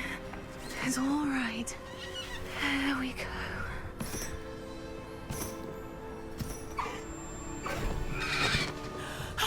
There you are.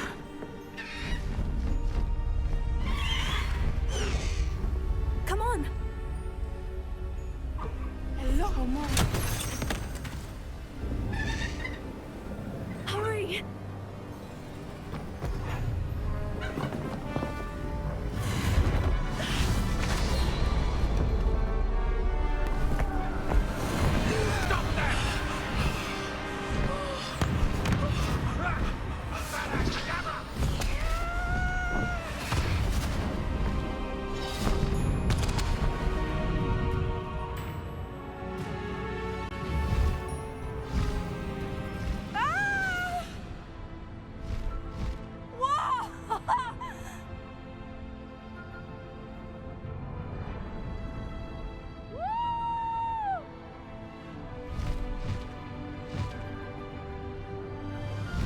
There's the Hogwarts Express.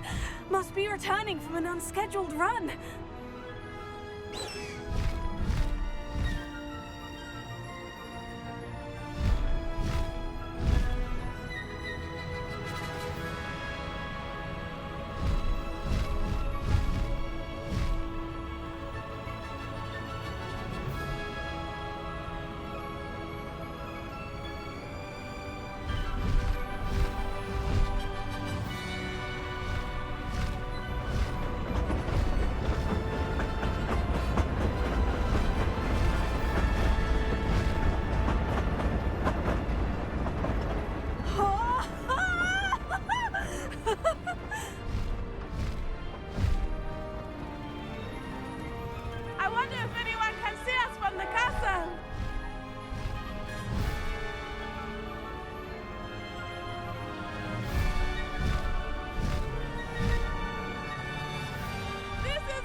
exciting.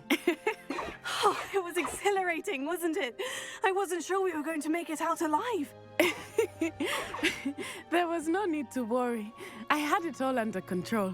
Were you able to find the letter? Summoned it straight out of Hallow's hands. I will say, I did not expect to see him cast the killing curse at us. He won't forget this. Be on your guard. Of course. What did the letter say? That Rookwood's looking for a phoenix. Not sure where he will find one. But it also included Harlow's orders to inspect that castle for the poachers. Enough to connect Harlow to the crimes. I shall deliver the letter to Officer Singer. She'll have to do something when she sees it. Now, tell me, where did you meet these hippogriffs? I've only met Highwing before. Poppy introduced us. Poppy Sweeting knows a hippogriff. Of course she does. Poppy will be relieved to know that Highwing's safe. I came to the right person for help. My mother will be worried. I must go. Seek me out soon. I shall have much to tell you.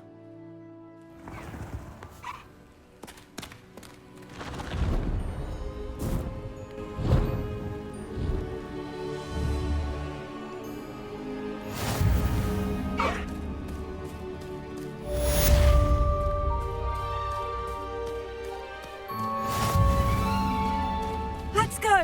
Come on, Highwing!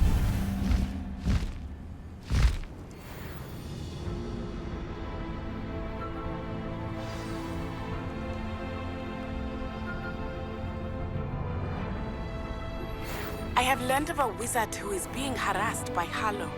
He may be able to provide the evidence we need to take Harlow down. We should speak with him together. Meet me at his home. I assume you have news regarding the goblin you mentioned. Why don't we meet at the map chamber to discuss that and our next steps? When you have a moment, please stop by the Room of Requirement. Deke tells me he has something to share with you.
you the student who ran all those goblin loyalists? Hello, Mr. Semi. What can I do for you? What do you have for sale? What can I help you with today?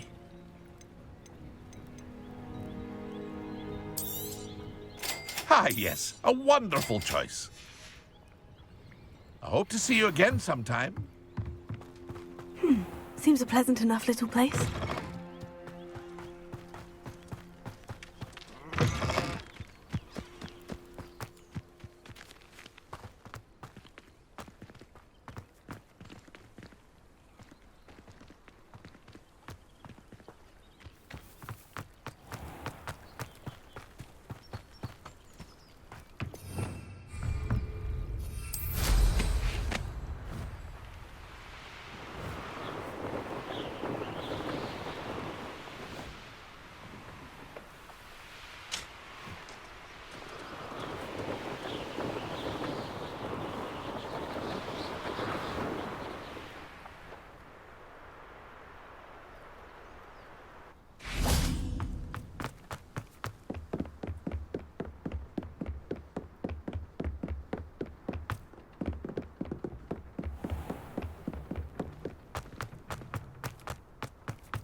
Alohomora.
to know his reputation to you. Yes, I told you.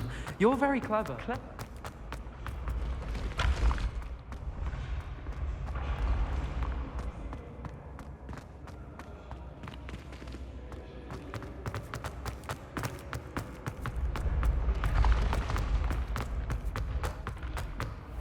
What if he sticks like this? Acceptable. You can't imagine how...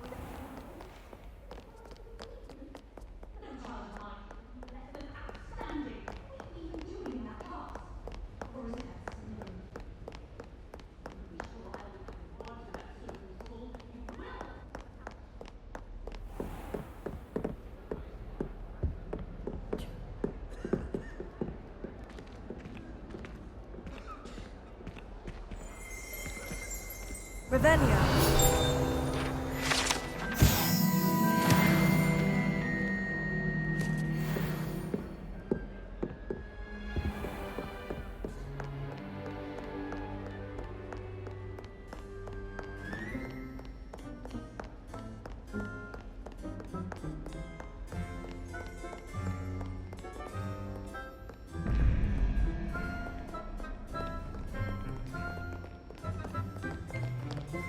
Oh.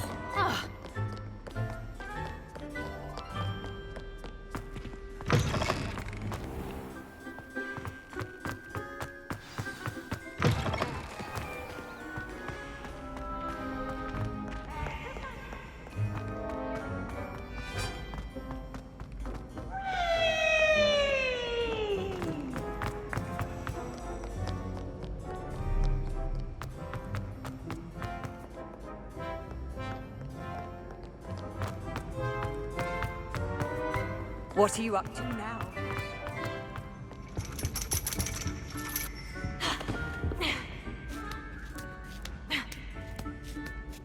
Ironically, I didn't see ahead of time how bored I'd be in divination class.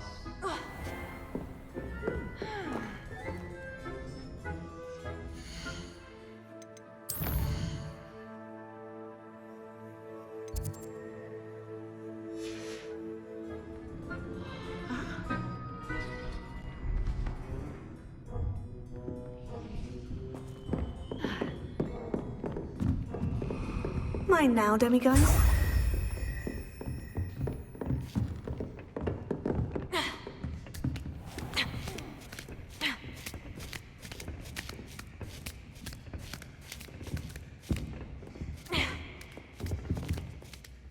Adelaide Oaks, isn't it? I received your owl. Yes, I'm Adelaide Oaks. Oh dear. You see, my uncle Roland is a metal trader who's quite well known in the goblin community. He normally sends me owls every week when he's on his business travels. In his last owl, he alluded to dealings with those radical goblins, Ranrock's loyalists. It's been ages since that owl and I'm worried. What with the troll attack on Hogsmeade and the rumors that goblins may have been involved, well, I'm fearing the worst. Should I be worried about my uncle, or am I overthinking this? I think you're right to be concerned, Adelaide. Your uncle may be in trouble. You're much more understanding than Professor Weasley. She heard I was going to look for him and forbade me from leaving the grounds. She's convinced he can handle himself, but I can't concentrate on anything until I know he's all right. Could you try to find out for me? From what I hear, you're almost as adventurous as Uncle Roland. I'll try and look into it for you, Adelaide. Thank you. He's very thorough in his record keeping, notes all his trades in a journal, makes maps. In fact, in his last owl, he drew me a map of his next stop. He'd planned to set up camp north of here. I do hope you're able to find out where he is. Thank you again for any help you can provide.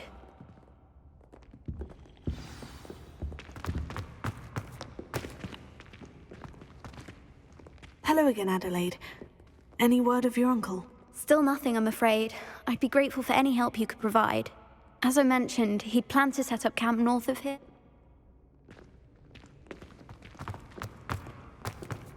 How nice to see you, my young friend.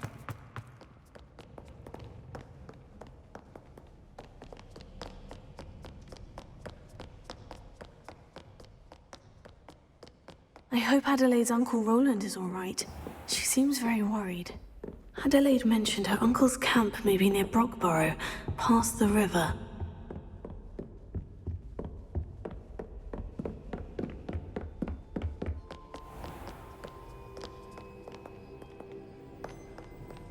Scoundrels and rogues alike.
I've always said that travel broadens the mind.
Everything's all right now.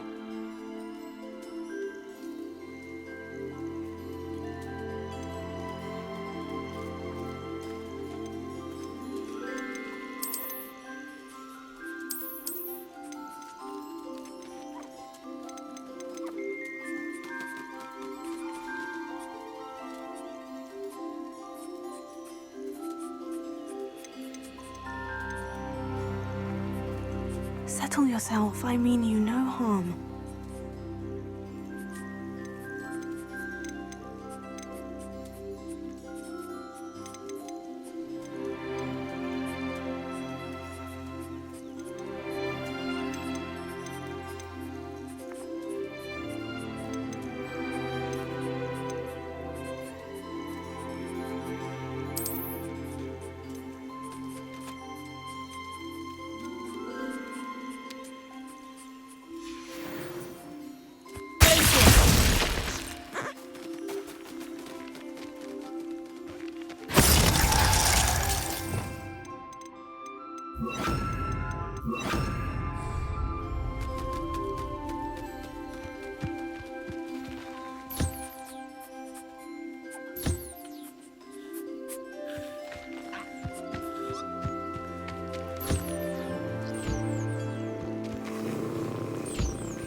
not going to hurt you.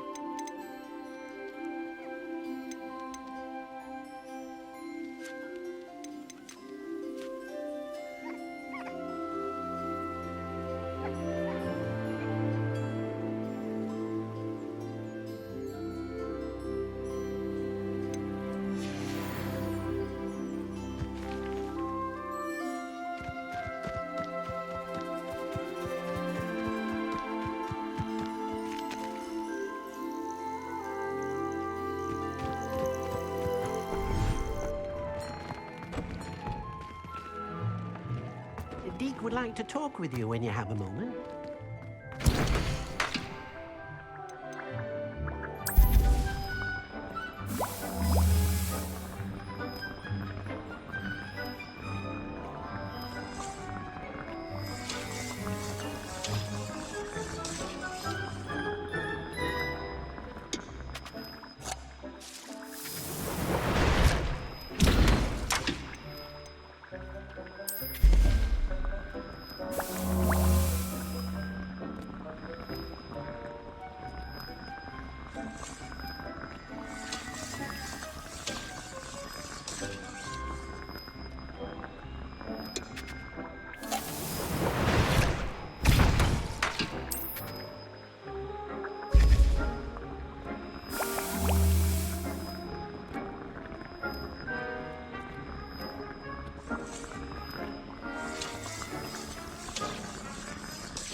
Would like to talk with you.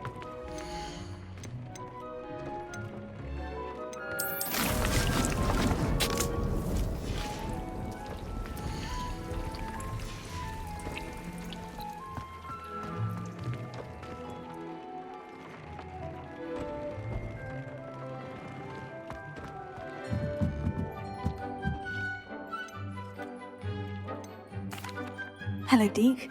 Professor Weasley said you wanted to tell me more about the loom. Ah, hello. Yes, about that. Deke has had a thought. He...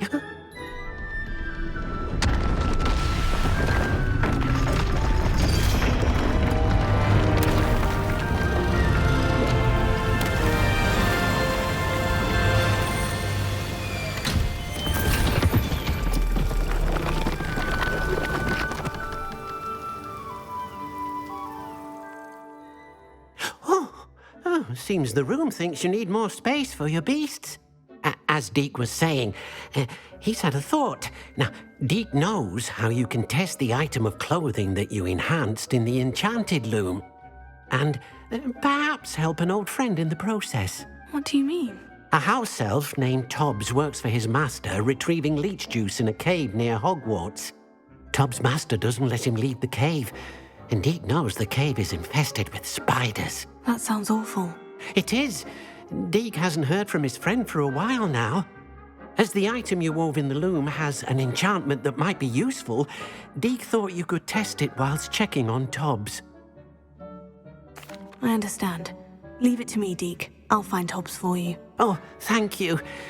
Please let Deke know what you learn about Deke's old friend.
I'll look after you.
Lumos.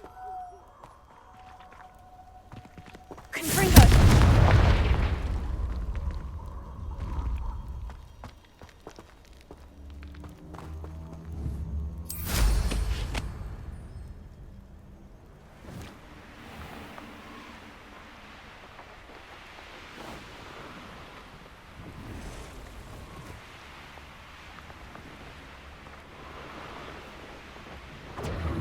Confringo!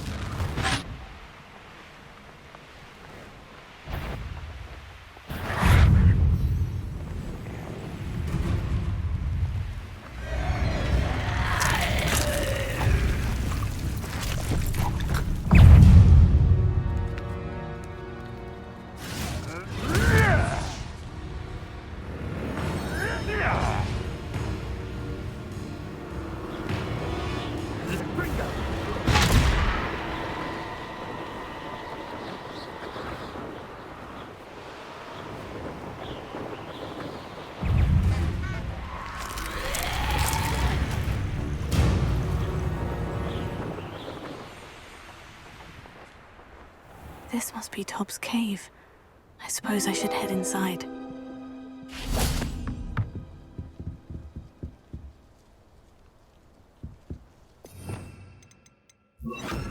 Incendio!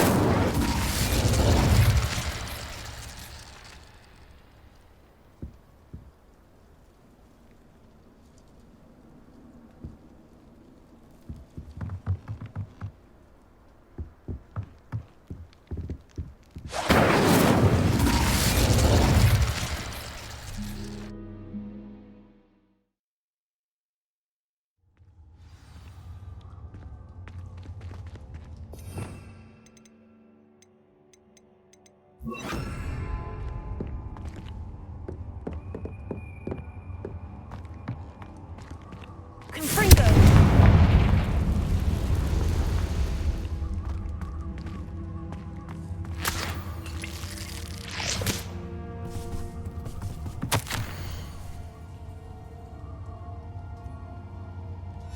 Tob's master is awful.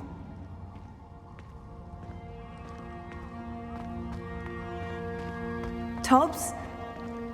Tobbs? Deke sent me. Are you in here?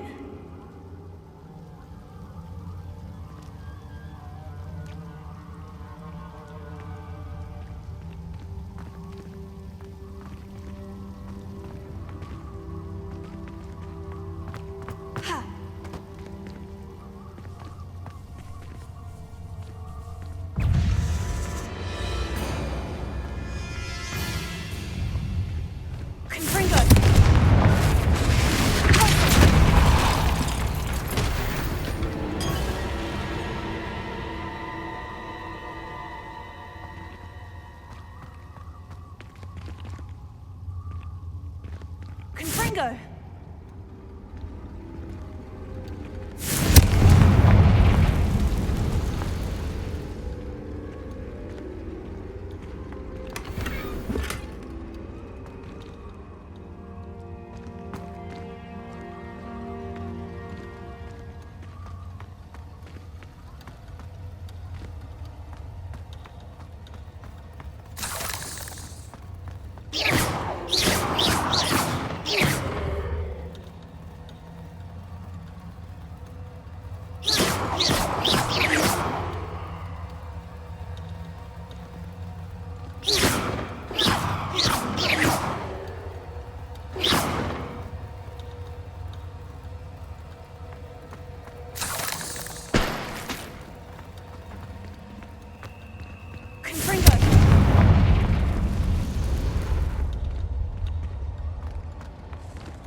It looks as if Tobbs was here some time ago.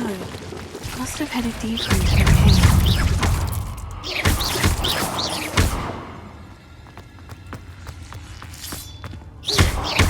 Incendio!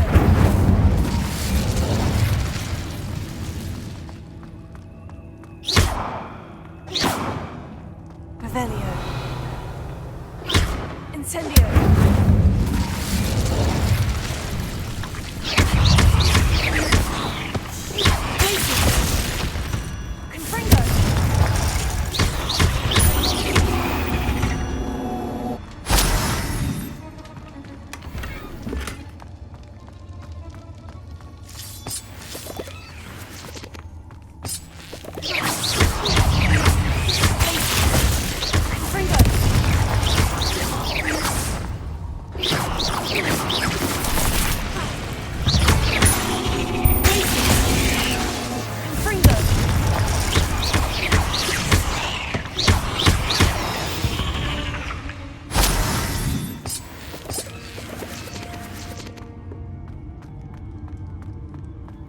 Revelio. Incendio.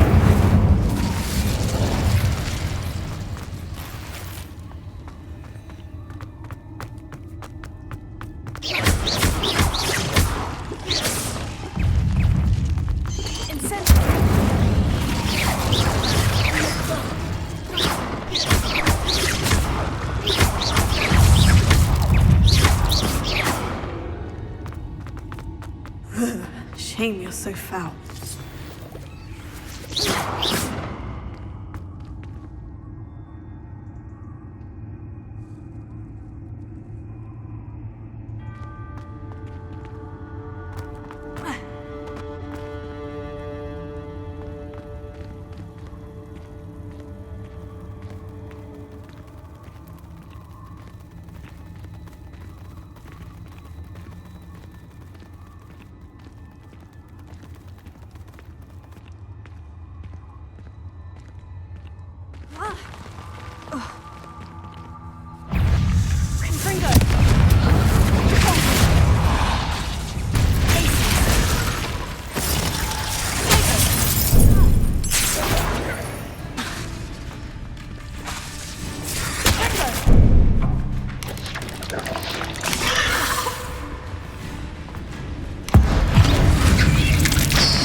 That didn't sound particularly reassuring.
Revelio.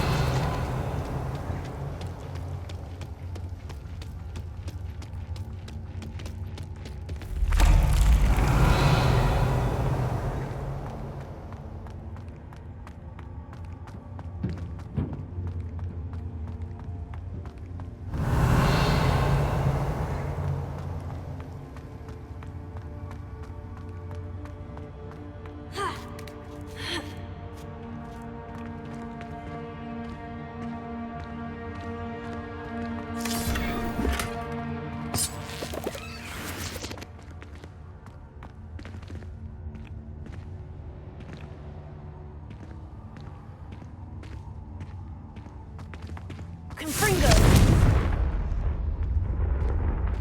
Incendio!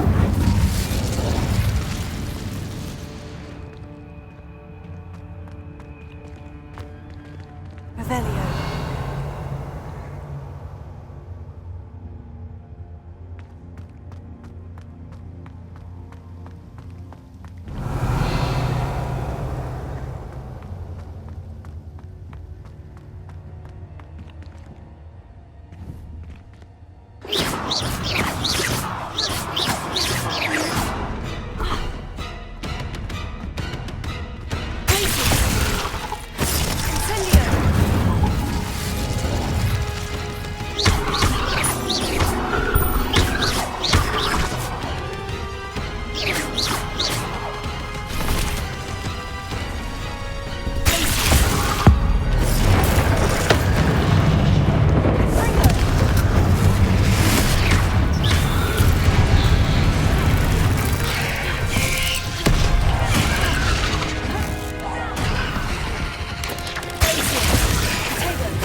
There's a victory that came none too soon.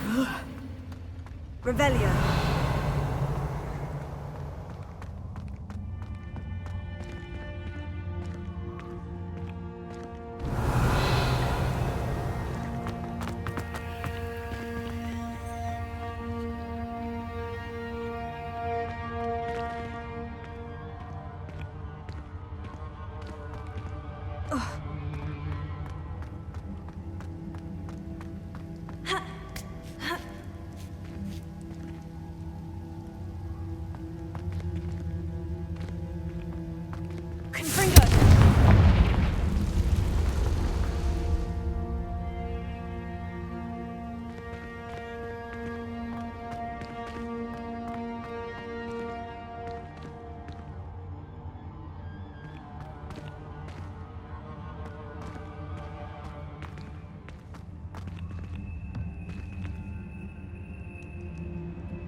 Oh no.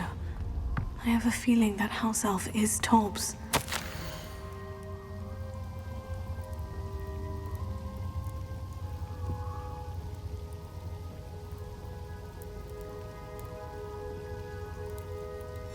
Poor Tobbs. Left here alone with the spiders.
That table looks familiar.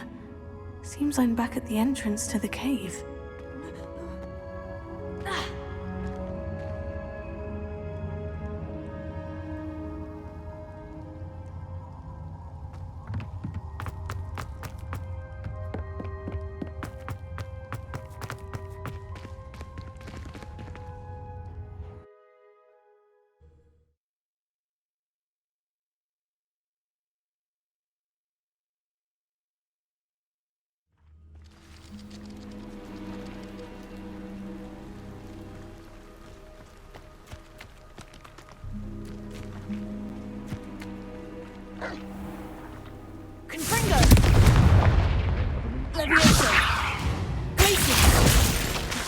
Someone's going to regret trespass.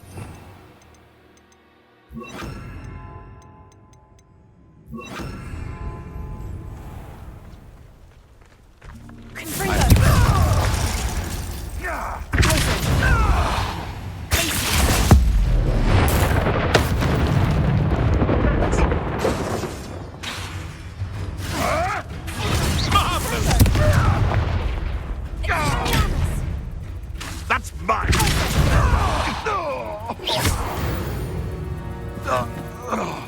It's shameful what you've done to helpless beasts.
If we're talking beasts, it's the Niffler that's the... Now, where did I set my traps? Was it Lower Hogsfield or Upper Hogsfield?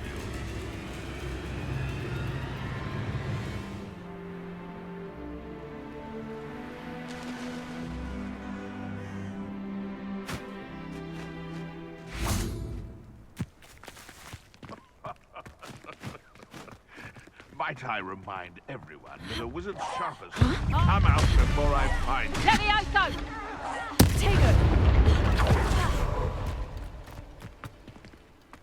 Confringo! Levioso!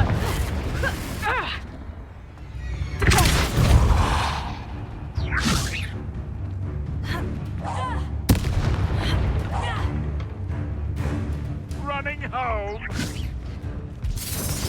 Levioso! Confringo! Here's 10 points! Levioso! You like games, do ya?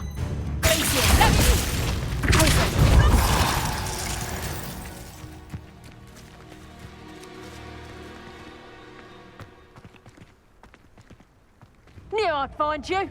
Levioso! You after them? How did that fit, Yoso? Confringo!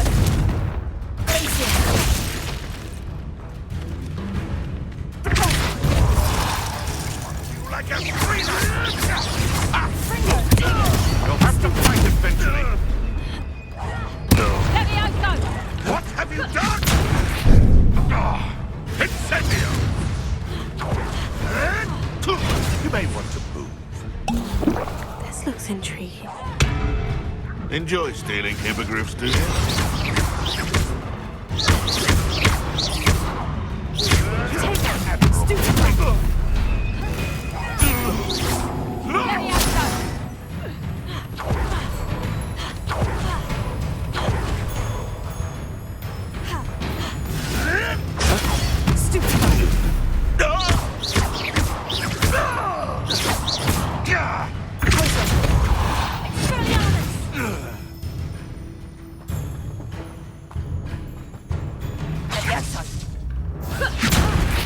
Look alive!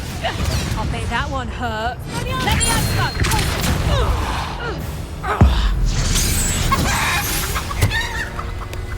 The beasts are safer now. Revelio.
I should investigate.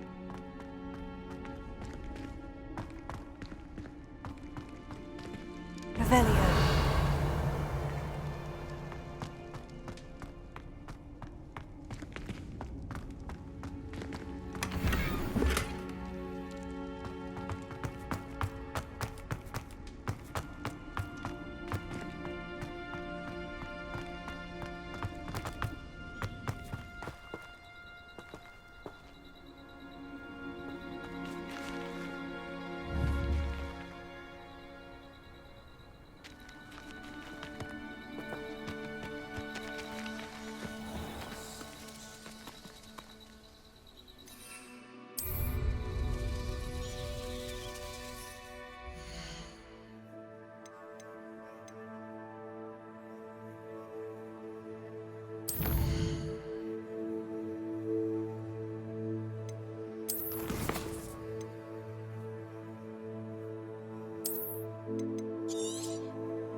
Off on another adventure, are we?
Sometimes it seems all roads lead to Hogsmeade.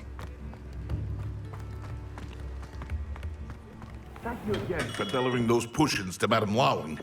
Saved me a lot of time and trouble.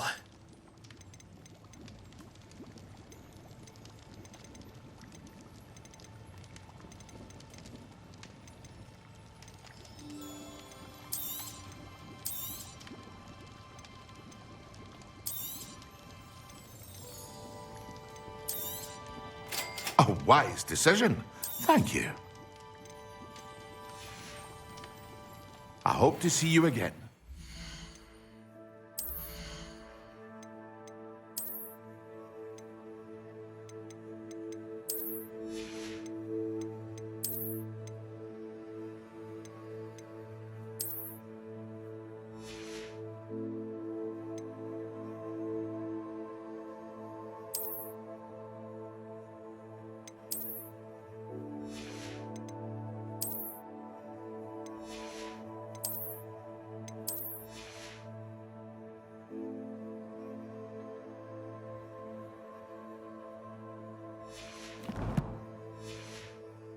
For now.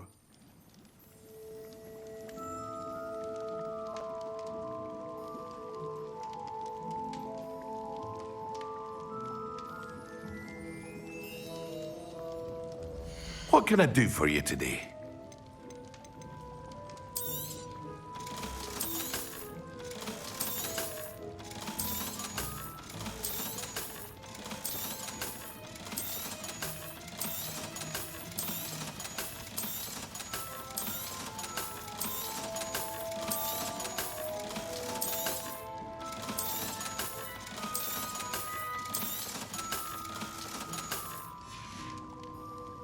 I hope to see you again. Farewell for now.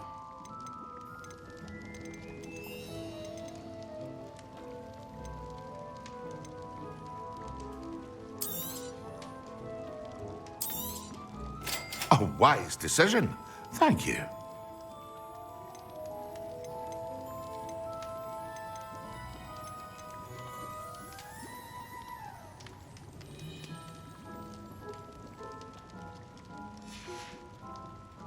I hope to see you again. Farewell for now.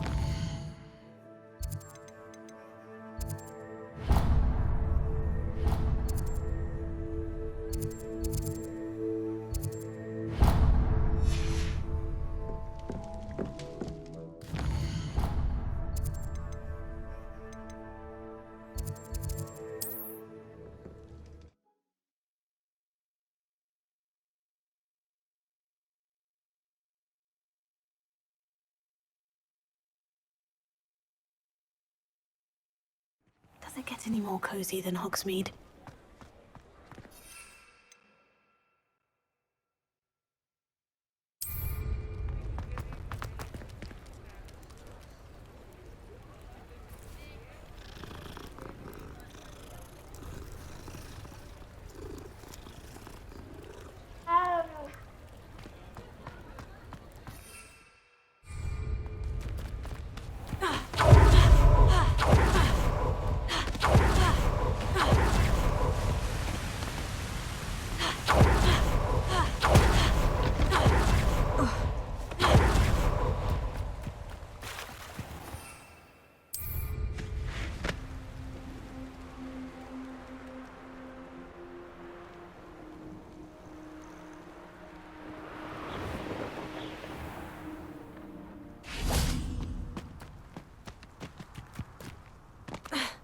Revelio.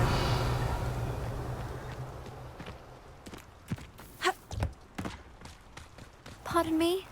Might I ask a favor of you? Good day. Hope you're not here for a knotgrass sprig, because I'm not entirely sure I have them in stock. You did away with all those dark wizards? I can't believe.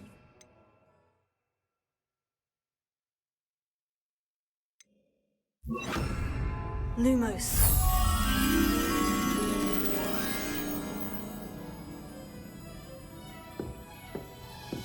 Well, what say we show you some of what's available?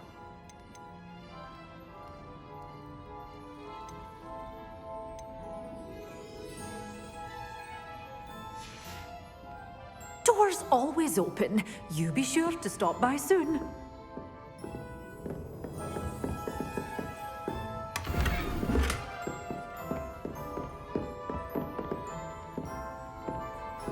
Lumos.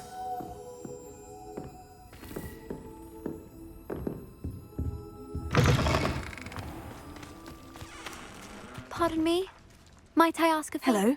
Is there something I can help you with? How do you do? I'm Satirissa Tugwood, and I have an exciting business proposition for you. Now, it may surprise you to learn that someone of my obvious esteemed lineage would be in business. But I only want to help the less fortunate. That's incredibly nice of you. Oh, there's more. You see, I've been experimenting with a new beauty cream. A cream that will rid our glorious school of the hideous, greasy pustules plaguing our poor pubescent classmates. But I've run out of the key ingredient, Booba-Tuber pus. Booba-Tubers do grow in the Forbidden Forest, however. If only I could pay someone to collect a few for me.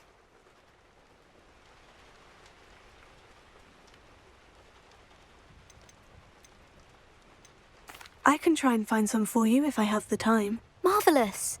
I'd go myself, but I don't want to. I only need a few Booba-Tubers, but they grow wild, so you'll have to look around. Our spotty classmates are counting on you, so you mustn't tarry. Into the Forbidden Forest for Booba-Tubers. I hope it's worth the risk.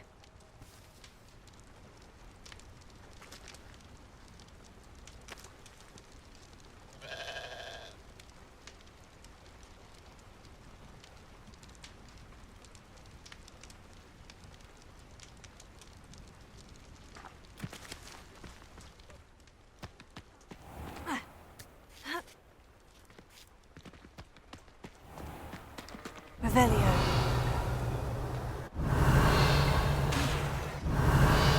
Lumos.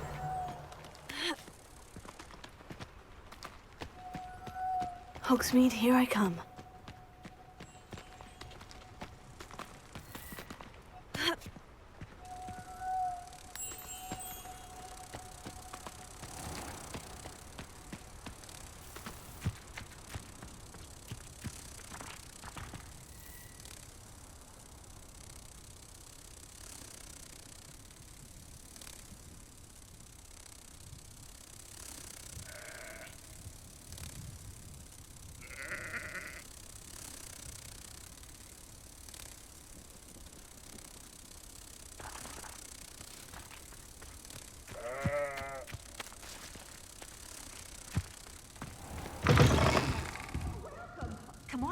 on in. Oh, not so fast. You need to tread carefully in here.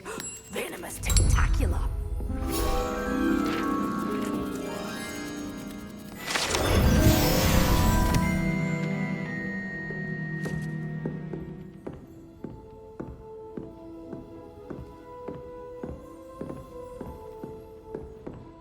Revelio.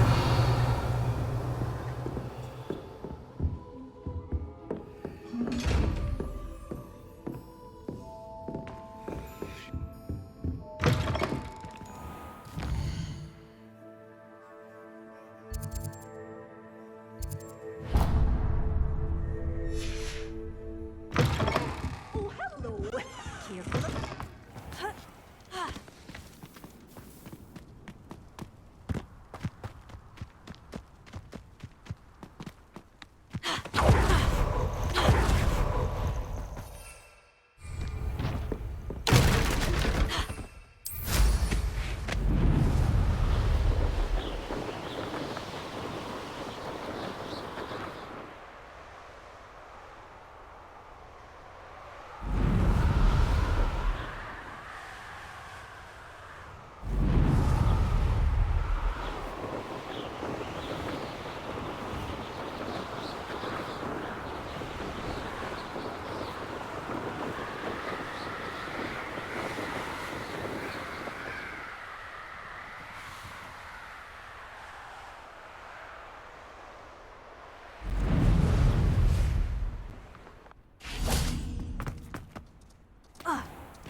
Welcome. Come on in. Now, where was I? Right. Oh, yes.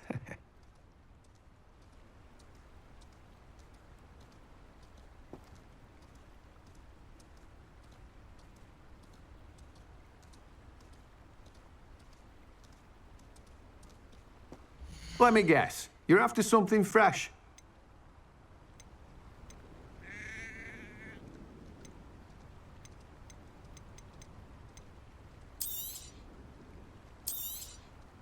Now, you let me know if there's anything else I can help you with.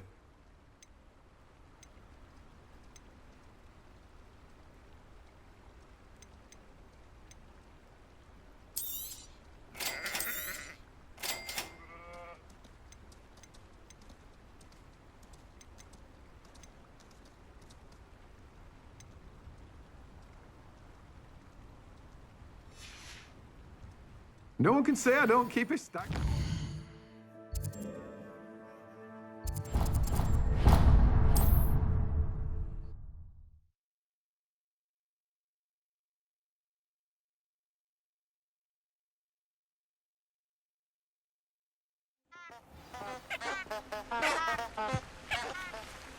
Revelio.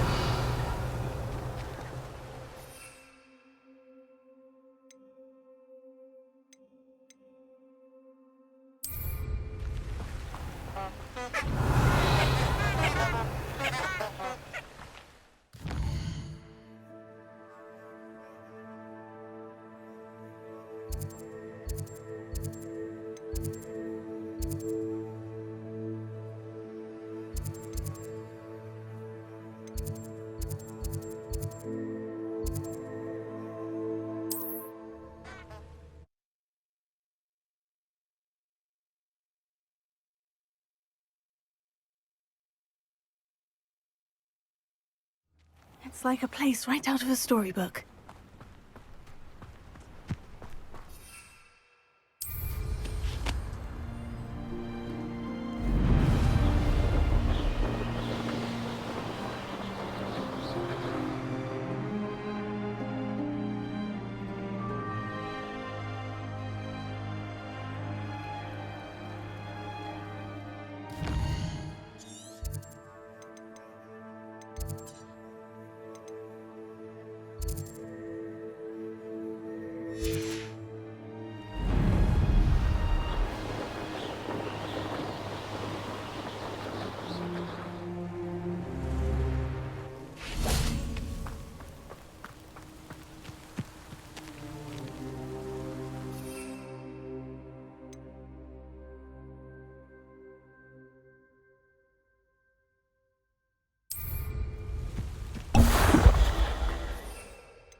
Revelio.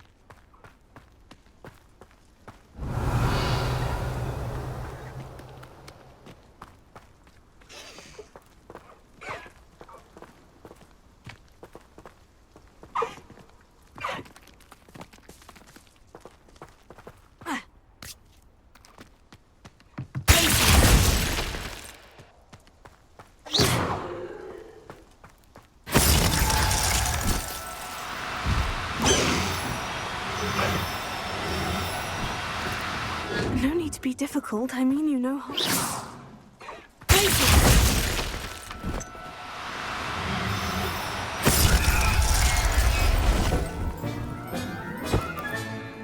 Everything's all right now. Revelio.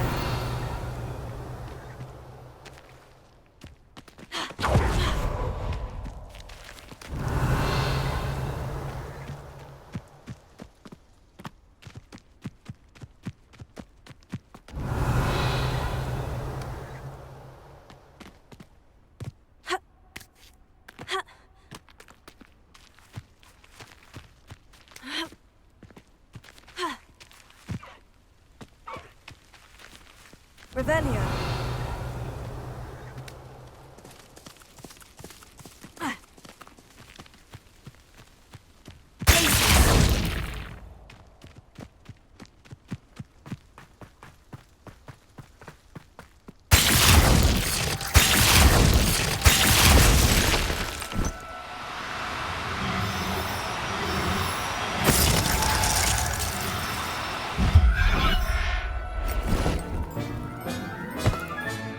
Settle yourself. I mean you no harm.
There.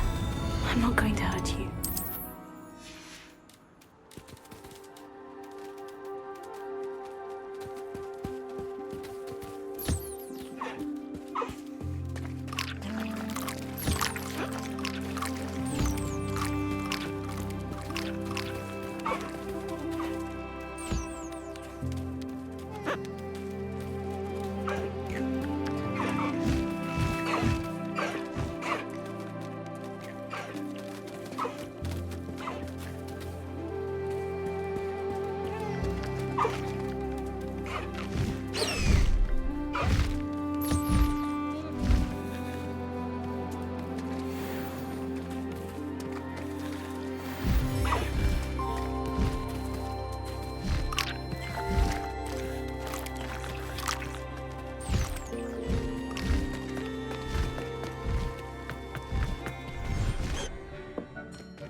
What's going on, Nombre? Hey, Oh, so I've been there we go. Sorry. Go screwing ahead. around with these caravans and all that stuff, and caravans make a lot of money. They do. They make a shit ton. It's just like the only reason why I always say property, because property also is subject to even more Well, the of a thing is, decrease. you can have at the lower levels. I can only have 3 properties, which are doing okay until they level up. But every one of the people that are under me, my champions, I can have in a caravan. Because everything that they do, I can do myself. Yes, You you know, can. even without a good physician, you just stop and you let everyone heal up. And did you get Zorna? And did you get your brother and sister and pull them into your party? Because Yep, they're not a part of your companions. I have the yeah, because those are your direct clan. That they're your family. I have the second my brother was freed, he immediately had he had 2 children. It was like kind of miraculous. I'm just like, yeah, you don't even. You know, Yeah. That's the first thing he did when he got freed. He didn't get beers. He didn't go on a warpath for revenge to like avenge our parents or anything, because like it's my brother. Our parents were killed. Blah blah blah. And instead, he just went out and just literally, not even 9 months later, just insta child. I'm like, wow. Yeah, but these caravans, they're making every one of them. I have 6 of them is The longer 600 plus. If you check your companions that are doing these caravans, all of their skills now, particularly in like the second to last row on the right called trade, that's probably through the roof now. That and their scouting, so they're able to travel faster, which means there's less days that they charge you for operating without revenue made. Effectively, reducing overhead while at the same time getting higher yields per visit, as opposed to the same. You know what's funny? If you go to one of the bartenders and you ask, I need someone to run my caravan, the only thing that they have that's specific to running a caravan is weapon strength. Interesting. I didn't know that. Yeah. Huh. Yeah, so it's really funny. So everyone starts out pretty blank. Because I thought it'd be steward, but no, I mean, you're right about the trade. The trade, and because it's weird. It's not technically their party yet. Those steward things only really come in to help. They pay dividends, but it's only after you are leader of some faction and can give them their own. You have to give them their own fief, and you also have to pay like some ridiculous, like I don't know if it's 25,000 or if it's 50,000 to basically, like, they don't get that money and you don't get it back either, but it basically creates their own army, like they're their own clan now. They're a part of your kingdom, but they have their own clan. Like they're free. They basically turn into the people that you interact with that are moving around the map with armies and shit of different factions. You, in essence, create one of those out of your companion. And the companions are the ones that, family is the ones that will never fuck you over. I don't think, anyway. Yeah, but all I know is switching over, in this endeavor to figure out whether I should do caravans or not. Dude, the caravans are just freaking slaying it, dude. If you're not at war, caravans all day, every day of the week, sent to every single. Oh no, companion. I got out of my kingdom. I have no more kingdom. Yeah, exactly. Because they were giving me like 300, and the reason I got out of it is because one of my sister was actually captured. Oh fuck! Like, no, fuck this. Exactly, it's not worth the fucking 130 piece or 300. No, but yeah, I mean it's a significant, man. I mean, expected every day I'm making 2,500. Yep, and it only climbs from there with more property. It's caravans. Pretty bananas. So yeah, and I'm at the limit. I have to I'm gonna get rid of my medic and going on, my Wild? scout. The scout's the last one that I want to get rid of because it That makes one it you a can lot always, easier to find stuff. if you can double your scout as also an archer that doesn't need a horse, they're perfect for leading or even if it does need a horse, it's just they get hit more. They're perfect for leading your archer battalions when you're by yourself. Well, the only thing is I only have 6 companion slots. It's And true. I'm looking at the Well, the it only profit really matters. from Oh, go ahead. The profit from what? having them as caravan leaders. So I'm just gonna. It's way more beneficial. You have them set up perfectly. I wouldn't even be able to recommend doing anything to improve that, even if that would actually significantly improve your yield. You're basically capping out exactly as you need to, and then once you Now, unlock. plus, I'll actually start to be able to level up again. The only time where the battalion leaders and shit come into play in terms of like making or breaking, not really, but helping seal the deal to a noticeable degree is when you're fighting like 700 on not like equal numbers and massive armies. The ones that have like fucking Or your engineer with the siege and stuff. I was like, Dude, I don't need this you're engineer. I'm not sieging anyone. You'd be surprised. You should sync when you have extra points, like in between levels or some shit, and you're just basically waiting to unlock a level up, and you can have the option to sync it into Siege. I wouldn't bet against it, because once you figure out the recipe, because it's a micromanaging bullshit task to make sure that you're at a friendly castle when it gets besieged. Because I'm sorry, I don't give a fuck what anybody says.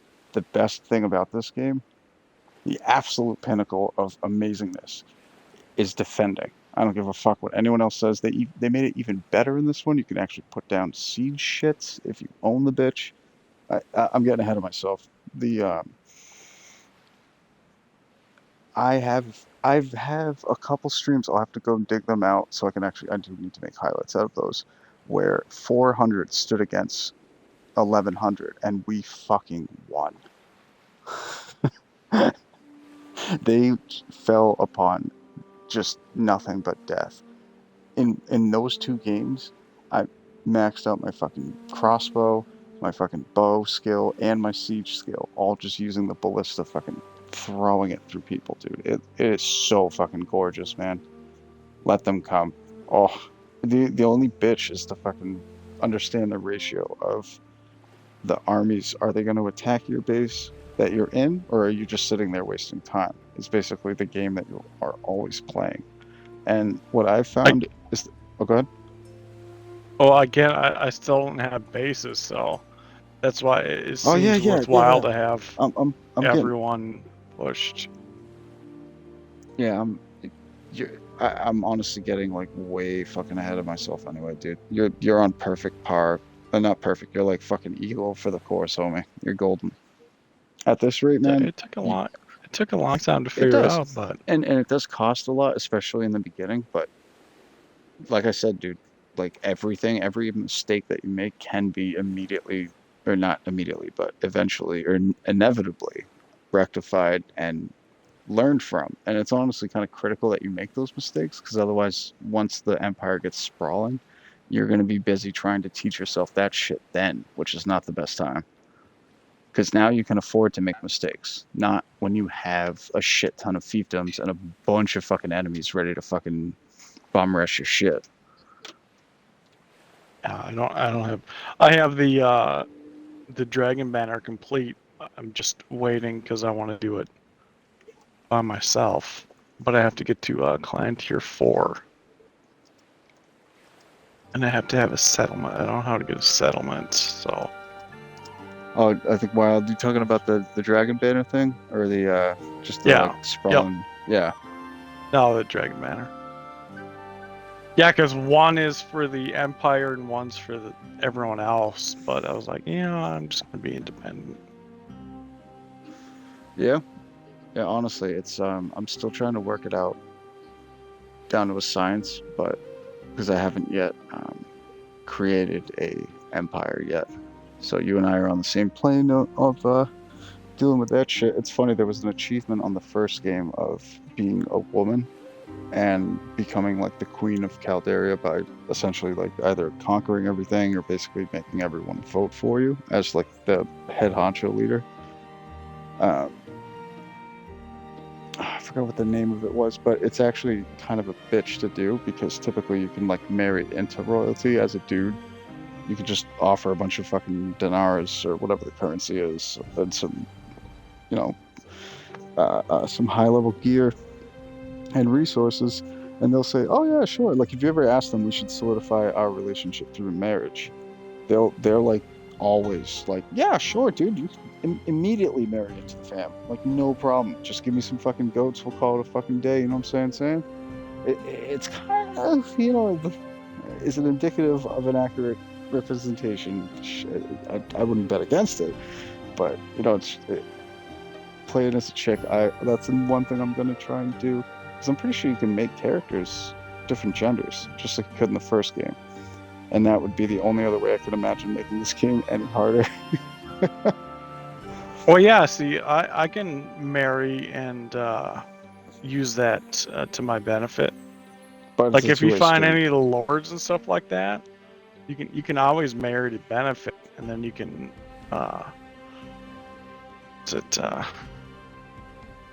pledge your allegiance to them. But yeah, I haven't. Anyway, yeah, these caravans are stinking good, dude. I haven't found a way to like low-key assassinate anyone that you're married to in this game. Like I didn't know if like once you become king, like you could, you know, pull that shiesty shit, and like, you know, because I was trying to screw with the enemy's queen, because she's constantly running her mouth about the guy that I was trying to basically fight his faction on, and I was thinking, I'm like, shit, what about out of the entire clan, I'm the only one with someone I'm married to who doesn't have combat skills or like anything that really helped my whatever the fuck. And well, there goes my train of thought. I got nothing. Anyway, it's fine. I just like, it all worked out. I mean, today at least it wasn't a waste. Oh no. These caravans are slaying it. Hell yeah. Yeah, in 1 day's time, I'm sure your bottom line looks way less red and way more black.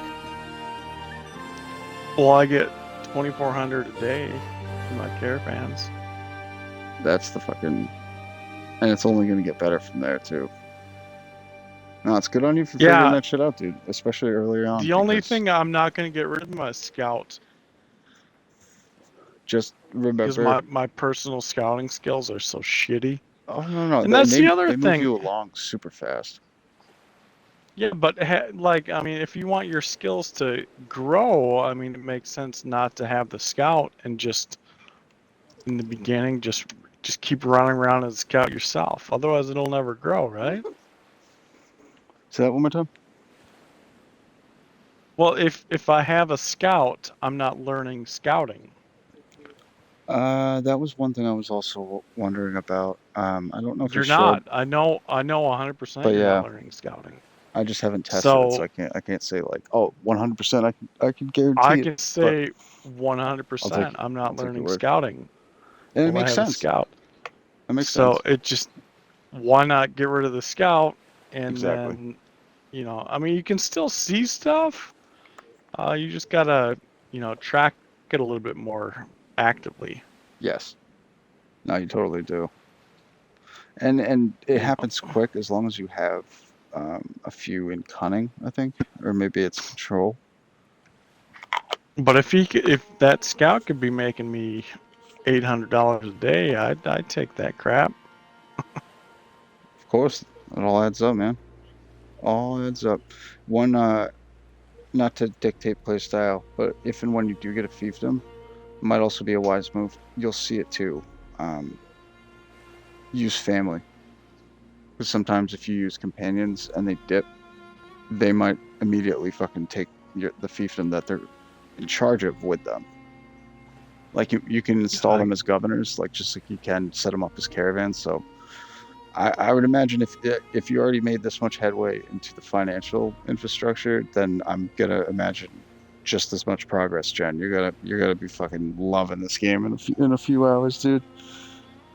You'll see numbers that you'll be able to roll with, and then you'll be able to figure out how to make your numbers as comparable. And then next thing you know, dude, you got a 1,500 man army just on a warpath that gets intercepted by a 1,300. Well, that's the thing. It took me what 40 hours to get to the point where it seems okay. I mean, this game is nothing that you can't just get into it and be like, hey, I want to go, play and be successful. No, for that in 10 hours. You want to do scenario. It's a preset battleground, and you pick your enemies and you pick your troops, and you get your instant gratification. Pretty sucky. Yep. You go this way, and you earn every step of it, and it sucks, and it has sucked, but you're basically at that part where they take the picture on Superman. I don't like roller coasters. All right. Well, I gotta go. My dinner's ready. For sure, brother. You have yourself a great night. Good night, bro. Thanks, man. You too. Cheers. Master Chan, ladies and gents, the man, the myth, the legend. And I am sorry I'm not on mic right now, Wild. But I do got one last thing for you before I go. My wife's still, she's up, and she doesn't mind using headphones, but I honestly feel like an absolute scrub telling her, like, yeah, use the fucking earbuds, when it's like both of our Fridays and shit. And, but there is a solid chance that the second she does head off to bed, I'll kick the mic back on. I tend to get like all hooting and hollering and shit. And we do have a very small living space, so what little doors that there were taken off the hinges, not out of like rage, but just out of like necessity for square footage. So all but the obviously the front, back, and bathroom doors have been removed. So sometimes my nasally ass booming voice comes fucking tearing through. Oh, what are you doing? The fuck was that? Was it the can? Fucking hell. That was so cute. I mean, it was like, what is that? I'm ready. I think it was like the national bird of Ukraine is like a Oh, baby. The national animal, whatever. It's a beautiful fucking bird, and the thing has the most like amazing mating dance. And it literally looked like what our cat was just doing on one of the dinner tables before it jumped down. Oh shit. But I think you know what, Wild? I think it might actually be time for a little something, if you know what I'm saying. Ooh, you got shot. My wife's watching that FBI show. It's very intense. A lot of earpieces, a lot of radio commands. Half the time I want to start talking into my wrist. Just watching this shit. It's honestly not bad though. So if you are looking for like a crime thriller and of like the modern variety, I should definitely give that a check. I wouldn't say it's lacking. There's obviously like every show like that, you're gonna have filler episodes, but I didn't think I'd enjoy it as much as I did. Mainly because it's usually like you get the Walking Dead effect of like instant hindsight and like real time, so you can't even like sit there and enjoy what you're watching. You have to end up sitting there and you're like, oh, why the fuck would why would you march a horse into a horde, Rick? You fuck.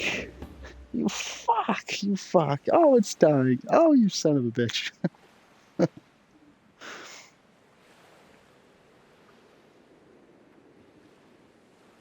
What was it again? Oh, let me just. I gotta work on my pilates.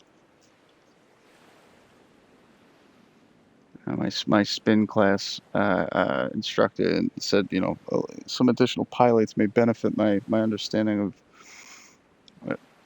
Oh, dude, the tank scene. Yes, dude, you know exactly what I mean, man. It was fucking brutal.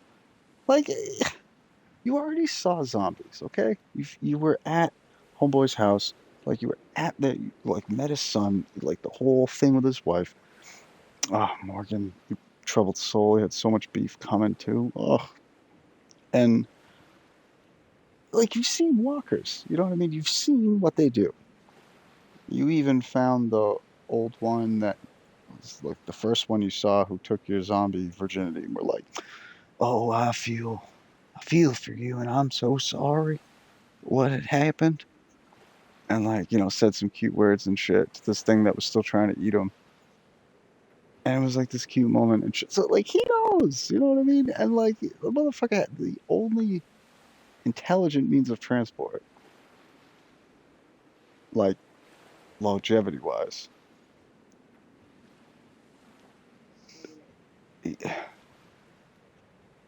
Like,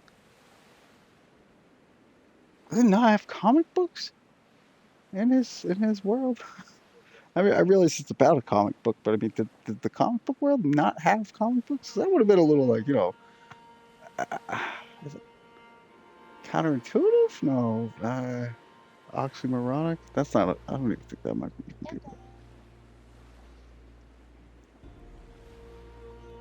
But the guns. He needs his guns. What? How the fuck? I mean, like, I might be asking for a lot here. You know what I mean? I sure as shit wouldn't know how to do it, but I'm pretty sure there's still instructions inside a tank in M1A1. You know what I mean? And like last time I checked, like I would hope. I can't assume, but I would hope that they're in English. You know what I'm saying? So like, does he have to operate a weapon system? God no. Have you ever seen World's Amazing Videos or World's Wildest Police Chase videos or whatever the fuck? When the guy steals a tank, he never operates the fucking turret and fucking loads a fucking charge and then primes a shell. He doesn't do any of that shit. He's just reversing the whole time. He fucking carving up anything he wants. That's like.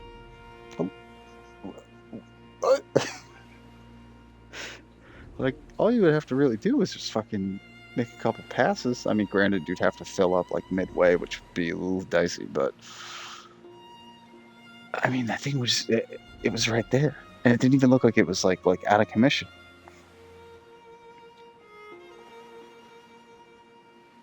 But what they did to Klein, yeah, it's just like the poor bastard.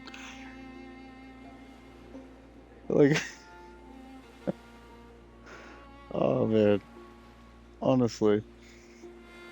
And I just remember the justification that I read about it of like, oh, it needed to be sad that the new someone so needed to make it more exciting or needed to make it more realistic, that people wouldn't be living on highs, they'd be living on lows. And just like the Superman roller coaster of viewership that took place over the next several months, just like that's where he got his picture taken, and the rest of the coaster is as follows. It's just plummeted. People were like, cool, yeah, fuck me, fuck Abraham, fuck Glenn, right? No, fuck everyone.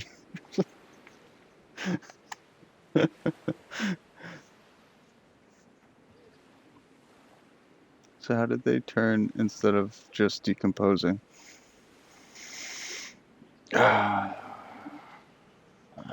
I don't know, because that's a very logical question. I mean, like, Mother Nature doesn't really stop. It didn't stop for dinosaurs. It didn't stop for Pangea. I doubt it's going to stop for zombies. The whole unproven core theory still kind of seems to, a little as plausible. And like, I don't know, magnetic orbit. The whole thing about like the sun and the life and the the spheres and shit. It's like it's pretty cool. It's like a fucking miracle, to be honest. It's amazing. We're at like just the right fucking distance. You know what I mean? It really reminds me of like a climate controlled apartment that some old bag of bones would fucking retire to in Florida. Is Earth. You know what I mean? Like it's in that perfect little zone where you got your hot, you got your cold, you got the atmosphere, you got the gated community, you know what I mean? You know, shit doesn't really just come flying in, and when it does, it's got to be massive for it to actually bust all the way through. You know, otherwise cities would have been knocked by satellites by now. The effect is unimaginably I mean, it's like Ice Age causing, so it's like not to be minimized, don't get me wrong, but like, I don't know, it's just the whole thing is a beautiful symphony of odds that shouldn't exist. How far are you? Did you watch all the way through? I haven't seen the there's like the return season or some shit, but I mean, like, it's been out long enough where I was even ridiculed by my own boss for not watching the damn last season. He was like, but there's tigers and they're fighting and they're just like, it's insane. You have to watch it. He literally almost sent me home from work to go to watch it, and I'm just like, I got a problem, and it's not without precedent. I did the same thing for Sons of Anarchy for a different reason. Like, I never saw the end where like Jax, you know, rides and apparently succumbs to the same fate as his old man before the credits roll, with like the whole tractor trailer thing and the whatever. After Walt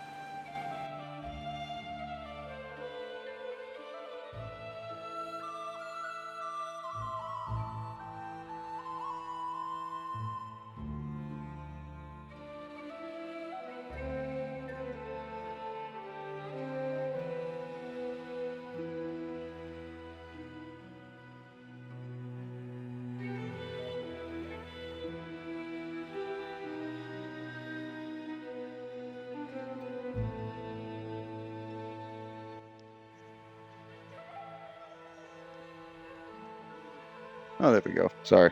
My controller died and it like brought my headset with it. Like, nah, not today, homie.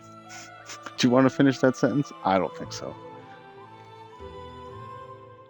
But no, I haven't seen all the way through, but I think I know all the way through about it.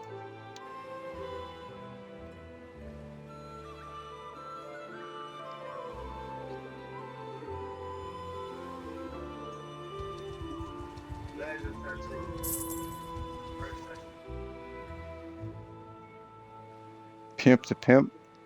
All I heard was laser tattoo removal first session. Yeah, that guy, he has a fucking, it's like swollen and infected. He looks like an idiot. I thought it was hilarious. Oh my god, that's fucked. That poor bastard. At least he's trying. He's trying to rectify those sins. Oh fuck, I had like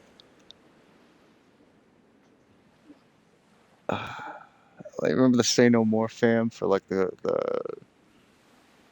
those memes for like a haircut. It's like, yo, give me that. It was like the North Korean joint. It was like, yo, give me that N64 James Bond villain do. And it was supposed to be like a Kim Jong thing or whatever. And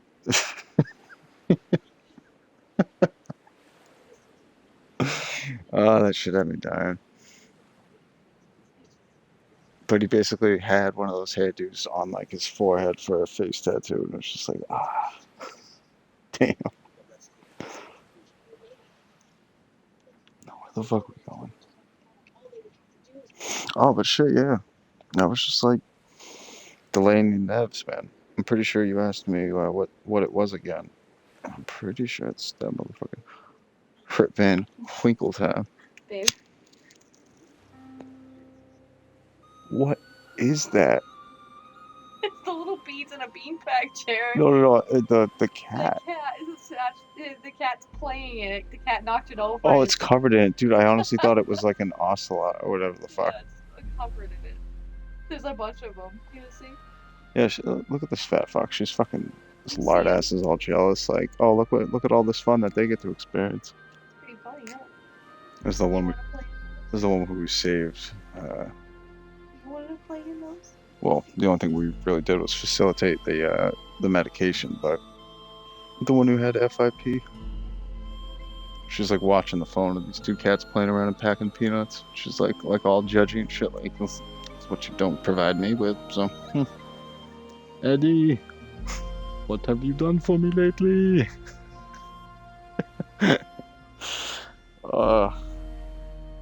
Have you seen that, baby? The stand-up Eddie Murphy, Raw. I don't know if that was particularly Raw, or if that was a different one. I think it was Raw. I know who you are. And people just come up to me on the street and shit. They just fucking, they love me. But I mean, like, it's sometimes fuck with my day, because they just walk up and they're like, Eddie! Fuck you, Eddie! I know who you are! That was like one of the best fucking stand-up sketch show of George Carlin that I've seen in a minute. Crazy bastard.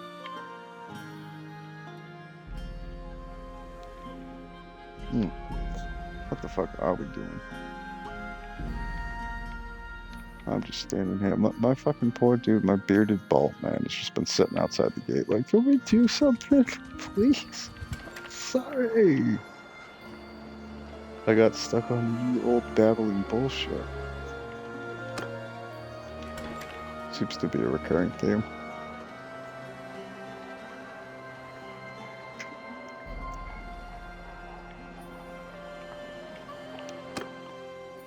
Smithy.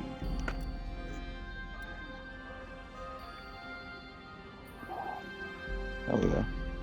That's the fucking payout for the harder one is 100 gold. Like, oh, okay. Maybe the easy one, because I'll get more gold. Or how about the one that's fucking like 3,000 more? Shit. I just need more steel.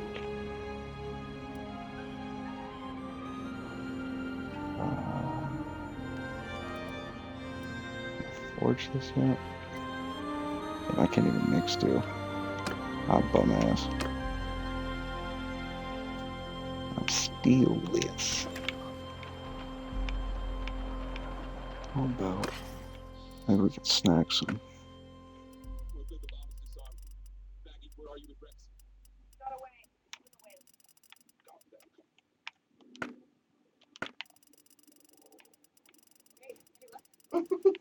The auto sort in this game always confused the fuck out of me because they put the armor after food, but not before some parts of armor, like the shields and shit. Yeah, because these could be considered weapons or offensive slot items, even though they're defensive gear. What the filfarful and filful was I trying to buy? Steel. Steel! I don't need... Oh, damn, they probably don't have that. Next best thing would be a mace, right? Because we have that military mace, whatever the fuck this thing is. So we know this thing will give us the steel that we need.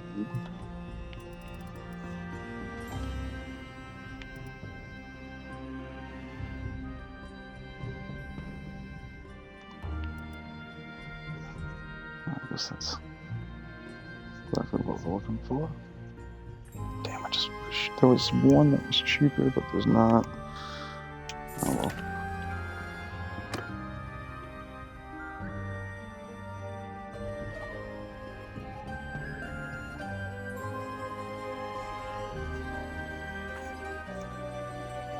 And before we hop off the mic, and I can relinquish my wife from those god-awful earbuds. I don't understand how anyone can fucking use those things, because they're like the suction ones that some people swear by, and they just, I feel terrible making her continue to rock those, especially on shows that shoot guns. I can only imagine what the fuck that sounds like. But yeah, one additional news update.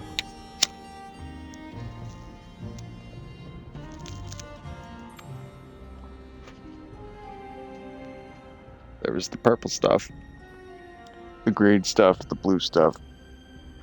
But in order to effectively utilize the asset as its most beneficial component of your day, you must first ignite it, stand in it, get high.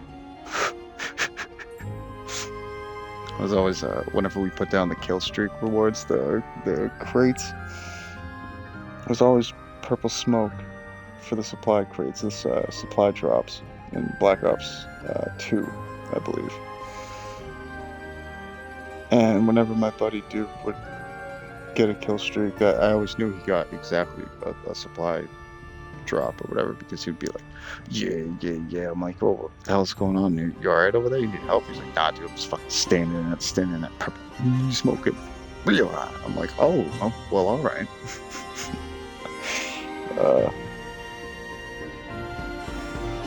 But I'll still be here. I just might have to cut the comps for just a tiny bit longer.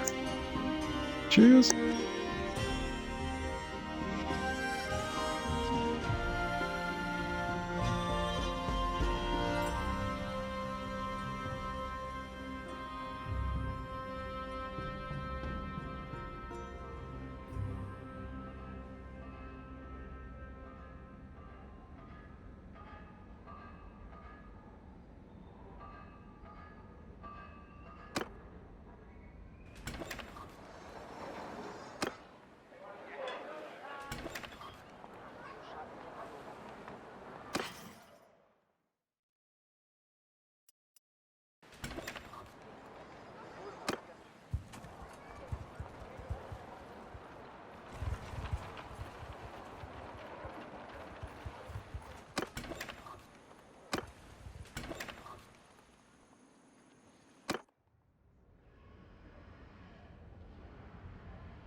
Yours is not a face I know.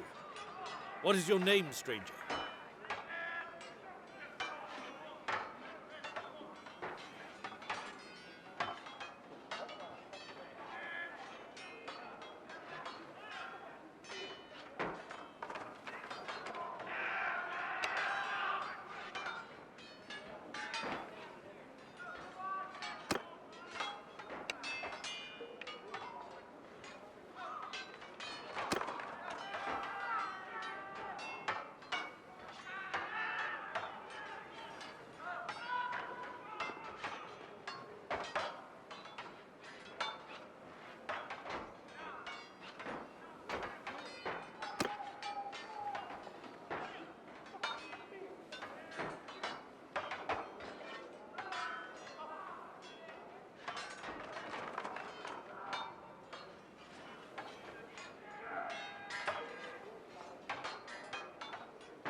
I don't think I know you. Peace to you, stranger.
Oi, sorry, I don't think I know you.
Who are you and what do you want?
Horse archers!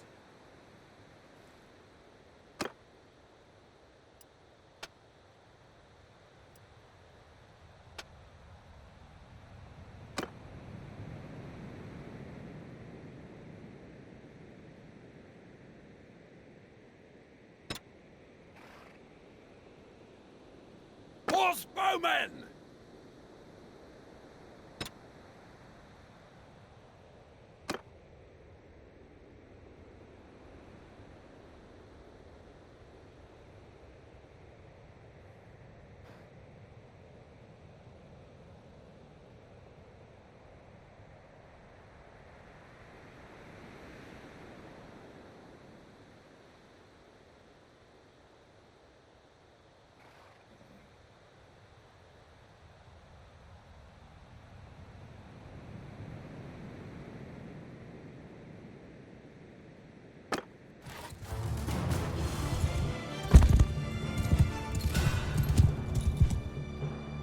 Follow your sergeants!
Warriors!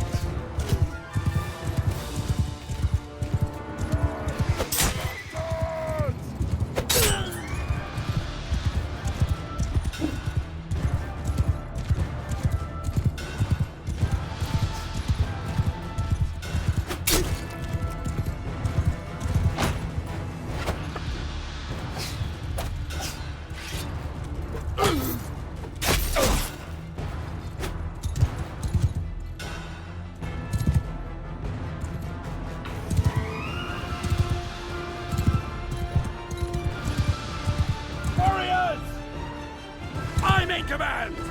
Command is yours!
soldiers!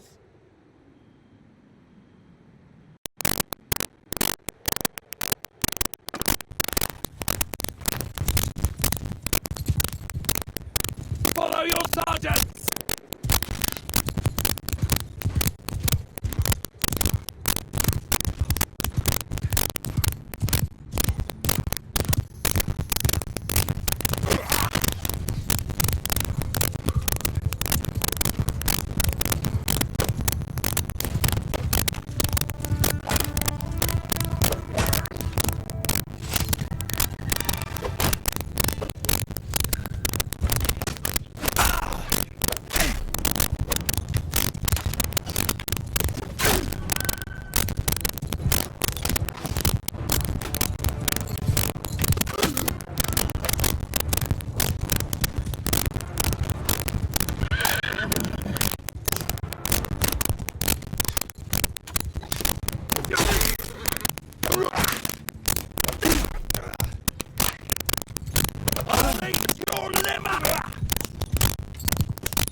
Yes?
Right. So who are you?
Yes. Do I know? I am Istiana. You probably already know that, though. Once I wielded great power, but now... Anyway, I'm most curious what you might want with me. So, what brings you to me? Is that true? You may have one piece of the banner, but it's of little use in itself. You'll have to find the other parts. But once you can bring together the pieces, you'll have something of tremendous value. The banner of Calradios is part of a legend.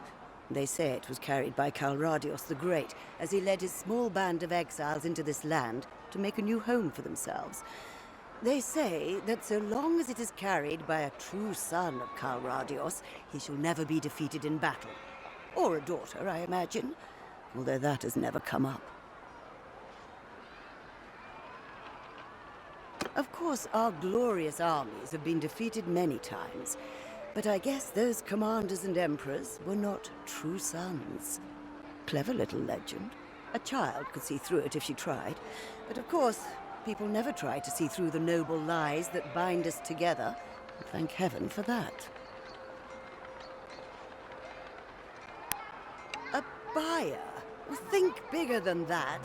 Let me just say, if you can find the missing pieces, I'm sure I can help you put it to good use. Before I reveal that information to you, I need to know more about your intentions. One could use the banner to restore the Empire, but one could also use the banner to destroy it. This is what I learned from a lifetime in politics. There is nothing worse than disorder. Suffice to say that I know better than anyone about the lies and cruelty that kept the Empire alive. But all the murders I ever committed in 10 years of serving Neretzes do not amount to the death toll in a single hour when an army storms a town.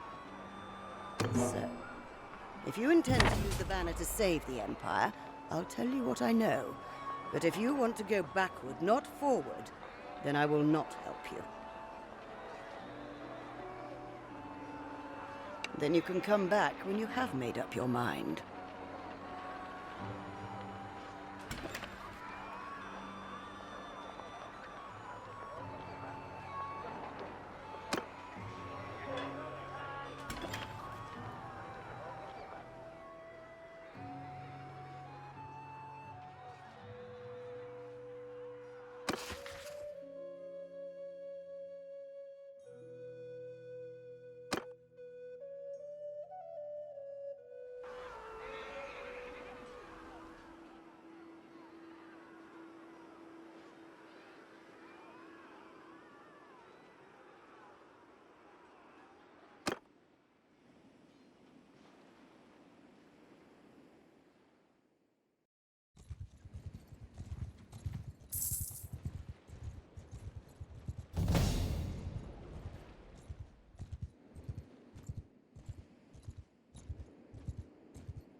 Sorry, I don't think I know you.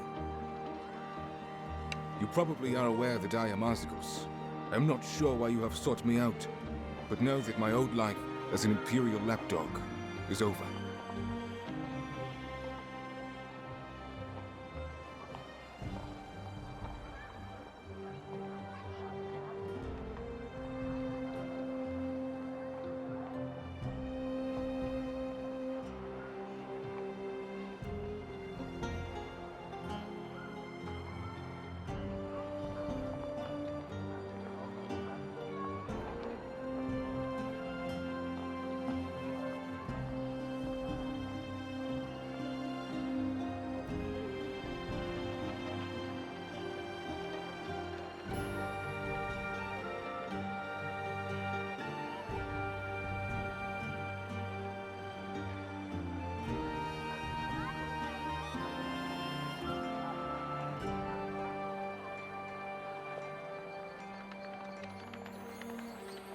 So, who are you, and what brings you to me?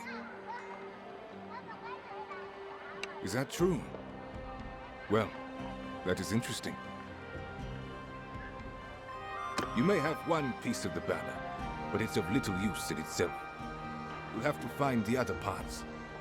But once you can bring together the pieces, you'll have something of tremendous value.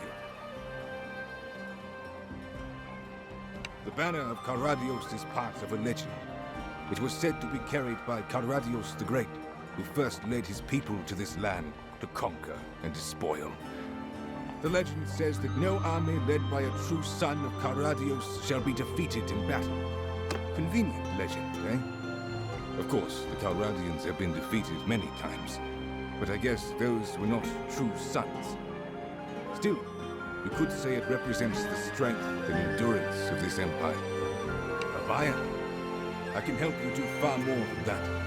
Before I answer, you and I need to know more about each other. I don't know what you know about me. I was a citizen of the Empire. I was a commander in the Imperial armies, but I am not Imperial. The Empire has a genius for destruction.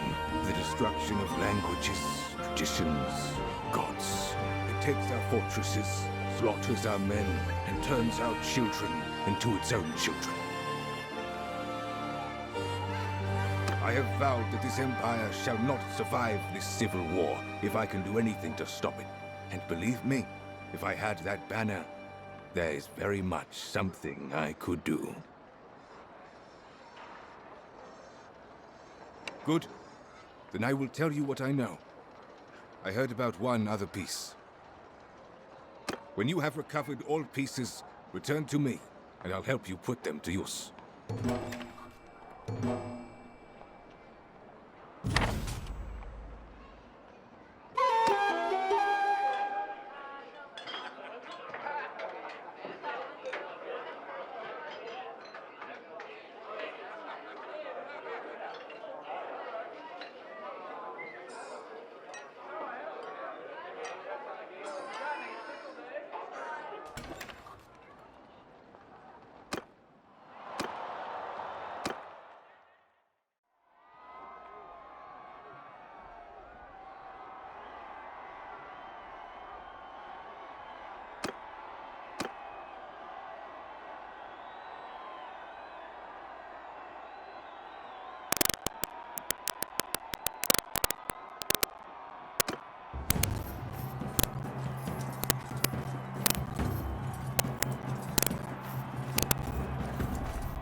Victory is ours!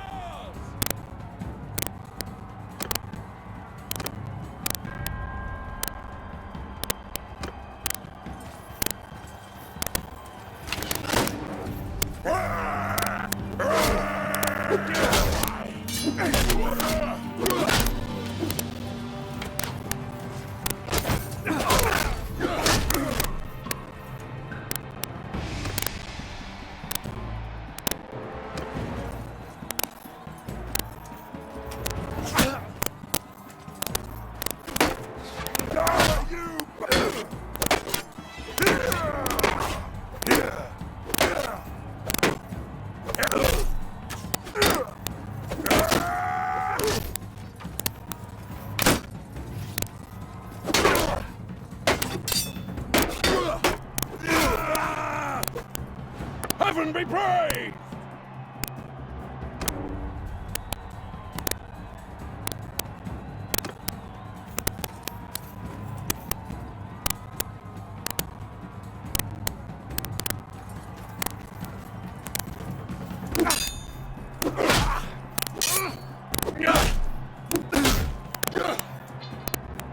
Well fought!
It's been a while.